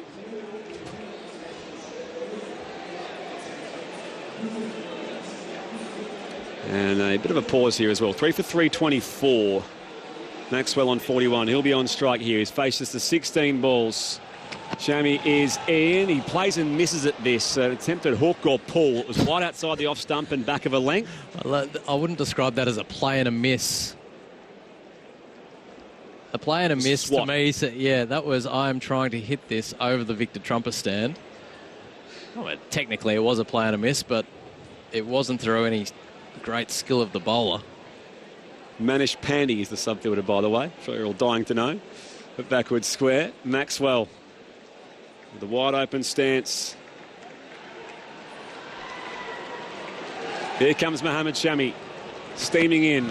Maxwell just ramps it up around the corner. Too wide of KL Rahul behind the stumps. Tucks it away finally for 4. Maxwell 45 of 18. The reverse ramp. I think you forgot something. It wasn't just the ramp. He went the reverse ramp. He laid the bat over in the reverse position and ramped it over what would have been first slip. This is a ridiculous shot. The game is evolving at a pace, as in the game of cricket and the ability of players to hit 360 degrees. That is immense skill. The ball's coming at 140 k's an hour, remember. It takes courage, it takes skill, it takes practice. It's a very subtle change of the grip. Sometimes you see batters just sort of uppercut it, but you're right, it was a full reverse. He goes big this time, launches it down long on's throat, and the catch is taken. Straight down the throat of Ravi Jadeja at long on, and Glenn Maxwell has to depart for a very entertaining 45. He faced just 19 balls And he'll be clapped off the SCG because he has brought this contest to life. Never mind the century of Aaron Finch, the 69 of Dave Warner. Glenn Maxwell has taken Australia to another level in this match. Batting first against India, they are now 4 for 328. One ball to come in the 45th. They're the match-winning cameos that the team needs to elevate its status as a team to fear, because, sure, they had a platform. Finch batted tremendously well, as did Warner, but it was only that. It was a platform. It needed someone or two people to come out and change the context of the game, and Smith did it initially. Maxwell grabbed that momentum, and it was just phenomenal. That is his role in the team to a T. If he gets 45 off 25, or in this case 19 balls, that can be a match-winning innings. And now Marnus has joined Steve Smith. So the former skipper and the prodigy, Marnus Labuschagne. We know how much he loves batting with Steve Smith. We know how much he loves batting full stop. He's been sitting in the sheds for a fair while. Here he is at number 6 for the Australian one-day team, Marnus Labuschagne. And we spoke about an explosive start to his ODI career. 10 matches, all inside this calendar year, averaging 43.7, highest score of 108. He was very good against New Zealand back at that ODI here back in March. Last ball of the 45th. Shami is in, and Marnus drives him back over his head, down to long off. Didn't quite have enough force on that shot. They will come back for a quick second, and they will get there rather comfortably. So Labuschagne off the mark straight away. He has 2. Smith on 81. 5 overs complete. Australia 4 for 330. Double change in commentary to bring us home. Andrew Moore and Alex Blackwell. Grandstand cricket. He drives and he's nicked it, he's out. Australia versus India. Around the wicket, bowls it. On your radio, ABC Sport Digital Radio, and on the ABC Listen app. What a wicket.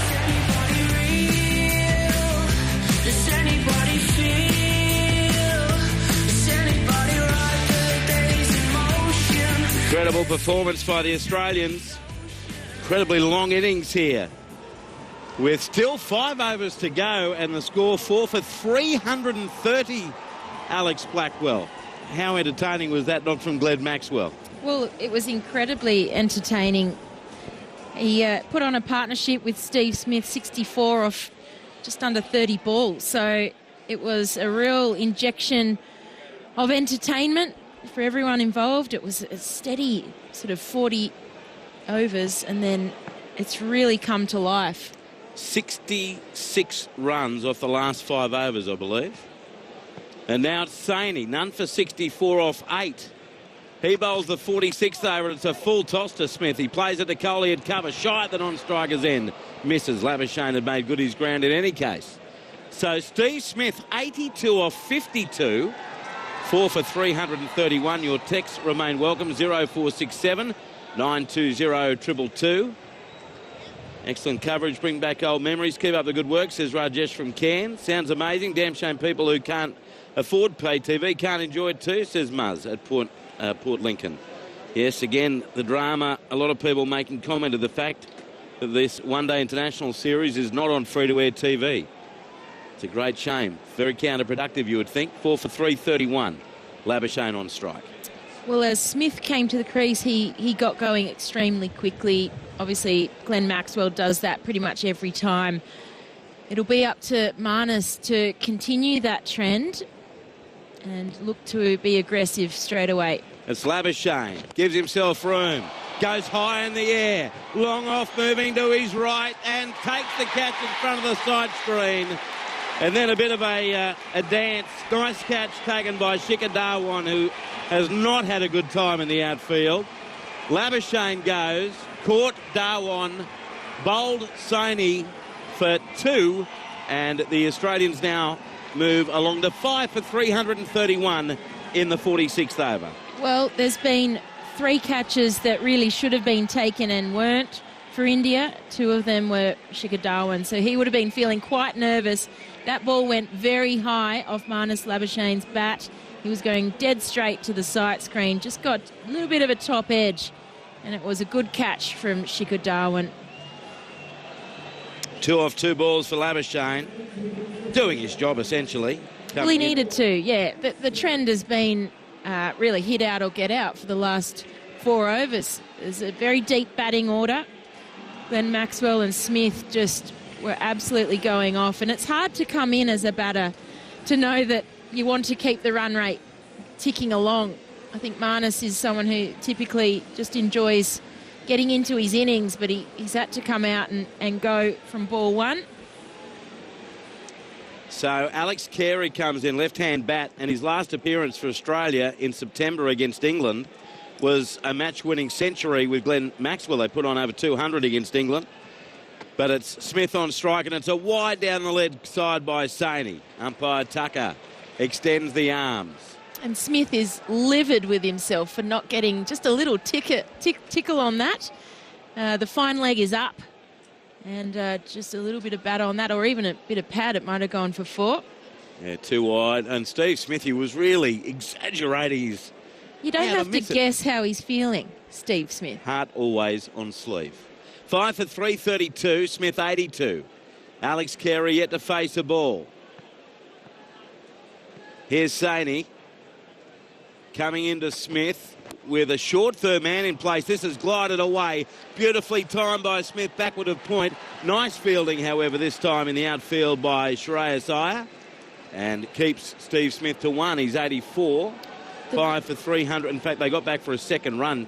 Great running again. 84 for Smith, 5 for 334. The manipulation of the fielders. So Smith there just opening up the blade and pushing the ball to the left hand of that deep point fielder. Managing to get 2. 2 every ball from here would be pretty handy. So Sony again. Bowls to Smith a ramp, and then he changes his mind to a late cut to backward point and gets a single. Talk about being in two minds and having the time for plan B to work. 1 run. Smith 85 with a smile on his dial from 54 deliveries. And it's now 5 for 335. Well, that was well bowled in the end from Sony. He took the pace off it, saw that Smith had set up for the ramp and banged the ball into the wicket as well. So no pace to work with. The length wasn't there to work with either. Alex Carey now on strike, the 29-year-old in his 40th one-day international. Just over 1,000 runs at an average of mid-30s. High score of 106, that knock against England back in September. 450s in his career, strike rate of over 91. Made his debut against England at the Gabba a couple of years ago. He also played 30 T20s for Australia. Had drive square on the offside, diving save by the fielder coming across to his left in Pandya. And he keeps it to a single. Carey off the mark with 1. 5 for 336. Shout out to the tremendous commentary team listening from Ashgrove Golf Club in Brisbane on a sunny arvo. Few beers, few shanks, plenty of runs. Go Aussies. Sounds good. Enjoying your call in beautiful Burnie, Tasmania. Thank you for that. 0467 920 222. That was from Jeff. Tasmanian, he says God's own country there. Dave says, Andrew, maybe the Australians should declare so the game can finish on time. This innings was supposed to finish 19 minutes ago as Smith flays and misses outside the off stump. He thought it might have been bordering on a wide. But I think umpire Tucker got that right. Dot ball, that's a rarity. Only 6 off the over. Australia 5 for 336. 4 overs to go. Steve Smith is 85.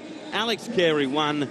And the last 10 overs, 122 runs, Alex Black. So roughly 12 and a half runs per over in the last 10. So if they keep going with that, what's that? My maths is... Well, not great at this point of the if they score WBBL another 48, they're heading very close to 400. Put on another 50 at least. Can they get to 400? Stewie Clark was very confident before, but then again he just had... I'm not sure. I don't think they get to 400. They don't get to 400. Over or under 380? I was going to say 380. Okay. What's your pick? Over 380. All right. But it's Bumrah back in. 5 for 336, still 24 balls to go. And it'll be Bumrah bowling to Carey. So the field is a deep third man. Mohamed Shami just being asked to come inside the circle, and the fine leg drops back just to our right to the rope. And that's Sony. Bumrah will be bowling around the wicket. There's a deep backward square, deep mid-wicket, deep point. 4 back. Here's Bumrah around the wicket, bowls to Carey, and he whips him with a leg glance down to Sony at fine leg. Picks it up about 20 metres inside the rope for a run. He's 2, 5 for 337. Great job, guys. Loving the commentary. Wouldn't Maxie still be great to have in the test team? Scares all bowlers, says Richie on the Gold Coast. Loving the call while watering my extremely parched acreage garden by hand in the supposed La Nina, says Peter, listening outside of Brisbane. Macca in Forbes is a regular. G'day, Macca, says the heifers enjoying the call while having a swim in the back paddock dam on a warm afternoon. The heifers love listening to sport on that property with Forbes. How do they show it? Oh, don't ask, because you'll get a response. They lick windscreens and all sorts of things. Here's Bumrah over the wicket. Bowling to Steve Smith. It's wide and he just opens the face. Runs it square on the offside and a run to be had. The fielding done by Hardik Pandya. So Smith to 86, 5 for 338 in this innings that simply refuses to end here at the SCG. We had the fireworks when Maxwell and Smith were together at the crease. Alex Carey, he can light up the stadium as well. He likes to go square of the wicket. There's a very strong leg side field set to Bumrah coming around the wicket to the left-handed Carey. Here's Bumrah bowls. Carey chops it onto his body, but will get a run. It dribbles square on the offside, and Bumrah picks it up and he's followed through. But a run for Carey. He's 3 off 3, 5 for 339. Unusual figures for Jasprit Bumrah in his 9th over, 1 for 57. Well, we've just got a clockwise direction Mexican wave started as well. Isn't that wonderful to see? The crowds are back. It's been some time. The last really good crowd I saw was the T20 World Cup final at the MCG. We must be deprived when we're getting excited by the return of the wave. But the first one in months. Here's Bumrah, bowls to Steve Smith, who plays it along the ground. Down towards long on. They have one. Carey thought about a second, slipped over. And the return comes in. So just one more run. Steve Smith, 87 off 57. 5 for 340. So what have we had, the picket fence so far? Yeah, 4 fantastic over from Bumrah so far. 4 singles. He seems to be going for the Yorker and also the change of pace. So keeping the batters guessing. But Yorker has been pretty consistent. Carey on strike. Bumrah back around the wicket. 5 for 340 Australia. 2 balls left in the 47th. Carey gives himself room but can't beat the bowler. He hits it back on the offside of straight. Picked up by Bumrah, no run. Good over by Jasprit Bumrah. Driving up to Nelson Bay to see the in-laws for the weekend. Listening to the coverage, loving it. Keep it coming like Smith sixes from Jazza and Fanwa. I love it up there. Nelson Bay, Shoal Bay, Fingal Bay. One of the great parts of New South Wales. So enjoy listening at work from Bangkok. Well, thanks for joining us. Here's Bumrah into the left-handed Carey, who plays this along the ground, down to long on. Smith took up quickly, and he's back for the second run. Return from Jadeja on its way to the striker's end, but they come through. Rahul couldn't pick it up, the keeper, cleanly. 2 runs to Carey, and that's thanks to Steve Smith's aggressive running. Carey 5, Smith 87, 47 overs gone. 5 for 342, and in the context of the last hour, Alex, that's a sensational over from Bumrah. 6 runs off. 6 runs off when they've been going at 12.5 for the last 10. That's a full stop in the run scoring. That was a terrific piece of death bowling. Yorkers, well set field. Carey couldn't get it away at all. So 5 for 342, 3 overs left, 18 balls. Enjoying lively commentary, hoping ABC will not be sold one day and I'll have to pay for even this. We hope so too. In Melbourne's eastern suburbs, watching my kids play tennis, few beers, loving the ABC grandstand call. Good on you, Paul. A few rugby league references tonight. Thank you, Mark. Stephen's listening. He was in the McCartney stand at North Sydney Oval last night as Sony bowls to Smith. Goes the aerial route over cover. All the way it smashes into the base of the O'Reilly stand. What a shot.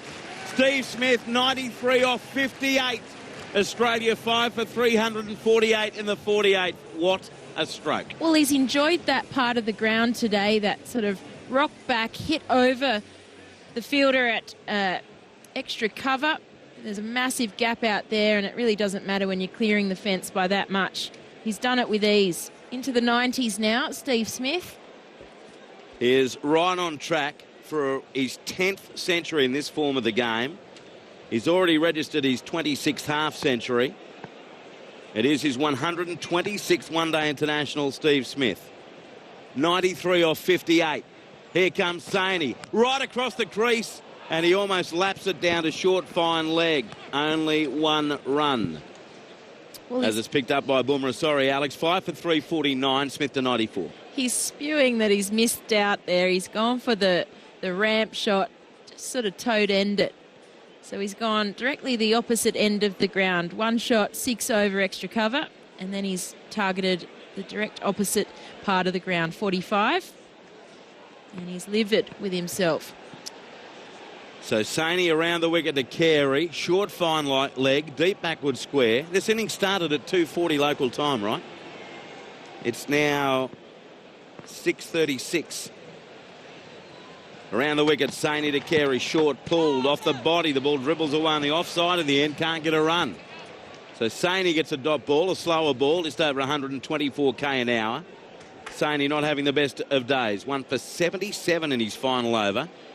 Mind you, he's had some mates. Loving guys, sound of summer back. 27th wedding anniversary. Congrats to my darling wife, Danny, on the sunny coast. Love you guys from Davo. Well, it's a very special day in my family too. My mum, Margaret, and she'll hate me mentioning this. It's her 80th birthday today. Oh, happy birthday, Margaret. Margaret. I promise I wouldn't say your age. I'm sorry. But happy birthday. I hope you had a nice lunch. Looking forward to our big family affair in a week or so. As Sony bowls to Carey, cuts into the air, heading towards the boundary, and extra cover for 4.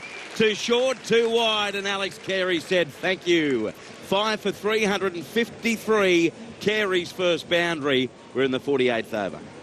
Well, all the pace bowlers at the back end here bowling to Alex Carey have come around the wicket, trying to not give him any room to hit through the offside. And Alex Carey was good enough to create width there, I felt, from Sony. It was a little bit short, as you say, Maury, but some incredible piece of batting to be able to get inside the line of the ball through the offside. Sony to Carey, full toss, driven along the ground towards long off. In comes Agarwal. They've got one, and Smith, who ran aggressively as always, ends up sending Alex Carey back. One more to the left-hander. He's 10. 5 for 354. One ball left in the 48th over. So a 6 to bring up a century against Sony, who's gone for 82 runs in 9.5 overs. What's Stephen Smith thinking? Well, I don't think he goes the ramp shot this time. I think he backs himself to go over cover for 6, which he's done on multiple occasions tonight. He could bring up his century in just the one ball, and I reckon he'll be looking to eye that extra cover region. In comes Sony. He's already hit 4 sixes. Smith, he won't get a 6 here. He'll get only a run as he clamped down on a Yorker. The ball goes away on the offside for a run, and Steve Smith signals for more gloves. His 47th batting glove combination of the innings. 5 for 355. 2 overs left. Smith 95 off 60, and he'll maintain the strike. 5 for 355, so 13 runs off the over. And what did you say, Jimmy? 376, the top score at this ground? 376. So that's in grave danger with 2 overs to go. It was a good Yorker to finish that last over with Smith winding up. It had to be a well-executed Yorker. If you missed the length, it was definitely going over extra cover. And to keep Smith on 95. So highest on this ground was 9 for 376 against Sri Lanka for Australia, and that was in 2016, 2005, 2006. No, I'm looking at the wrong spot. 2014-15. Thanks, Jimmy. Here's a sweep by Smith. It goes over square leg. It's going to race away for 4. What timing! Boy, didn't the fielders look confused. Steve Smith, 99. Australia, 5 for 359 in the 49. Well, this was a fascinating shot to Bumrah. Bumrah just rolled his fingers over the ball with the off-cutter, and Steve Smith just shuffled across and really just bunted the ball over short square leg into that vacant region. On 100. The crowd claps. Bumrah in. 99 off 61. Smith awaits. Bumrah bowls. Smith gets the 100 as he guides it towards deep point. Gets the single. Picked up by Pandya. Smith raises the bat and the helmet and points to the crowd. 100 off 62 deliveries. Australia 5 for 360. What an innings by Stephen Smith. Amazing innings, and he's loved it. He's smiling out there. He's had a couple of match-defining partnerships. He's been the aggressor. He's really shifted the momentum of this run-setting effort. And he's got plenty more to go. He's only faced 62 balls. He's done it without breaking a sweat, really. He's been there for 105 minutes. For a century, it's his 4th against India, the 10th of his career. 62 balls, 10 fours, 4 sixes, 5 for 360. Now it's Carey. Bumrah around the wicket. Carey greets it on the full. Flays it away through the covers for another boundary. Australia 5 for 364. Carey 14 off 9. And all of a sudden that 376, the record score by Australia on this ground, is in peril as Carey got a full toss and said thank you again. Whacks it away for 4 on the offside. And you can see what Carey wants to do. He wants to stay leg side of the ball so he can work it through the covers. Bumrah still coming around the wicket to try and cut off that angle, not allow the bat swing of Alex Carey through the cover region. 9 balls left in the innings. It's Carey on strike to Bumrah. Down the track he comes and he plays it away to the covers. Can't get a run. It was hit straight to Coley. Not expecting a dot ball there. 5 for 364 on the SMS. David is listening in Geelong. Thank you, David. Good to hear the cricket back on the Radio Go Australia. Paul says, in Canberra, your radio commentary makes me feel like I'm almost there. No need for the TV visuals. And any chance of getting both Alexes for the test? I love the voice and banter of Miss Hartley. Hopeful to hear Andrew Moore's game set bingo tonight, says Paul. No, that's only for the footy season. Here's a misfield by Coley from the next ball by Bumrah. Carey gets 2. They'll come back for a third. Return on its way and they make the third. Sloppy fielding that time from the skipper. Carey moves to 17, 5 for 367. 7 balls to come in the inning. Yeah, really uncharacteristic here from Virat Kohli through the legs. Just got a little bit of a touch on that, and that allowed it to be 3 runs. We've seen a few threes for the Australians. They're just so quick between the wickets, and they do like to challenge the Indian arms from the boundary rope. Here's Bumrah over the wicket to Steve Smith. 5 for 367, 12 off the over. Bumrah bowls. Smith gives himself room. Whips it away to deep mid-wicket. There's protection there, however. Fielding is done by Iyer, and they only get a run, but Smith will keep the strike on 101. 5 for 368 Australia, 1 over to go, and Bumrah, 10 overs, 1 for 73. I think my 380's at risk here, Andrew Moore. A dozen away. I'm still going over. It's only 2 hits to get to my score of 380. Yeah. And the last over is going to be bowled here by Mohammad Shami, who I think has been their best bowler. So they've only had the 5 bowlers, yeah, Maury, so that might have actually hurt them tonight. They haven't had anyone to go to. Zaney went over, his economy rate was pretty poor. Zaney's was 8.3. So maybe if they had a 6th option, they might have just been able to change up this flow. Now it's Shami bowls. Cut and miss by Steve Smith. Nearly falls down. He really went after that. Missed it through to Rahul. Score remains 5 for 368. Yeah, so the field here for the last over. Short third man, backward point. Deep point on the boundary. Kohli's at cover inside the circle. Long off, long on, deep mid-wicket, deep square leg and a short fine leg. Yeah, looked like it was a bit of a slower ball into the wicket. That protection down the ground and square on the leg side as well. Deep cover point. In comes Shami. Good start to the over. Into Stephen Smith, who lost this over the covers. 1 bounce, 4 runs in front of the Delhi Messenger stand. Smith just carted that away. He's 105 off 65 deliveries, and Australia 5 for 372. 4 runs off their highest ever score at this ground. Well, it's just a replay of so many shots we've seen today. Backing into his crease, lofting the ball over extra cover. It's just unstoppable at the moment.